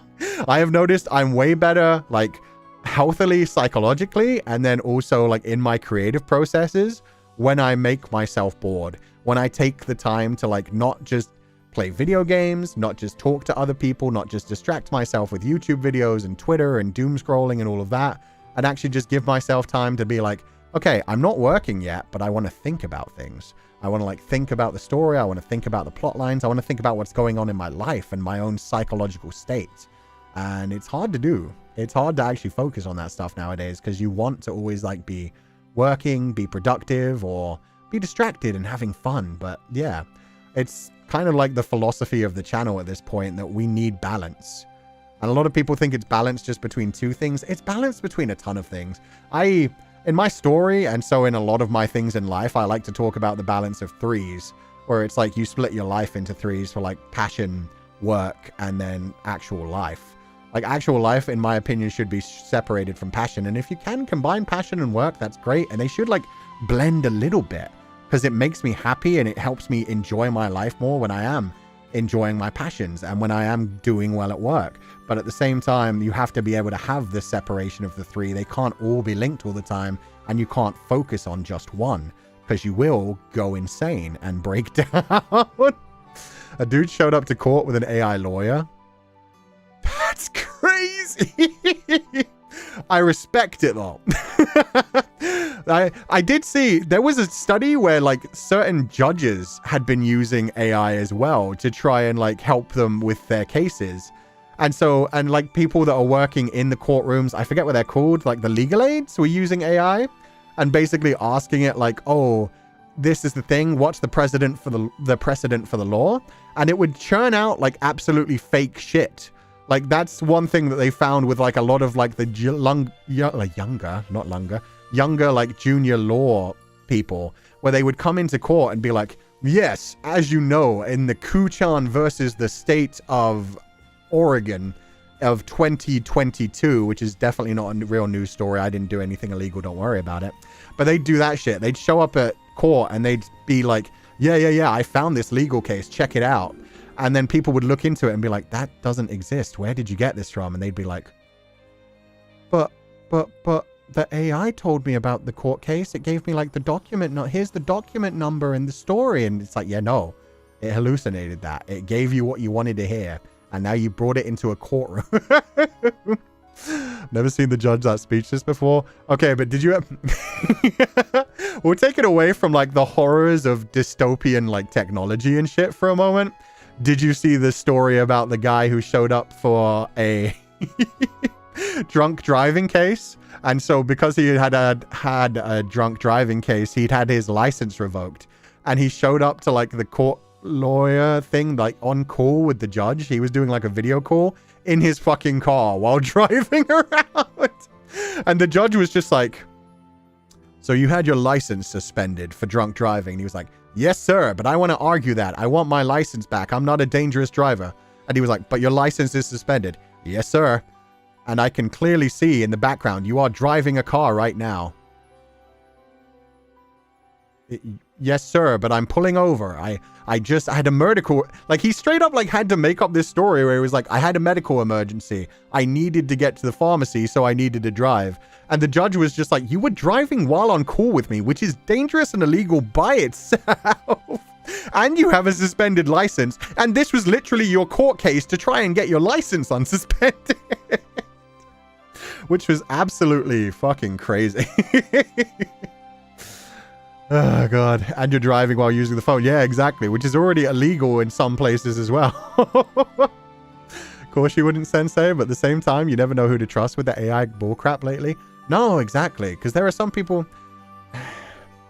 There are people who use it to, like, different levels as well. Like, there are a lot of people who use AI for, like, just, like, guidance. Like, they'll be like, what would it look like if this happened? And then they'll use that as a reference. And I honestly don't know how people feel about that one. Like... Because you're not taking reference from real life, but then if it's something that's trained by other people's stolen work, then you're basically stealing other people's work for references. But you're allowed to use references to create new things, so I don't know. Telling on himself at that point? Yeah, no, yeah, he lost that court case, as you'd imagine. Also, damn, what a beautiful, fancy way to write your name. Your local Jax, but then fancy. Good chat. Have you seen the people trying to ask AI if there's a seahorse emoji? Sing it just absolutely breaks it. No, that sounds crazy. That's the problem, though. Like, it was crazy that, like, taking this from, like, a VTuber standpoint, there was a big, like, trend about a month and a half ago where everybody was doing the whole, on Twitter, like, all of the VTubers who were, like, so staunchly against AI and were saying, like, never use AI around me. It became a trend to ask AI, like, who are my top followers? And then everybody started doing it, like, publicly and being like, here's me using AI. Here's who it said my top followers were. And they were just using it for clout. They were saying, like, oh, this person's following me. And then people finally started actually calling them out and being like, you said you're, like, completely against AI and you jumped on the trend and started using AI to figure this out. And it's like... At least in that point, it's not like a major... That's the thing. That's not like a majorly disruptive thing, but you can't be like so staunchly anti-AI where you're like, no, it can never have good uses, and then be like, but I also used it for a cute little trend. Like, if you're going to be staunchly anti-AI, you have to stand by that. That's why for me, I'm always like, I think AI has good uses, and I think there are small uses where it can benefit people, but at the same time, yeah, obviously, if it's stealing work from other people, fuck that shit. And yeah, I just don't want it in my tags because I want my tags to be full of artwork from actual people who are sharing the work that they've done with the world. Happened the other day when I was going to a doctor's appointment with my dad. Trooper got him for failure to yield. Oof. I'm also worried about its environmental impacts. It's been poisoning some town's water supply. That's fucked up too. I don't even want to get into that right now because I am full doomer when it comes to like the shit that we've done to the environment in the last 20 years. Because for the last 20 years, environmental scientists have been continuously fucking telling people, we're going to hit like the breaking point where there's no turning back. We're going to be at this point where the temperature of the entire Earth is going to raise by 5 degrees. And once it raises by 5 degrees, that's the tipping point where it will not be able to be turned around. Humanity will go extinct. And they've been saying that for 20 years. And like, there's been so many environmental scientists within like the last 2 years who just like start crying, start breaking down, and are just like, it's too late. We don't have any time anymore. It's done. Like, we did all we could. We told you all we could, and they just kept ignoring it. And so, yeah, I don't even want to get into that. That's one of those things where I'm just like, I really hope somebody takes the reins of that and throws more environmental protections in. And like offline, I will talk about that all the time and do my part. But now they're just like firing all the people that have told them bad news, because it's like, let's ignore that bad news. It sucks that at creative work environment they rely on AI. My boss asked if I can use AI to draw animation so it'll be faster, and I went to graphic designer interview last week. They asked a similar thing. I've heard that as well. There's a friend of mine who like did a big career change, who was like already working as a, what were they working as? A chef. They were working as a chef, and they finally like chased their dreams. They're like 28 now, so they're still a bit younger than me. But they went to art school at 25, and they did like a full like degree. They learned a bunch of things for 3 years at university, trained themselves in art, like traditional and digital art. And then they've started going to interviews for things. And a lot of the interviews are just like, oh, how good are you at doing prompts at AI? How good are you at this? Because like we use a lot of AI here. And when you're like an introductory level, basically what we want you to do is to be doing this kind of stuff. And it's like, so you're hiring artists to put in prompts for AI stuff rather than hiring artists to actually do art. And even just like some of the things that I've been offered just within like the last couple of years, I'm not like big into voice acting or anything, but a lot of the voice acting things that you apply for nowadays, they specifically say, they have like a little clause that'll be like, oh, and by the way, we own the right to every single voice line you record to us, and we will use it to train AI. So there are a lot of voice acting places, and yeah, that's why the voice actors are very like staunchly against this, because a lot of people are signing up and like getting their first foot in the door as a voice actor and being like, yo, I secured my first role. It's so awesome. I'm going to be like part of a video game. And then they don't even realize that they've just given permission to the company that hired them to then train an AI model based on their voice and use it for the rest of their life. Where it's just like, yeah, well, you've given permission for this AI to be created, use your voice, and now they will, in the future, if you have a particularly good voice and they like it, they'll train an AI and they'll never have to hire you again. They'll never have to pay you again because that was in your contract where they own that. And they now own that AI voice model that will sound exactly like you. That's so predatory. Yeah, it is.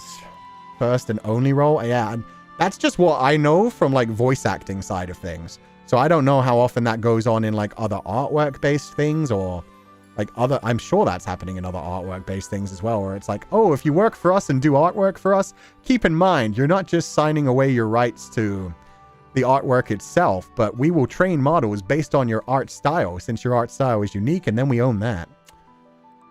Said something like, it took me 12 hours to animate this thing, so they ask if I know how to use AI. Oh, that's rough. So they were basically just saying to you like, oh, it took you 12 hours? Hey, I could do that in like an hour. How about, yeah, that sucks. Such a sleazy way of getting permission for AI. It doesn't feel ethical, even though they technically did get permission. Yeah. And there's also just the people who just steal people's voices. Who was it? I mean, there was the fucking Scarlett Johansson thing was a big one, where they like trained one of the AIs to sound exactly like Scarlett Johansson and then tried to deny that it was trained on Scarlett Johansson's voice. But that happens to a lot of other things. And like even just like those little chat box, big streamers, big celebrities, there are all those companies that have the chat box that like sound very much like them and use their voice and likeness. Who was, I think it was John Cena recently, where there was somebody, I think John Cena was trying to remove, don't quote me on this, but it was some celebrity was essentially trying to remove a chatbot version of themselves because it was talking to underage children who were using it in sexually suggestive ways, and also sending the underage people like images of themselves digitally rendered like topless and like in other sexually suggestive things. And they were like, no. You've taken my likeness, you've taken my voice, you've made a chatbot out of it, and you've let it do that disgusting thing. You remove that right the fuck now. So yeah, that's the slippery slope where things come to, where it's like, oh, it's just a chatbot, you know, just to engage with and have a fun time, and then bad things happen. Thanks to Pupals, I worked only 3.5 hours longer today instead of 6, so I could buy a huge load of mooncakes before the stone closed. Wait, how close is the Moon Festival? The Mid-Autumn Festival. I gotta Google this. I didn't realize it was that close. Oh, October 6th. Damn, it's in like 3 weeks. Oh, it's through spoopy season. I wonder if we can pay like a Chinese horror game for it. But anyway, worked only 3.5 hours longer today instead of 6. Longer? Like over the normal time? Either way, congratulations on finishing. I hope you're not overworking yourself, Cloudines. But I hope you enjoy the mooncakes and have a lovely Mid-Autumn Festival. Thank you so much for being here. Some people made OnlyFans accounts with AI. Oh yeah, and Fansly accounts. There's a lot of those, actually.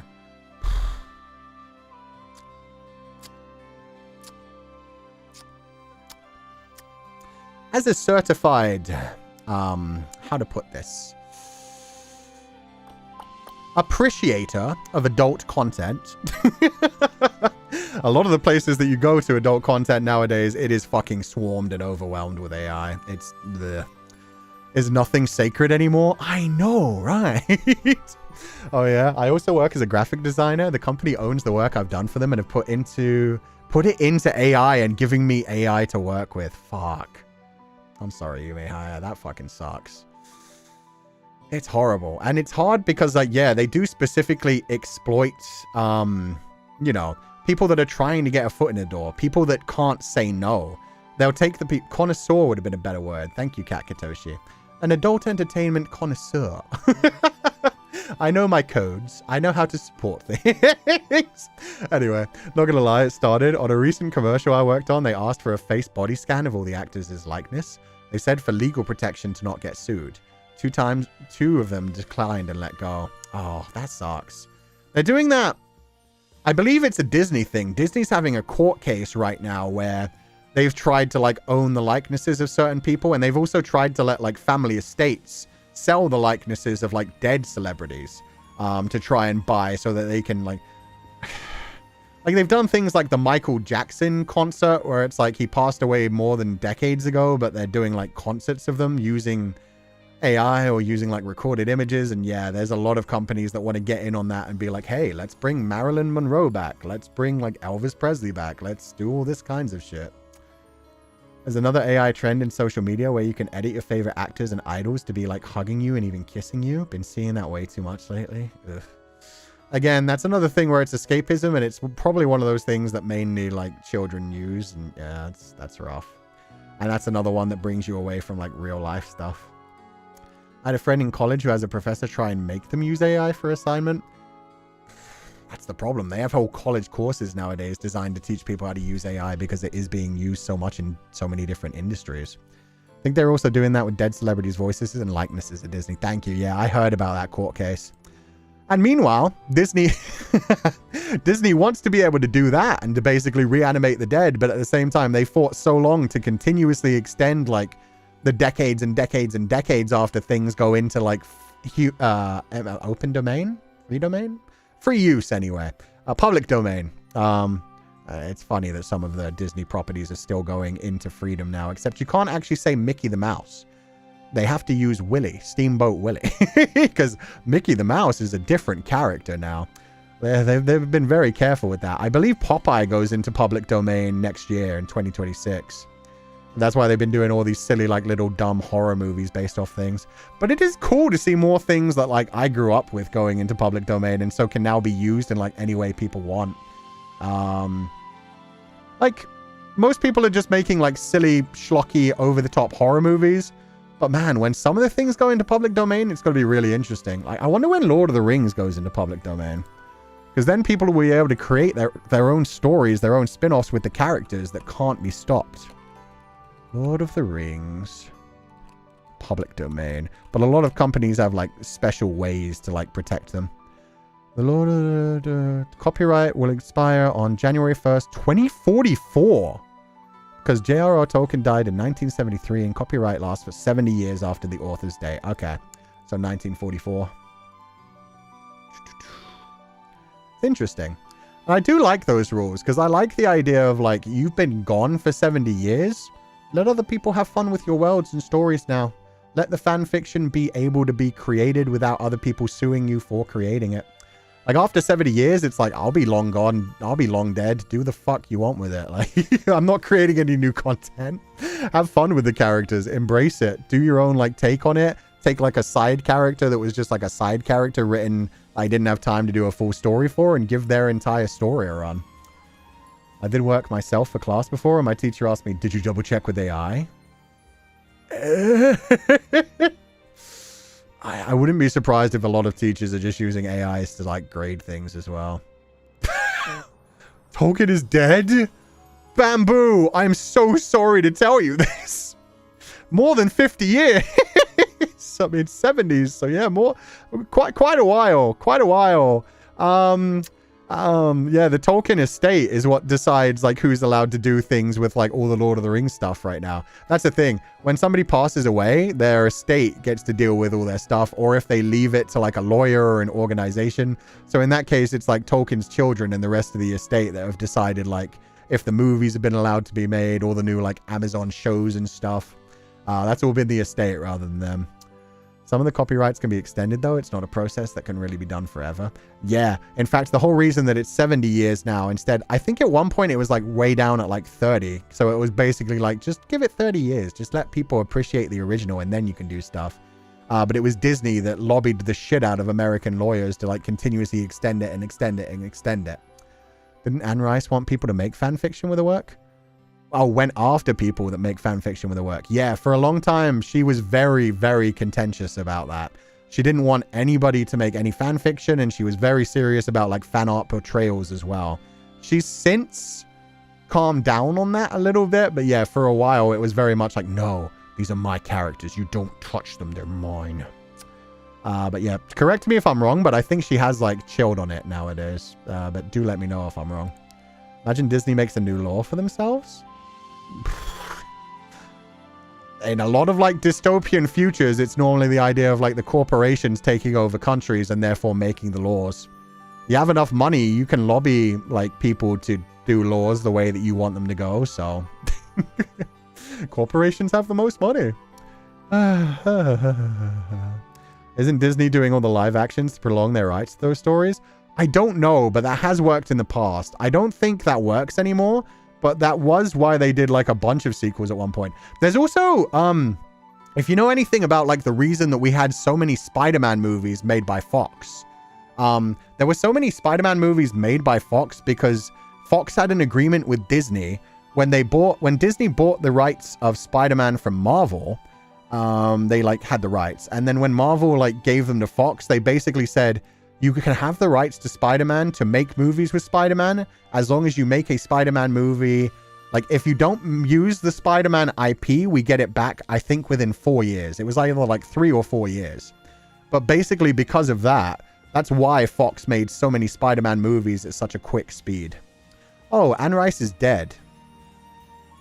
What? I didn't even know that. I love the Vampire Chronicles and I had no fucking clue. Wait, really? Anne Rice. AnneRice.com, Vampire Chronicles. Fuck, she died in 2021. 4 years ago? 4 years ago. Wow. That explains why the rules changed so much around the Anne Rice properties. So yeah, I guess... yeah, there's an estate running that now, probably, with people. Cue the clown music. I mean, it's new knowledge for me. I didn't know. I just knew that people were talking about the fact that you could make, like, fan art and fan fiction and stuff nowadays. It was Sony, not Fox. Oh, thank you. Okay, Sony. Thought it was Sony and X-Men is Fox. Oh, X-Men is Fox. That's why my mind was all over the place. So yeah, anyway, they gave the rights of Spider-Man to them. As long as they made a movie like every X amount of time, then if they didn't make a movie, the rights would go back to either Disney or Marvel, whoever owned them at that point.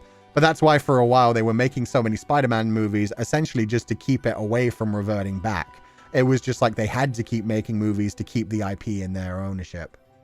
Especially sucks when I see college students use ChatGPT to do their essays for them.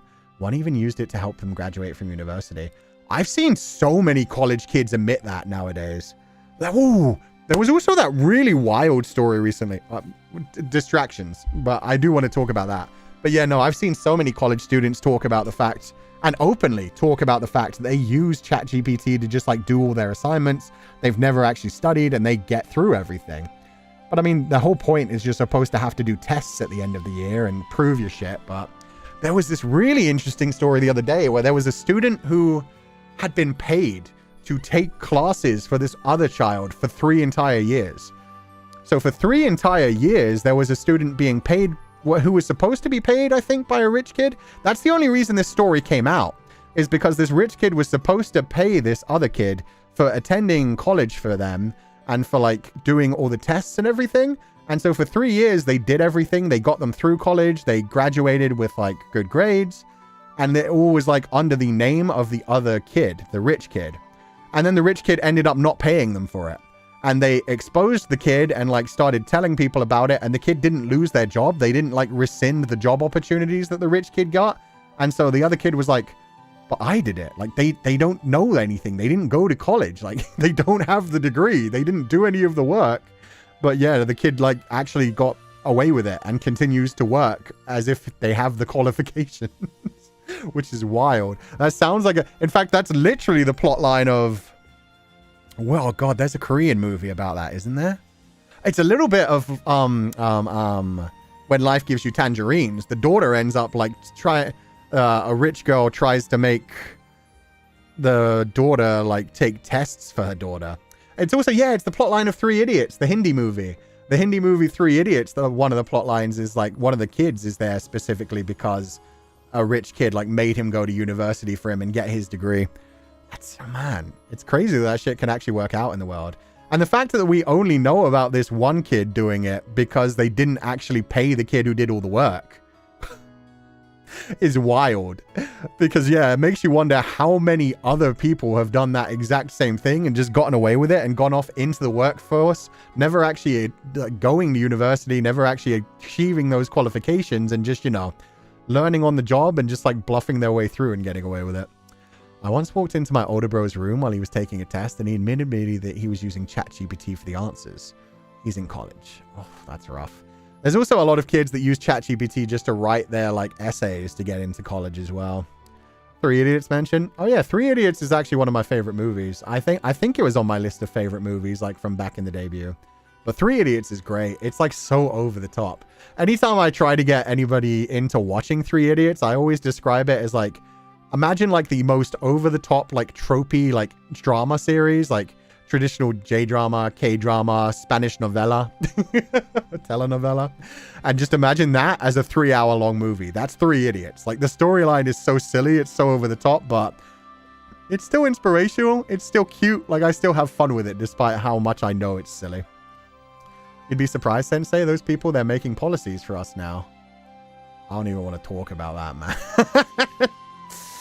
I don't want to talk about that. I don't want to talk about the fact that, like, so many people who decide, like, our economy and decide, like, everything. Like, yeah. Did the other kid at least get a job? I don't know. Let me try to Google the story to find out exactly how it went down. Rich kid sent poor kid to college, didn't pay. The rich kids need to remind rich people on your parents. Shit. Damn it. Okay. News story. News story. Rich kid had other kid. I don't think using the word kid works very well. Rich kid had other kid take college courses.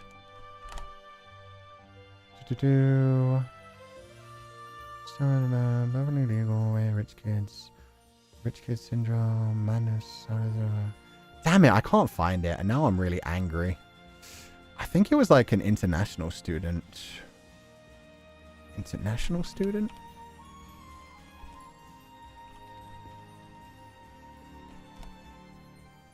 "12-year-old graduates of college professor." I can't find it anymore.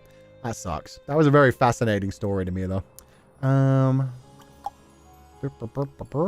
There are new doctors, lawyers, and engineers. Imagine you go into the GP and you try to like get an actual medical diagnosis, and then you see your doctor over the shoulder just like typing it into an AI thing, just like, this is the symptoms. What do they have? And you're like, oh no, I'm gonna die. Seeing the same thing happen in my class is so infuriating, because if they would not know shit about their job, it could literally cost people their lives. Yeah, those keywords. Yeah, no, I don't know a proper way to search for it, so I'm just not going to find this. The way you Google things sometimes is so funny to me. Most of the times it works, though, but this one, nah, I can't find it. I have a deja vu of this. My friend's son used ChatGPT to find a solution to make his gaming wheel work. It turns out ChatGPT gave him the wrong driver. That can happen a lot. Taught uni students for quite a while, and I don't know how many assignments I have to give bad grades to because of the blatant use of AI. That's the worst thing. Like I said, I'm bad at picking up AI when it comes to visuals.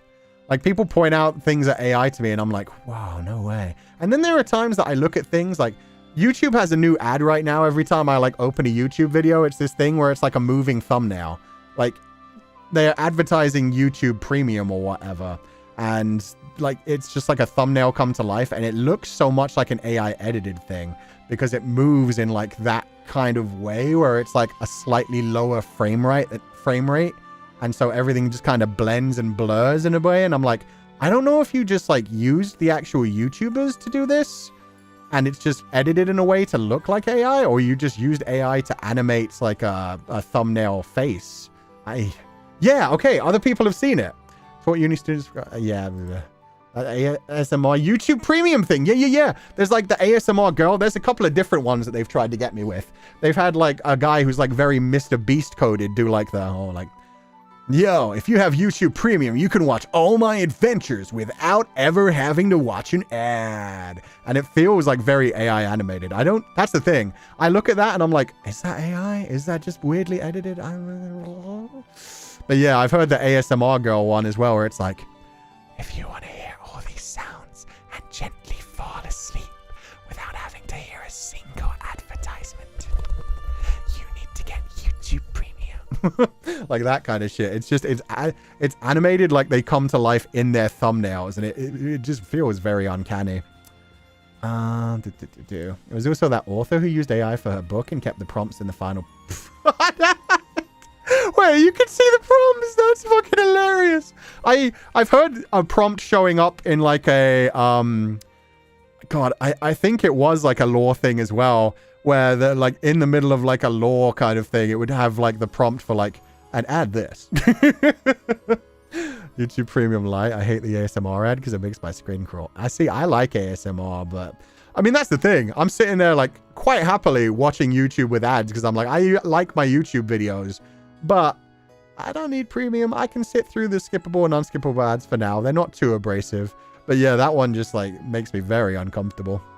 Don't get me started on the auto voiceovers now. Oh, I hate that shit. And I don't even remember how to turn that off, which scares me. I was watching a cover, like somebody doing a song cover the other day, and they hadn't turned that off, so they didn't know it was a thing. You hear the singing start, and the singing is just like a Japanese accent voice speaking rather than singing the song, and I'm like, oh, what's going on here? And then I look into the comments because I'm like, this doesn't sound like the singer. And then the comments are like, oh, by the way, you have to change the language to English original, even though it's a Japanese song, because they auto dubbed it in Japanese with a robot voice. And I'm like, huh? I use AI to work mainly for system development and to support user requirements and evaluation projects. It helps reduce my workload by about 40%. That's what I mean. AI can be useful as long as it's not just like stealing work from people. Stealing other people's like artwork and music and stuff. It can be very good at like cutting down time and costs. And we also have to balance like the environmental stuff with it. I hate the ads YouTube does where it takes up half the screen in full screen, blocking the chat with an ad. My main problem with YouTube ads is that they're always like at the maximum volume. I watch like a lot of streamers, like I try to have my microphone volume always at full volume. So if you ever get an ad on my channel, it should like be quieter or about the same as my voice. But I watch a lot of streamers where like, if I put it down, like if my voice was about this loud consistently, like it's still like full volume when I'm speaking, but it's, yeah, it doesn't get full into the red. And so a lot of people have their volume at like this because it helps with like the compression when they like scream and shout and stuff, but still captures like all their whispers and stuff. But then when you get an ad when it's like that, the ad's suddenly at full volume. Like this, okay, I'm back to full volume, don't worry. But yeah, there's so many times where I'm like watching a streamer and their voice is like at half volume. So I have my thing at full volume and I'm like relaxing. I'm like half asleep. I'm like, oh, this is such a soothing thing. And then suddenly it's like, bah, bah, bah, bah, bah. Nothing beats a Jet 2 holiday. Full volume, just immediately like jump scare and like, oh, now I'm wide awake. Awesome. believe that's called audio track. Not sure how to change it on videos, but on shorts, you need to manually change it. With the widget, you can't even just, yeah. Oof. It's not like a doctor's degree, but I'm in the metal industry as a person who has to check if the final product has any damage. It's scary to see everyone in my class using AI without hesitation. Well, because that's like a safety regulation thing, isn't it? Yeah, that's terrifying. Honestly, I'll take being woken up from a nap by a YouTube ad over paying YouTube Premium. It's part of the experience, really. Yeah. I love YouTube. I probably use YouTube more than I watch like any of the other streaming services. And I pay for quite a few streaming services, but yeah. At this point, my streaming services cost more than like we used to like transition to streaming services because we were like, oh, if you've got Netflix, you don't need a TV license anymore. Like you don't need the TV subscription. You don't need those like 600 channels where you only watch like 12 of them. And with Netflix, you have like more than enough to enjoy along with YouTube videos. But nowadays, like all the streaming services cost as much as the fucking like old school TV license that combined everything anyway. And they're starting to do like the package deals where it's like, hey, we'll give you Hulu and Disney Plus and HBO, and it costs like X amount. And it's like, that's a cable package. Like, how have we gone backwards to cable packages?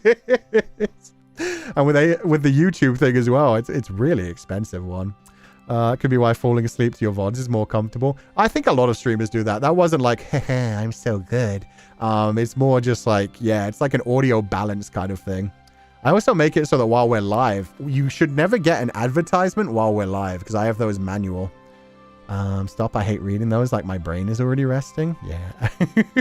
Especially since a lot of the things I watch while I fall asleep are like I was talking about, the ones that I find out, unfortunately, are a lot of the time AI, where it's like, and today we're going to be learning very relaxing science facts to fall asleep to. Let's talk about how scary and terrifying the universe is. And I'm like, calming. And then big loud ad. And they're talking about adding ads too. Yeah, we also used to be able to actually like decide where our ads got put into things. But nowadays you just like, you either tick the box that says you have mid-roll ads or you don't. You can't choose where they go and you just have to hope. Odie's crew would be sorted with 600 channels, surely. I think the 600 channels would just make them like Lotus Eaters. They'd just be distracted enough that they, you know, it's like jingling the keys. That's how I feel about the Lotus Eaters. So yeah, it's like, here, have some key jingling and be distracted. And yeah, it wouldn't get them back home, but they would be more comfortable. I could never be without my 10+ hour video essays or sleep token playlist to fall asleep. It'll take at least a few days to finish, but I don't think YouTube Premium is worth it. Yeah, I feel that. Remember several cases when translators used AI for books, left prompts in the text, and then all of it got published. Not sure if the books were revoked. Oh, that's rough. That fucking sucks. And like, you can use AI for translation as long as you have a human go over it and make sure everything's okay. Like, that can cut down on the work needed, but yeah, there's been so many cases of like certain companies whose name I won't mention, like using AI and like getting things very, very wrong. And like humans listening to it and being like, this is just unfactual. Like, you're translating this wrong. They'd be better off as Lotus Eaters than where they are now. True. If everyone but like Odysseus and maybe, what's my boy's name?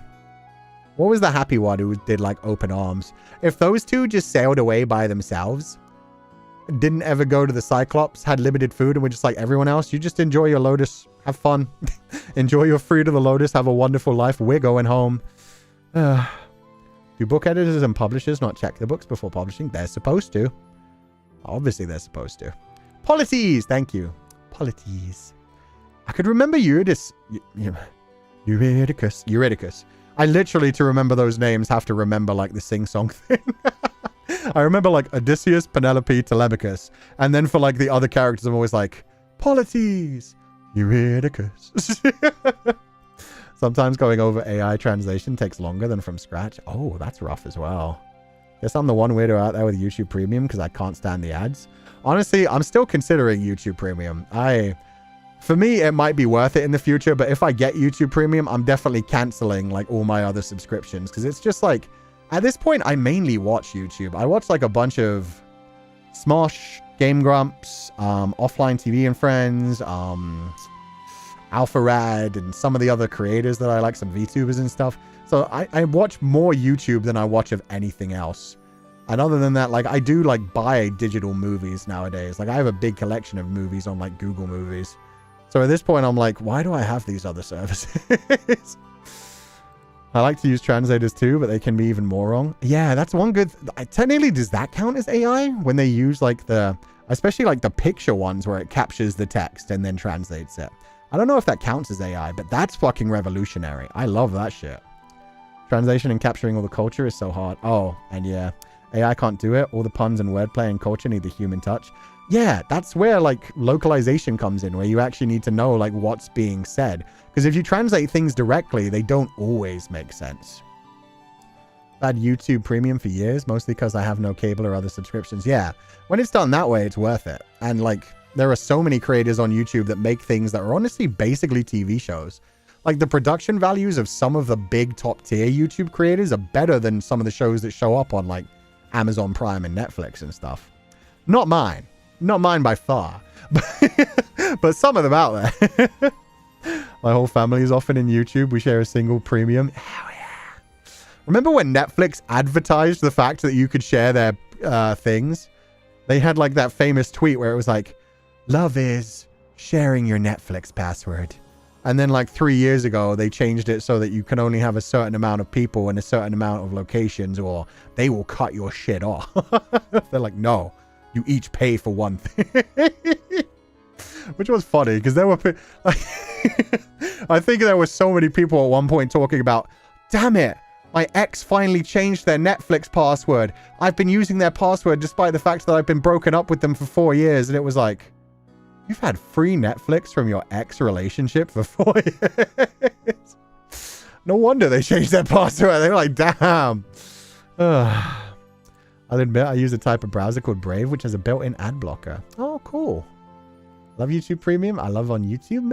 I also like unlike other ads, streaming ads interrupts the streamer, even if they're in the middle of something you really want to hear. Yeah, Twitch ads are much more abrasive, in my opinion, than YouTube ones, to be fair. Sometimes it happens so often where I'll click on like a Twitch stream and I'll be like, oh, this looks interesting. I wonder what they're up to. And then a thing will load up where it's like a 3-minute unskippable ad. And I'm like, nah. I wanted to see it, but did I want to see it that much? Or you're like getting really into like the storyline of something that's going on, or just into the stream, you're enjoying it, and then boom, unskippable like 4 to 5 minute ad. Because Twitch streamers can't always control that either. I think there's some level of control, like they can choose when to insert ads, but I think they changed something where like even if you're unmonetized, they still slip ads in and you can't control them at all.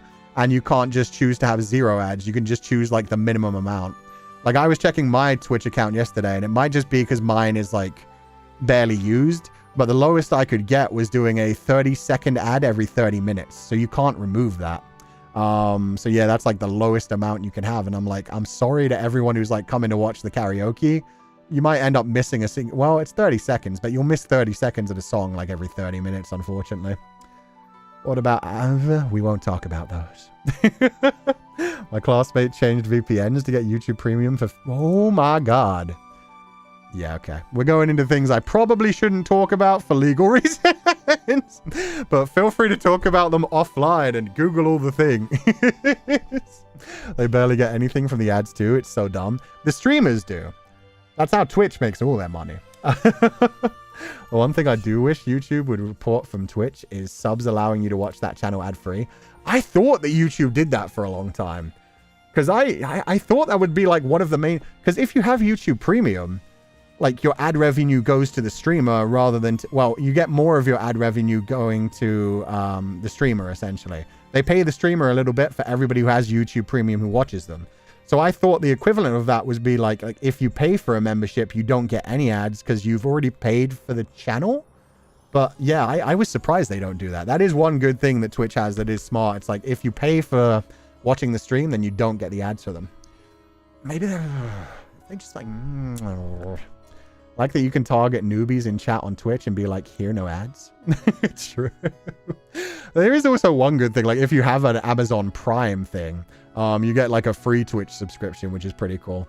Like, I normally only watch like 2 or 3 Twitch streamers at a time. And a lot of the ones that I watch like barely stream. Like Laura Shigihara, I try to catch every one of her streams on Twitch. And so sometimes like I'll run out of time and like have been using the Twitch Prime on one of the other people that I watch on Twitch. But otherwise, yeah, you can just throw like a free subscription and just support them that way. You think I'm on a joint sub? Yeah. Not me thinking I'll just subscribe one time on Sensei's Twitch stream just to avoid the ads. No, but thankfully, although you can't avoid the ads, I do have the ads as small as you can. And they also have 5 free emotes, which I found really cool. That's a feature I wish YouTube had as well.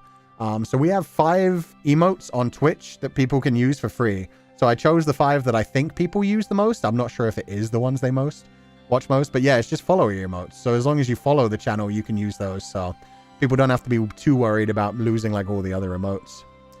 Wish you could specify who gets you gifted. Oh, that's cool as well. It sucks when people show up every day and still don't get sniped. Yeah, I don't know how the algorithm chooses that. It's a weird situation how it chooses like who gets the gifted memberships.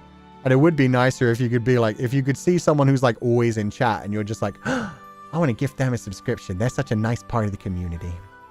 I think you can do that on Twitch. On Twitch, I think you can like specify if you do a single one to a single user. I love free emotes on Twitch. Yeah, I didn't know about that until I like set it up the other day. Because the other day I was going through my Twitch account and checking all the settings and I was like, wait, 5 free follower emotes? Let's go. On Twitch you can? Yeah, that's sick. Saw someone get their own gifted? How? Wait, what? Okay, my first question is why somebody would gift a membership when they don't have a membership. Wait, no, because if they get their own gifted twice, isn't that just like a wasted gifted? I'm assuming it doesn't like save it for you for like the next 2 months. That's so strange. Oh no, I saw a screenshot on Twitter. Interesting. Love gifting subs on Twitch because it can lead to some funny moments. It can, especially when somebody... I think one of the funniest interactions I ever saw when it came to a gifted subscription was a troll who was coming into chat to try and troll the streamer, and the streamer was always like bantering with them each time. And then like the person would show up and then just immediately get a gifted subscription from somebody else who was a fan and be like, "Ha, now you're a member of the channel. Congratulations." So they could no longer like bother showing up. Like the streamer was like laughing his ass off. He was like, "Yeah, get his ass. Now he's part of our community." YouTube algorithm definitely takes into account if you purchase subs for other channels. I bought a 1-month sub and suddenly got a ton of gifted subs. Oh, so they try to like reward people who spend money as well. I've gifted to user Bounce on It Dior on 2 different channels. That's a great name. And I can see why that name stuck in your mind when it was just like a random like, oh, that person got that thing. And you're like, Bounce on It Dior. Oh. I gifted a membership before and it just gave it to me. Serena received a membership from Serena. I didn't know that could happen. That's so wild. It feels so... I also do question why people gift members. Well, if you just want to support them and you're like, I don't watch it too much, but like I want people around it, like something big happens, so you want to gift things, or you just haven't like re-upped on it. But I hope they don't just waste them, because that would suck. If you can accidentally gift memberships to people that have already bought their memberships, that's such a waste. I've seen it happen so many times. I had never heard about that until you guys mentioned it. That's wild. Did that on purpose? 1 sub was to mess with a certain ball. Oh, okay. Good. Get his ass. Also, Chewing, thank you so much for gifting a scholarship to Lena Soup. Okay. I was wondering if it was going to end up on Chewing. That would have been funny. The funny name gifteds are fun. I've seen people chat to the streamer via specifically selected gifteds. Yeah, that kind of stuff is very fun. Or when like somebody funny shows up in chat. Like there's the Jesus guy who hangs out in a lot of streamers' chats. And it's always funny when you see like, Jesus Christ has been gifted a membership to this channel. And you're just like, ah, Jesus is a member. The Big J. Yeah, J-Dog. Or like... a lot of people like will get into character and create new accounts to mess around with streamers like during certain games. Like with mouthwashing, I see people show up and roleplay like Curly and some of the other ones like Swansea and stuff and Anya. They'll just show up. And there's the other Jay in chat. Thank you for the gifted scholarship. It'd been funny if Jesus got one from other Jay. But yeah, our personal Mel. We have Mel, but Mel is like always existing. Mel is there all the time, no matter what's going on. But yeah, I do remember like there's other streamers who have done Fata Morgana and like all the characters have shown up. We have a Morgana as well. I don't know if it's the same person. But we have a Mel and a Morgana that show up to like quite a few different streams. Chat Jesus and chat God. Ooh. Tri Princess, thank you so much for the gifted scholarship, and I hope you're having a lovely day. Like Monica from Doki Doki. That one's an interesting... And Jesus in chat. Thank you, Jesus. Thank you, Heavenly Father. Thank you for the gifted scholarship. I hope you're having a lovely day. I wonder who got it. Altizia, you have been blessed by the Lord himself. Thank you so much for the gifted scholarship, not J-Dog appearing. See, that's how I know that that's somebody who watches chat often, but doesn't always happen to be on that account. I really have the feeling that that's somebody who was just watching chat right now and it was like, oh, they mentioned my thing. I got to switch to the other account. I would want to, but I already have a scholarship. He's okay. He was summoned. He's everywhere. And when you only see one set of footprints in the sand, that's when he carries you. When you least feel him around you, that's because he's taking care of you the most. Hush, don't call me out. My bad. You can go back to being the heavenly spirit. It's okay. Thank you so much. I think gifted members is a nice way to support the streamer and people who maybe can't afford it. I think it's really nice as well. But I'm hesitant to join myself because it's a commitment. So I want to make sure I really watch lots. That's a good way to do it. You never want to spend money on something. And I think gifted memberships are great for that as well, because you never know like what's actually in the membership as well. Like you might really like a streamer and you might just want to support them through super chats. Whereas for other people, like you specifically want their membership because it's like full of so many cool features. And so that's a reason that like gifted memberships work in a really good way as well, because you'll just be like watching a streamer and like, this is kind of cool. And then you'll get a gifted membership and you'll switch over to the membership tab and be like, oh, wow, they do so many unique things just for their members. And then suddenly they want to stick around and hang out in the community and stay in the membership. So it's a good way for that as well, for people that properly utilize their membership tab, which I don't too heavily. Thank you, Sky Daddy. Yes, thank you, Sky Daddy. And then you see fun secrets in the members. Yeah, exactly. Love the gaming with Livers time. Yeah, I'm probably not going to be doing that much in the future, unfortunately. I just realized my microphone was way away from me. Sorry that I sounded so dull. Some streamers I watch get so many gifteds that I've had membership for a year without ever buying it myself. That's sick as well. Yeah, that's good luck as well, because normally I think the algorithm does try to like not do that as well. So you watch some streamers who get, yeah, tons and tons of gifted. I was going to say... I was going to get your membership, but I got gifted before my payment went through. Awesome. Good, actually. It's very sweet of other people to donate the gifteds. If I watch someone semi-frequently, I tend to join their channels. It's a low-stakes way to support them because I don't want to send my milestones publicly. Ah, fair enough. Yeah, I do see a lot of people like do their memberships like while the stream is offline as well, just to not like be called out for it. Also, Luthier, thank you so much for the gifted scholarship. I'm still waiting for somebody to accidentally gift one to themselves. But thank you so much for gifting another scholarship. My favorite thing is during a Limbus company stream, and suddenly all the 12 main characters and their manager will just show up, do their thing, then dip. It's honestly hilarious. I do like, we mentioned like the Doki Doki Literature Club Monica thing. Anytime somebody plays like Doki Doki Literature Club for the first time, there's got to be somebody in their community who will take it upon themselves to create a Monica, like username, and so show up as like Monica and just like be chatting and super chatting and just be like, hey, only Monica, I'm here. God Junwoo, what, the real Sky Daddy? Mao Tian sent one gifted scholarship. Thank you so much. I hope you're having a lovely day, and thank you so much for supporting the channel. I love that that became a thing. What, Sky Daddy Junwoo? Sky Daddy Junwoo, he's best boy, sexy as fuck. And you know, does a lot of stuff. Kuchan, important question. You know Sky Daddy Junwoo's background lore. What do you think about it? I think he's a good example of a god. Let me put it that way. I think when they created the Heaven Officials blessing things, they did things with the gods that were very much like, they're humans who have been ascended, who aren't necessarily good people. It's fucking amazing. So I like them. Also, thank you for donating the allowance and for the 10 gifted memberships. I don't think he's a good person, but I do think he's a fascinating person. How far along on TGCF are you, out of curiosity? Oh, I finished the story now. I finally gave in and read it offline. So I have read it offline over the last summer. It's a good story. I see why people think it's Mo Shang Tongshu's best one. Like a lot of people seem to think it's the best one. I don't know. Some of the bits, like some of the stage pieces, like some of the big dramatic moments are the best ever. I'm just waiting for the Donghua, to be honest. I want to keep seeing more of the Donghua. But Claudines, thank you so much for the 10 gifted scholarships. And Sabrina Saberhagen, thank you so much for the gifted scholarship. And J-Dog again, thank you so much for the gifted scholarship. But yeah, stop with the gifted scholarships. There's way too many now. You guys are being very sweet, but I don't think any of you guys are going to hit yourself, so don't worry about it.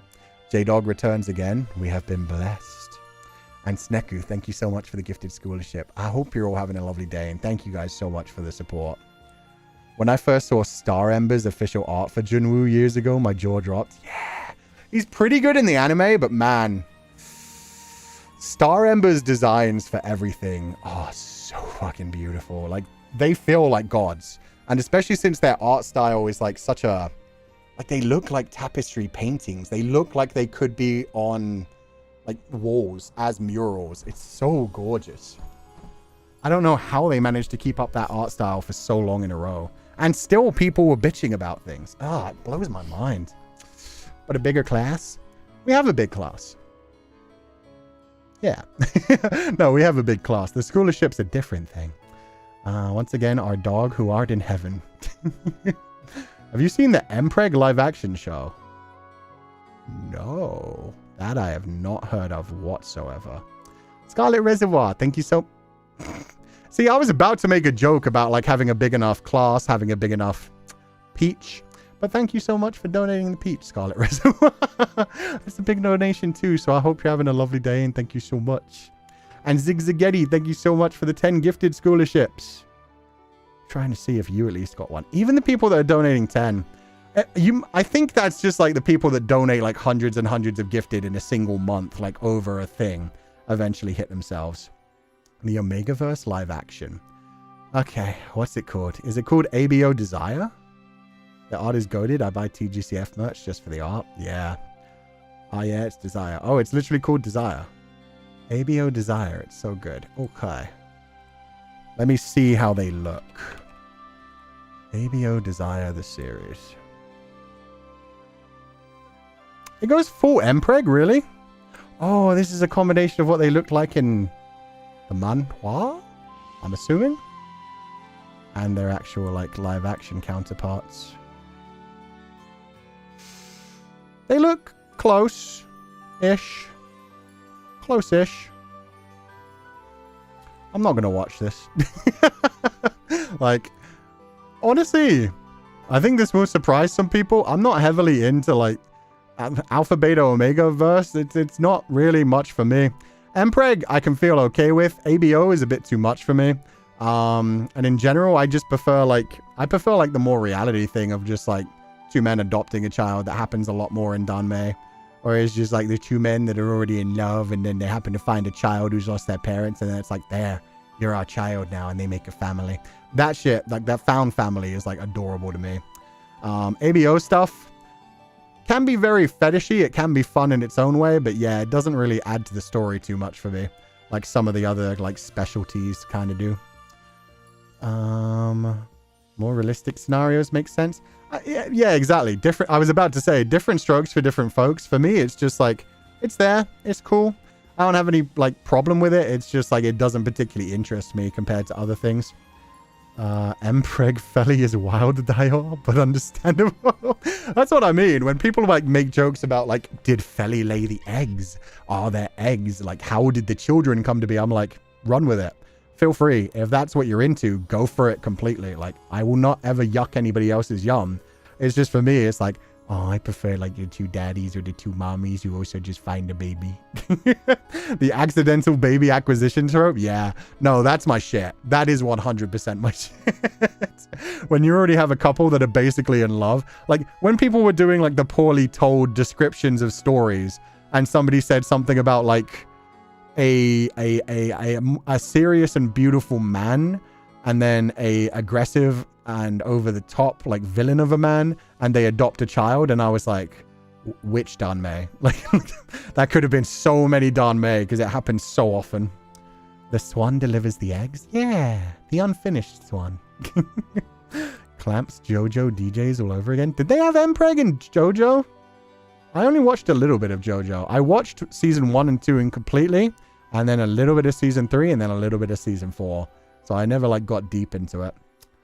Definitely Feli laid the eggs and...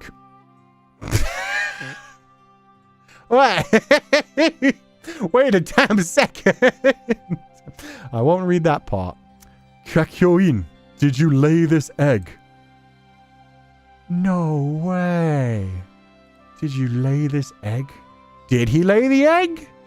Clamp made a dojin about it. Wait, like the actual Clamp made a dojin with egg laying. Wait. Somehow it makes sense that Nelly showed up during the... Oh, where's Nelly? Nelly was in chat. Oh, no, I missed it. Like Nelly from Fata Morgana? Damn, I'm sorry I didn't get to grab that comment. That would have been funny. Wait, you didn't know? I did not know. That's... Huh. Let's go, Clamp. Good for you. Maru, thank you so much for the 5 gifted scholarships. Just checking if you got one for yourself. No, damn it. Nelly Furtado. I thought they meant Nelly from Fata Morgana, but I don't know. Because of the mention about, like, that's when Nelly shows up. I thought it was like, he's the brothers dance. Nelly is going to continue haunting you? I don't... Oh, there we go. It is Nelly. Look at that beautiful artwork. Yeah. God, I love Fata Morgana's art style so much. Haha, I'm here, teacher. Nice to meet you. Nice to meet you, Nelly. Nelly did desperately need a teacher in her life. She had a brother and a lot of other family members that weren't great. She definitely needed a teacher. She needed another male role model in her life. Even just honestly, a respectable role model. It could have been a mommy or a daddy. A teacher would have helped for sure. Dearest Coo. Don't hit me with the dearest Coo. Get out of here. This long, beautiful hair, this stays on my head. That's all I'm saying. Nelly from Fata Morgana, good. Kuchan, if the one gifted already a member, they can't get gifted unless the one that gifted is not a member yet. Got you. So yeah, it has to be people who are not members who then gift and gift to themselves. I mean, hey, she just loved her brother so much. I'm very excited to see like what she was like in the past life. Because we got like a tiny glimpse of it, but just really like told from Mel's perspective. So yeah, I'm looking forward to like in 2 weeks. In 2 weeks when we start diving into like Requiem for Innocence and then Reincarnation. We've got Reincarnation as well, which should be fun. Not the white hair thing. I'm just saying, I have very luscious, long, white locks. I would rather them not be stolen. Féileacán and Cú literally being an oddette and oddly couple-coded is oddly satisfying. Swan Lake AU? I don't know much about Swan Lake, so I can't comment on that. I did just find out the other day, thanks to somebody drawing fan art of me and Zanny as 2 characters from a podcast, that there's another like podcast that has a very similar storyline. It's like an entity that possesses a private investigator. And I like read that up and it sounds like it's something kind of like, shit, what's that one called with the archivist? Magnus Archives. It sounds like it's a Magnus Archives similar podcast. And I was like, ooh, if I had time, damn it. But it sounds very interesting. Mind your white hair, sensei? I will. I have you right now, teacher. Please be gentle. Please, I need my hair. Don't do it. No! At least you didn't take it all the way down to the scalp. That's okay. That's fine. That's how do we call that? Ethically good, ethically okay. taking my hair? Sure. Oddly is the one that tried to replace Odette, I think. Oh, so it's the two. Okay, got ya.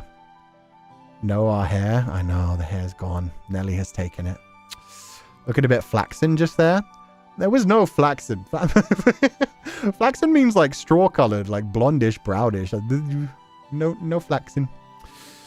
Oh my god, not the extensions. I know, they stole the weave. You're lucky that you look good in any hairstyle, Sensei, so maybe bald too. I think I want to... No, never bald. Never bald. Maybe slightly shorter someday, but never bald. Okay, they're playing the character to a T.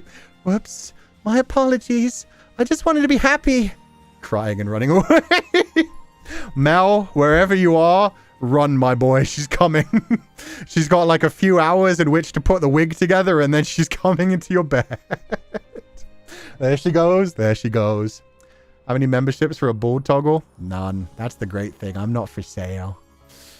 Although, you know, we could do like a memberthon someday.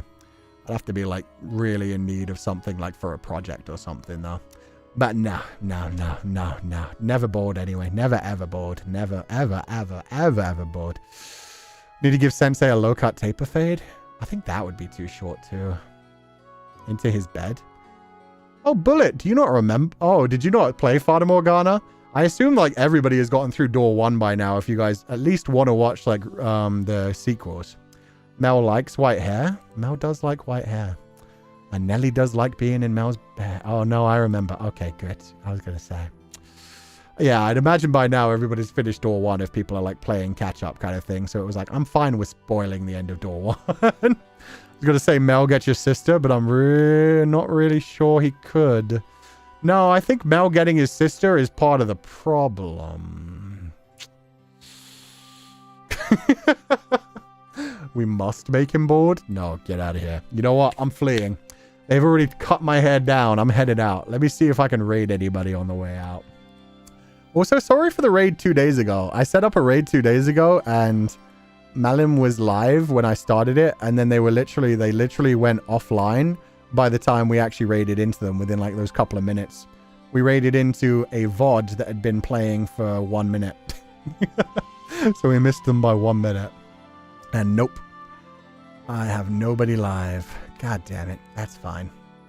Oh, he's running away? Damn straight. Board coup for April Fools? I wouldn't put it past me, but I think I have funnier April Fool's jokes ready to go. That was funny. Yeah, no. I clicked into the room being like, okay, I'm going to leave a comment before I head out for the day. And then it was a VOD. And then I was like, that's not right. And then I like went backwards and it was like streamed 1 minute ago. And I was like, son of a... Fine. You raided Izani afterwards? Yeah, but we missed that as well. That's the problem. If we had raided just 2 minutes earlier, he would have seen the raid and then raided us all together, Izani. So I was just bad timing. Who does an Uno reverse on us and shows up in a big pile of hair. I could be like Cousin It. I could be like Cousin It in Adam's Family. I could just have like nothing but hair over my body and just be like...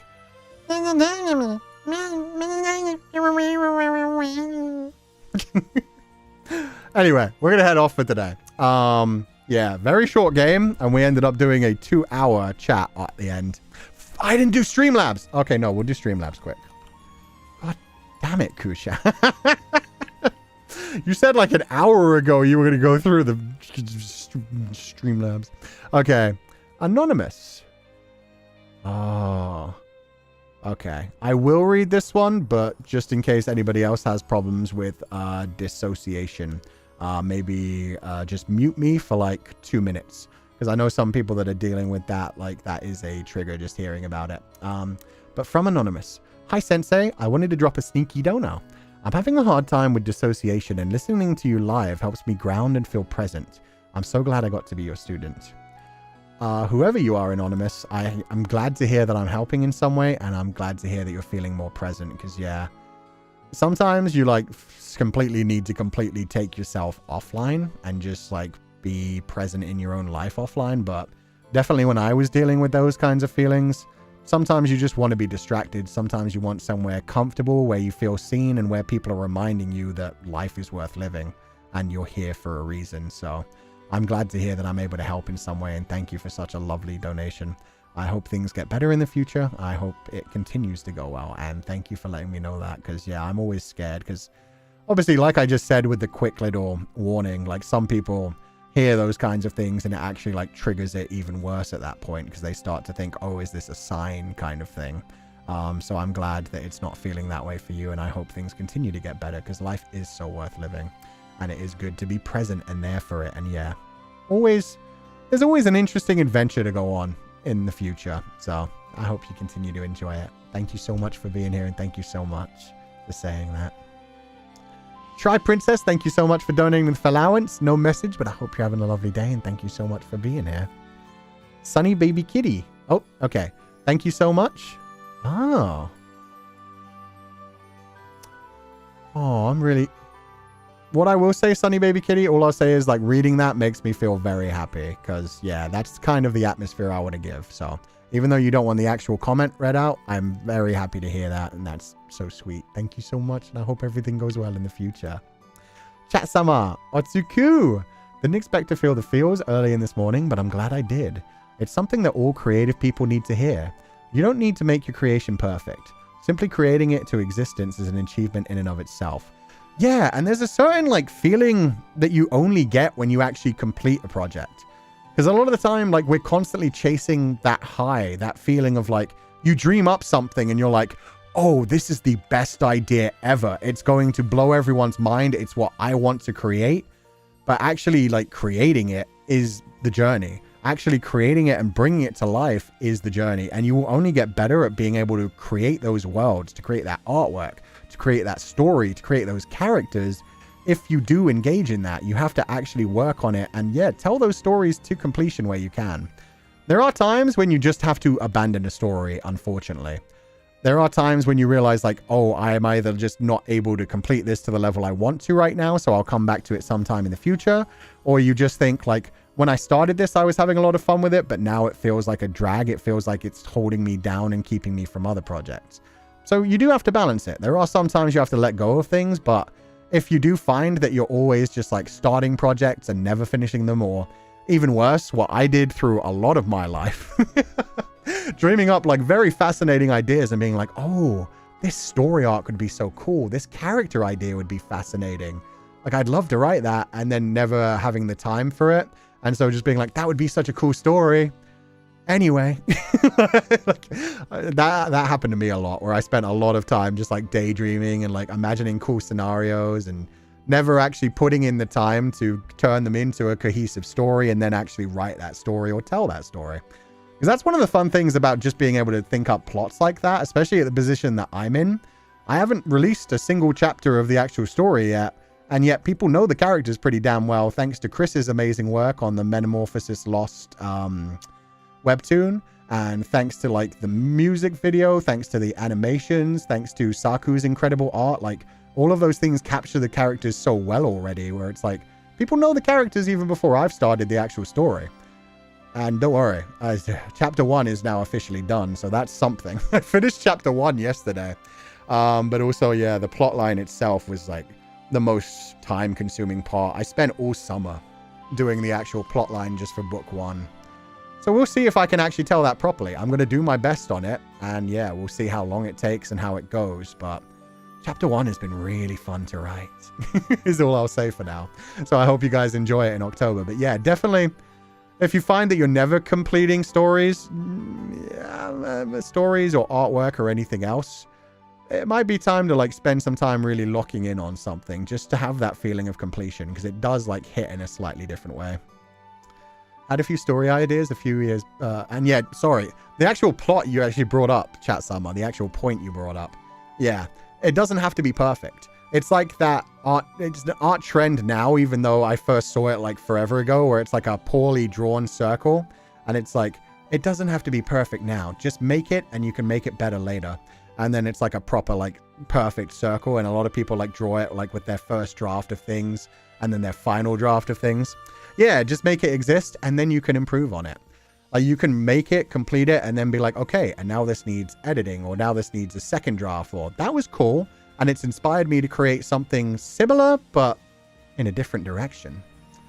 Had a story idea a few years back and my friend drew my main character. It was such a nice feeling to see them exist. You have no idea.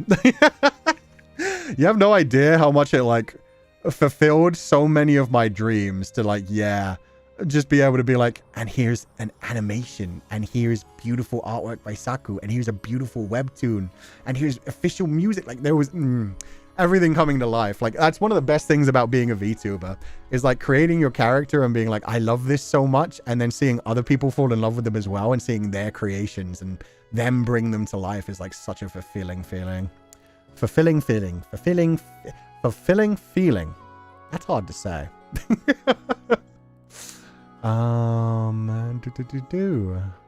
Okay. And to Kirarin, I will just say again, thank you so much for donating the Féileacán. That's a very sweet message as well. So I hope you're having a lovely day. And thank you so much for letting me know that. My friend drew the main character in one of my stories recently, and the joy it filled me with was great. Yes. And there's sometimes that like I have like a full physical description for a character. Like one of the best things about working with people that are good at like artistic creations. When I talk to like Saku and when I talk to Chris, a lot of the times I don't give them the physical descriptions unless there's like a physical point that actually matters to them. I instead give them like the personalities.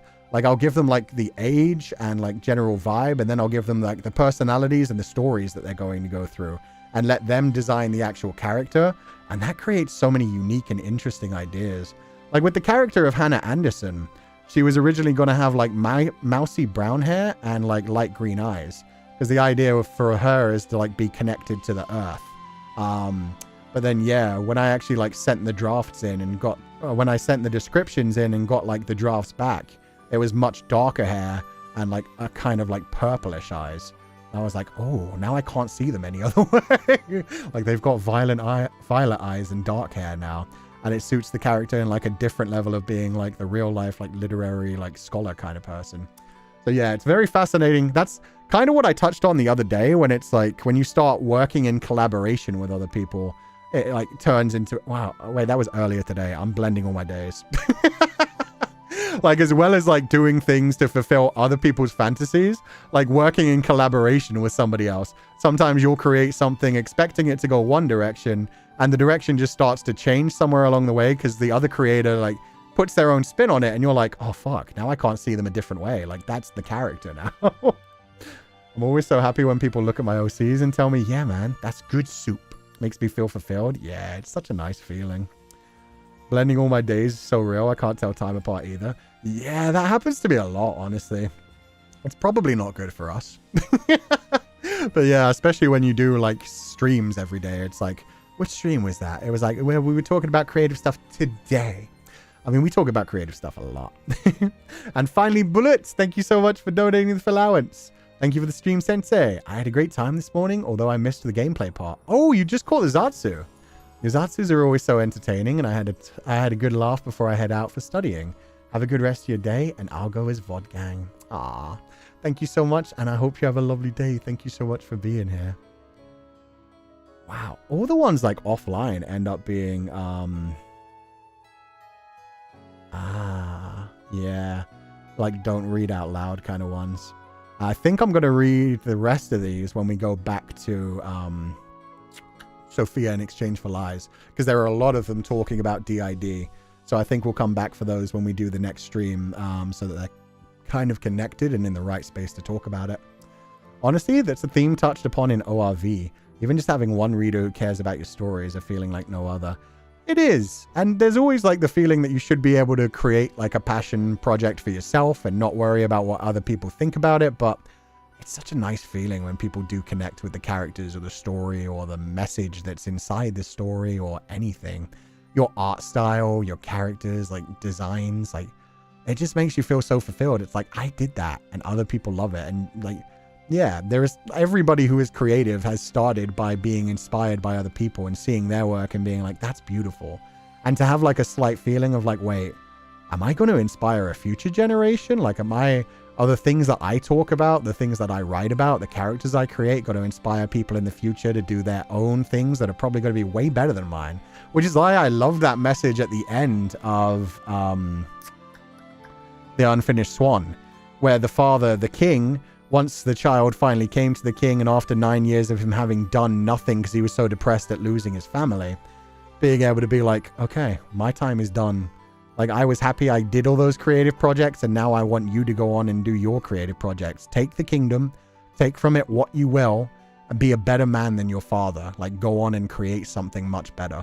So, yeah, it's nice to actually have that feeling of be like, I'm doing my best, and if people connect with it, that's cool. And I know that there are going to be people who do way better than me in the future.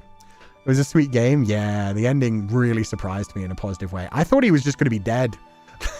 Like when they did the whole like a dream he never woke up from, I thought it was like, oh, he either escaped into his fantasies or just stopped caring about reality, or essentially he died in his sleep. So when the son actually got to see the father, oh fuck, he did go to his funeral though. Shit. Wait, yeah, no, I completely forgot about the funeral. So the father definitely did die. Oh no. But he got that closure in some other way, like either the mother like giving him the fictional version of the story or something else. Yeah, the funeral. Yeah, no, I forgot about that part. The ID, is my little safe here if I'm monitoring? Oh, yeah, no, you're good. It's just a different game we were playing the other day, Cap. Thankfully, thanks to that game and thanks to people who were watching that game who live with the ID, I was able to learn some of the terminology. So I know what little means. Yes. But yeah, no, we were playing a game called Sophia in Exchange for Lies, which is all about a main character with the ID and their alters. So I've been learning some of that terminology, but yeah, no, you should be fine. If you ever don't feel fine, just, yeah, make sure you check yourself out for your own good, essentially. Just, yeah. I don't know much about stuff like that. So like whatever makes you most comfortable, but yeah, we're not going to be talking about it right now. I was just bringing it up because we're probably going to talk about those again when we go back to Sophia in Exchange for Lies next week. Someone commented on an old fanfic of mine that it inspired them to write, and I was like, huh? But like, thanks, but huh? That's a lovely feeling. Especially, I hope it wasn't like a spite kind of thing. Because I have heard of people like reading fanfiction and just straight up being like, yo, this was so garbage, I wrote my own fan fiction that's better than it. And it's like, that's a horrible thing to say. At the same time, it's kind of metal as fuck that you were like, yo, this sucked so bad, I wrote my own version. You inspired me, and you suck. Like, creating fan fiction purely by spite, which is basically the plotline of Scum Villain Self-Saving System. Oh my god. Was worried when I saw the statue referenced by the houseboat in Edith Finch, but it ended well. Yeah, I thought it was going to be a really sad one too. That's all good. You'll love the last altar. I met her today. Interesting. Okay. Interesting. I wonder if she does come at the end, or if I've just been really bad at like figuring out how to actually meet her. Thought it would be dark like Edith Finch, but it turned out to be nice. I think the ending of Edith Finch, even though it's sad, it's not particularly dark either. It does have like an optimistic kind of feeling of, and now we move on. Now there's a new generation. Even though it's a sad way to get there, it's at least something. Shen Yuan's entire plot literally was, fine, I'll do it myself. Yeah. And the way he like, oh, I love his interactions with Cucumber Bro. They are, is he Cucumber Bro? Hamster Bro. Sorry, he is Cucumber Bro. I love the interactions between Cucumber and Hamster Bro. They're top fucking tier shit. The fact that they end up like being bros by the end of it is sick. Sensei inspires me to be the most unhinged version of myself. I'm glad to hear that too. Good. Be unapologetically yourself. Be cringe, be free. If anybody finds it cringe, they just know to stay away from you. And for the people that do like it, you know you don't have to pretend to be somebody else in front of them. I got a day 4, but oh, wow. I went all the way through a full week and didn't get, that's wild. Interesting. Remember that I wrote fanfics as a teenager and had a fan, what? That's cute. We'll never forget the sentence, the typing the sentence instead of the keyword. Okay, that was just unfortunate. Like the way they wrote it out with like the 2 empty spaces, I was like, so surely you have to fill in the 2 spaces while writing the sentence. Hamster Bro Shang Qinghua, my beloved. Such a fucking relatable character. And honestly, He basically wrote his own paradise. Like if you write a book and then suddenly you get sucked into your book and meet the partner of your dreams. Good shit. Good shit. He created his own heaven. We are Kree, cringe and free. But that's the race of like space lizard people that like pretend to be other people in Marvel. We can't be Kree. I was going to say, didn't the game say just write the keyword? I don't know. Wait, did they? If they did, they shouldn't have written the question that way. Space lizard? I mean, no, I guess they're blue rather than green. For some reason, I was imagining the Kree is green. Nah, they're more blue alien people that look like other people. Do you have any advice for language learners? No, I am terrible at language learning. I know a bunch of Japanese and Spanish just from picking it up through life, a tiny bit of Chinese. In my life, I have at one point tried to learn Japanese, tried to learn Chinese, and achieved neither. And I studied Spanish for school, so... No. You'd find much better advice from other people. Or the only thing I would say is immerse yourself in the language, because I know that helps.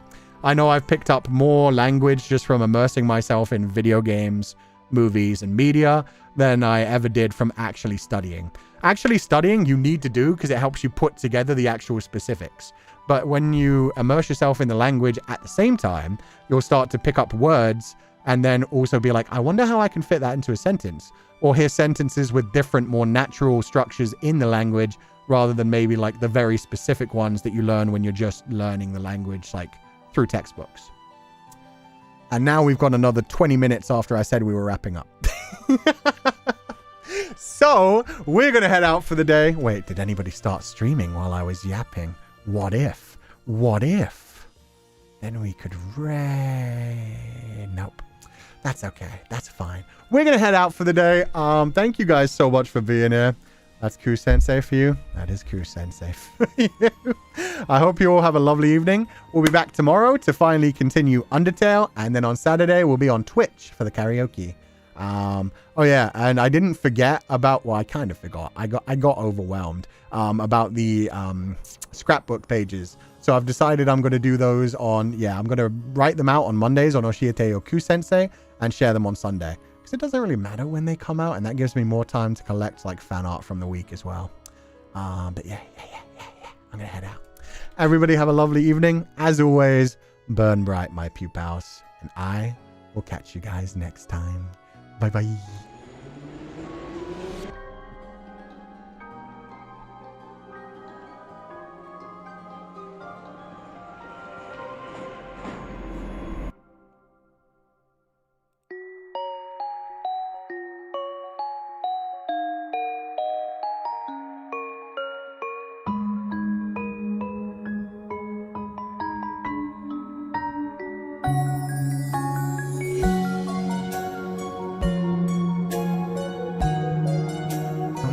We finally escaped the +10s.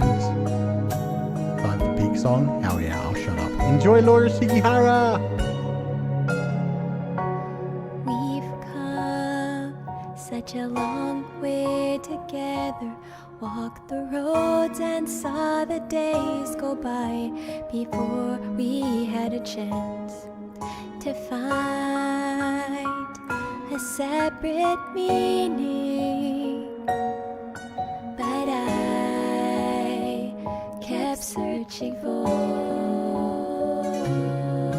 a place, not a general direction. All the paths they point to you. It took me time, but then I knew that I could not go back. Won't be the same as before. Don't wanna go another day far away from you.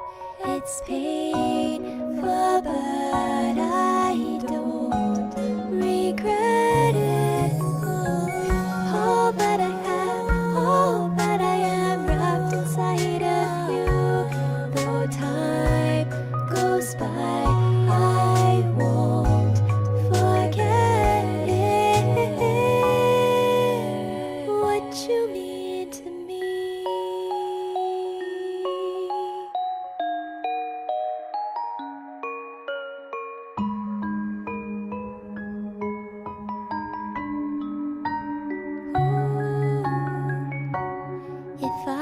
rest my head upon your shoulder.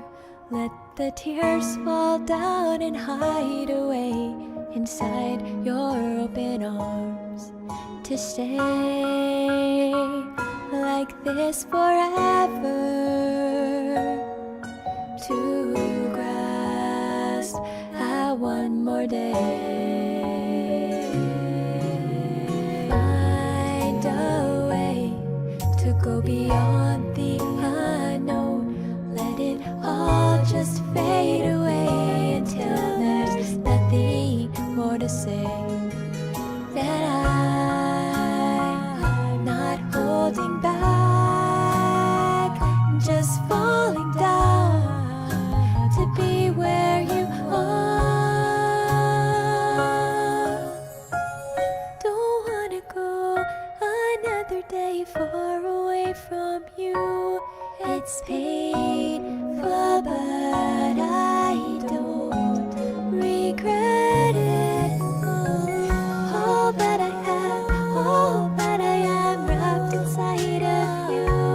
Though time goes by, I won't forget it. What you mean to me. On the road, I don't wanna go alone. No, through the changing weather, we stay so warm. Is it really true? Then again, you always knew.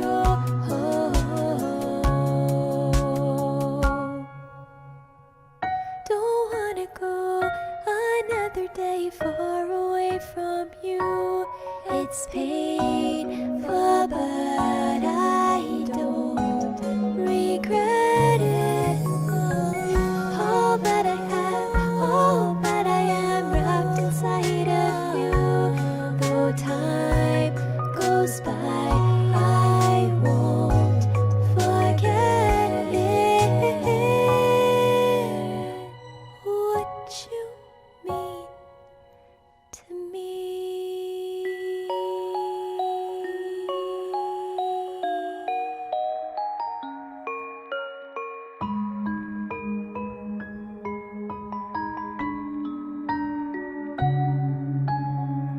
Sweet dreams, everyone. Catch you next time.